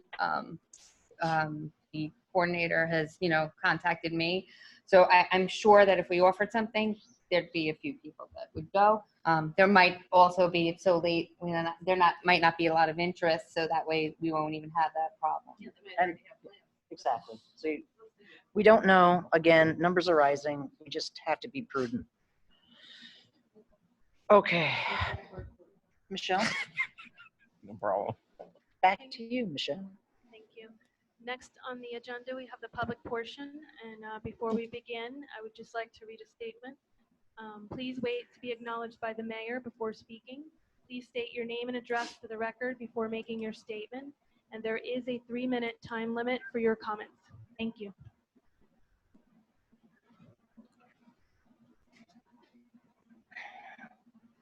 Okay, who is ready to give their public comment?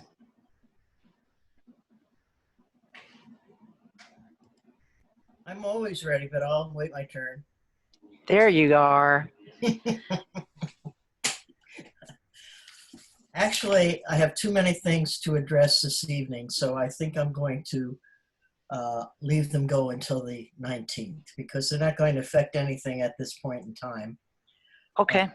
But I do want to speak to you about a sample resolution I sent to you to consider on opposing the mail-in ballot for the general election in November. And the reason to do that, because just the primary was a total disaster in New York and New Jersey. And New York is not even finished counting now. We don't even have the results of the Iowa caucus, which happened months and months and months ago. And also, I just heard on the radio that 21% of the ballots in Patterson had to be discarded for some illegality, whatever it might have been. So I think that you ought to consider the resolution that I sent you that, to oppose mail-in balloting for a general election. It's much too complicated. We only got the results on Friday. We only got the results on Friday. And because of the constraints of the county committees, we were supposed to meet tonight, but you guys had to go and call this meeting. So I had to have the meeting at my house last night in order to organize our county committee. And, it just didn't give us enough time to discuss everything and to do the things that we had to do. And Okay, Carol, we'll discuss it internally. okay, I'll be happy to Okay. have you discuss it internally, but I think you ought to move on it quickly before it gets out of hand. It's already out of hand in Nevada. So I think that we have to have a consensus and you have to address it as soon as possible. Okay. And the rest of my things, I wanted to tell you that the borough clerk tried to appoint someone to our committee illegally. And that's one of the things. that- Okay, Carol, you know what? How about I call you tomorrow and we can discuss that offline? I'd like more than one person to get me involved in. Okay. If you can find a friend and call me, I'll be happy to discuss it. Okay, we'll do so. I would like Kim to be there. Yeah, as well, Rose, if she can. okay, Rosemary and Kim will all be on the call. Okay. All right? Mm-hmm. Thank you, ma'am. I've got Sheila Weinstock. Right, here I am. Sheila Weinstock, 151 Island Avenue. Just to address what Carol Bucco just said, Carol, don't you have to take that up with Christine Hanlon, who is Christine the, had to, but it Gabby, I seems don't to want me to go. that a Hang on, resolution, Guys, this isn't a political, we can't do politics at the council right, meeting. but a resolution, what good is that going to do? A town resolution for whatever, It's not gonna do any good. Oh, that doesn't have anything to do with what happened with the election. Doesn't Okay, have but we're not talking politics, Carol, and Sheila's got the floor. Okay. I wanted to just, I like Cody very much. We're on the same committee. However, I can't disagree with you more. I am concerned, however, about one particular thing. If you open up a babysitting service, because essentially that's what it is. If you're talking about 2.5 hours, it's a babysitting service. It's not camp. It's not a clinic. It's a babysitting service. What is the liability? Are we going to be hit with unbelievable amount? I mean, lawyers are just salivating all over the country, waiting for stuff to happen. Stuff has already happened, and lawsuits have already begun. What is the impact going to be on this borough should children become ill, pass it along to people in their household, God forbid, grandparents or great-grandparents, things along those lines? I am mostly concerned about that. I think at this stage of the game, most people have babysitting and childcare pretty much in hand. And I think that instead of putting this kind of a thing together very, very quickly, and obviously what we're going to do is we're going to miss a lot of stuff that we should cover. Instead of doing that, make a major league effort for after-school programs come September. That's where I feel the effort should go. It makes a lot more sense. It's much more practical. And childcare after school is something that our borough does and does very well. And that's something which I think we need to concentrate on, not a short-term babysitting service for the next 3 to 4 weeks. And that's my comment. That's all I got to say.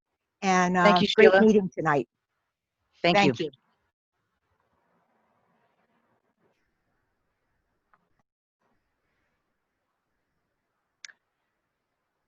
Would anyone else, if you're typing and you want to let me know then, or if you're just going to unmute yourself, the next person wants to speak. Hello, this is Joseph Nardone. Are you able to hear me? Yes, sir. Please proceed. This is Joseph Nardone from 254 Bayside Drive. My question is regarding the mercantile license for the marina. In the event of a rejection of the mercantile license for the marina operator, who, as it was clear from the meeting, is only a leasee of the property, if it becomes so untenable that no leasee and no purchaser of the marina could ever repair and operate the marina to the borough's standards, what is the council's plan? So, in other words, if the cost to repair the marina to the standards of the borough is, $10 million, and it's not possible to achieve that reasonably, what is the borough's plan to do with the property that would then be still owned by Fred, who has shown that he is not capable or willing to repair it? Thank you. It was not said during this meeting that it is impossible to repair the marina. We had a lot of testimony from a lot of professionals that had conflicting things to say. We are having them work together to find a solution, and we'll have a solution shortly. Everybody wants to work together to make this happen. We are not working at odds against each other. We all just want to work together to make it happen properly.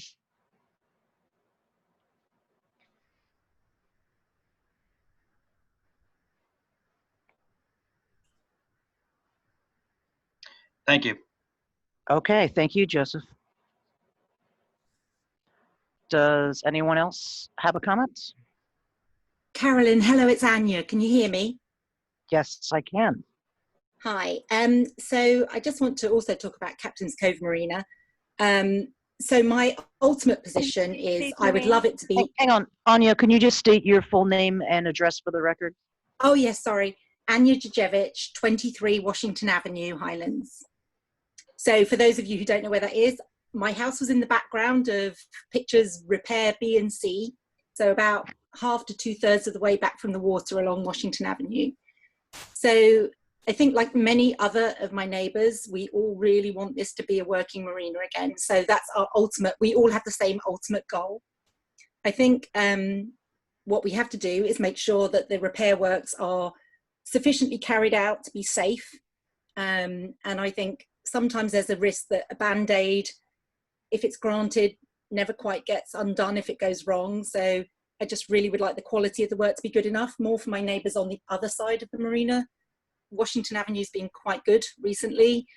But I think I have an additional point, which is about the way in which the marina will be operated once the marina license is finally granted. So we're all working from home right now. I have literally a front row seat for everything at the moment. And I'm a bit concerned because I watch the buggy run up and down the road really fast every day. There's been, the work has started in a way that's not really respectful for the neighbours. This is a marina right in the middle of a residential area. And sometimes, you know, I'm still in bed at 7 a.m. and I'm woken up by the marina work starting. So I just would really like to put in place some contract that, you know, like when you have a bar in the middle of a residential area and they have the signs that say, please be respectful of the fact this is a neighbourhood, residential neighbourhood. So there's been a lot of noise. There's been a lot of really loud conversations, the people working there having shouting conversations that are, every other word is like a swear word. I don't have kids, but if I had kids, I'd be very bothered by this. So I just really want to just put on the record that I think as well as talking about the quality of the repair work, we need to also talk about the way in which this marina is operated. Ultimately, we'd love to have our boat in the marina outside our house. That would be perfect. So we're not against the marina. We just want to make sure that the way in which it's going to be run in the future is respectful of the fact this is a residential area as well. Absolutely. And just for your knowledge, all of the marinas that are in the borough are all in residential areas. And also that the noise ordinance states that work can be earliest to 9 a.m. and latest till, 7 a.m. latest till 9 p.m. That's the noise ordinance. Okay. And I mean, just things like, you know, the sailboat that was here with the generator way down away from my house, but I could still, if I was sitting on my deck, the noise of that generator was loud. So if I was further down outside that yacht, I would have been bothered by that. So I just think there has to be some thought about that. Okay.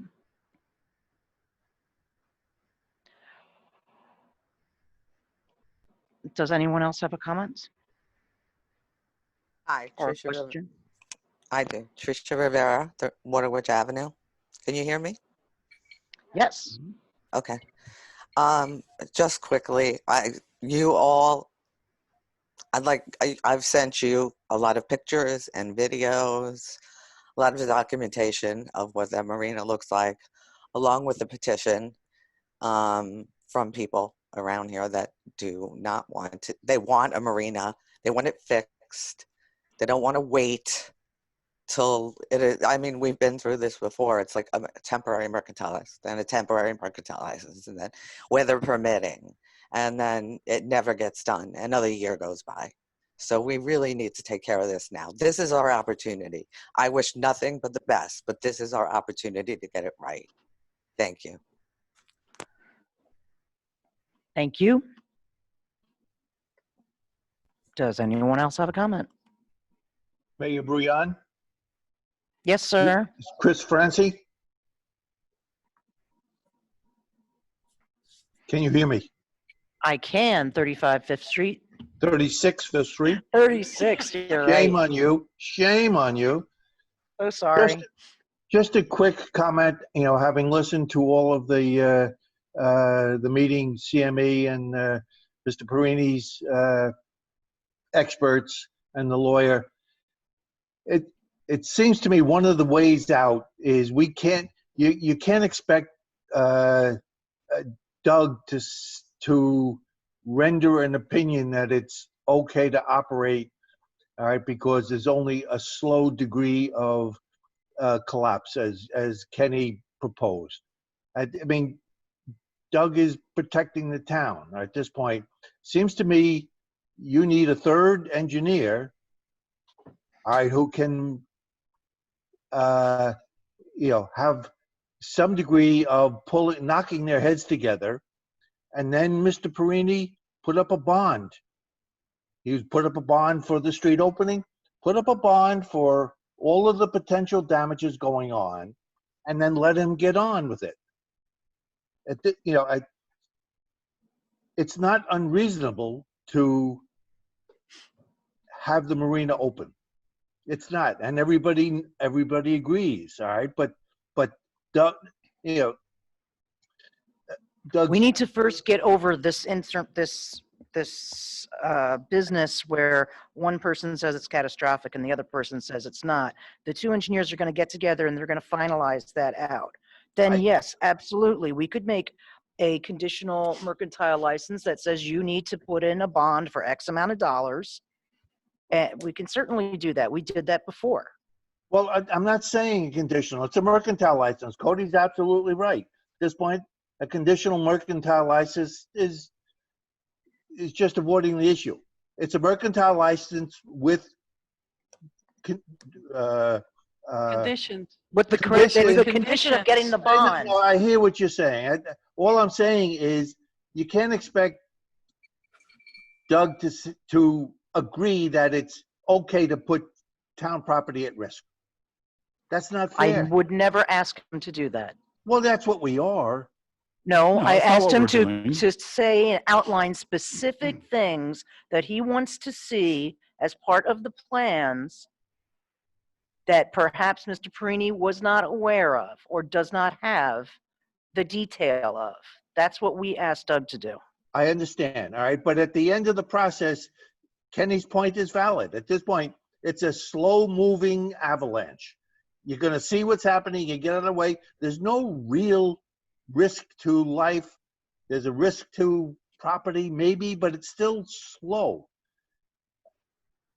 Mr. Perini's request to get going, I think, is valid, and I think